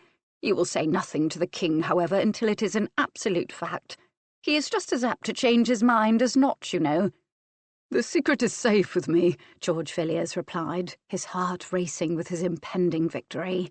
He would not disappoint the king, as his rival had, or Robert Carr either. "If you behave yourself," the Queen continued, "and I do mean you must be totally loyal to His Majesty, and a total model of decorum, you could be a Viscount by Christmas, Steenie. And after that, who knows? The Earl of Rutland and his daughter will be very pleased to see you advancing yourself, eh?" The Queen smiled coyly. "I would one day be greater than Rutland," George Villiers said. His dark eyes danced, and his handsome face bore an intense look. Queen Anne laughed. "How bad you are, Steenie, for all you look like an angel. I suspect if you continue to play the game as well as you have so far, that one day you may indeed rise higher than the Earl of Rutland. So high, in fact, that it will appear as if you did him a great favour to marry his daughter at all," the Queen finished. "Nay, madame, I should marry Kate one day, even if she were not possessed of a great fortune," George Villiers declared. "But how fortunate it is for you, my dear Steenie, that she is possessed of a great fortune," the Queen remarked knowingly. George Villiers grinned. "Aye, madame, it is, isn't it?" And they both laughed. Chapter 11. "She has refused me, most publicly. I am a laughing stock at court, Kip. The bitch must be punished for her temerity, and by God I will see her pain." The Marquis of Hartsfield tore off his coat, flinging it across the room, and taking the large silver goblet of wine his brother offered him, gulped it. "You knew the chance that she would have you over Glenkirk was slight," Kip St. Denis reminded his brother. "Oh, I know you said you would win, but damn it, Pierce, you had to know there was next to no chance she would change her mind. You were no fool, brother. Now tell me what the king said." "He said he would find me a rich young wife, or rather the Queen said it. There's another bitch, Kip. Hand in glove with Villiers, if I don't miss my guess. A wealthy wife, hand-picked by the king, is no shabby gift, little brother." Kip attempted to soothe his sibling. "Think of the fun we'll have with her, eh? Pierce St. Denis gulped down the contents of his goblet and handed it to Kip for a refill. Fun with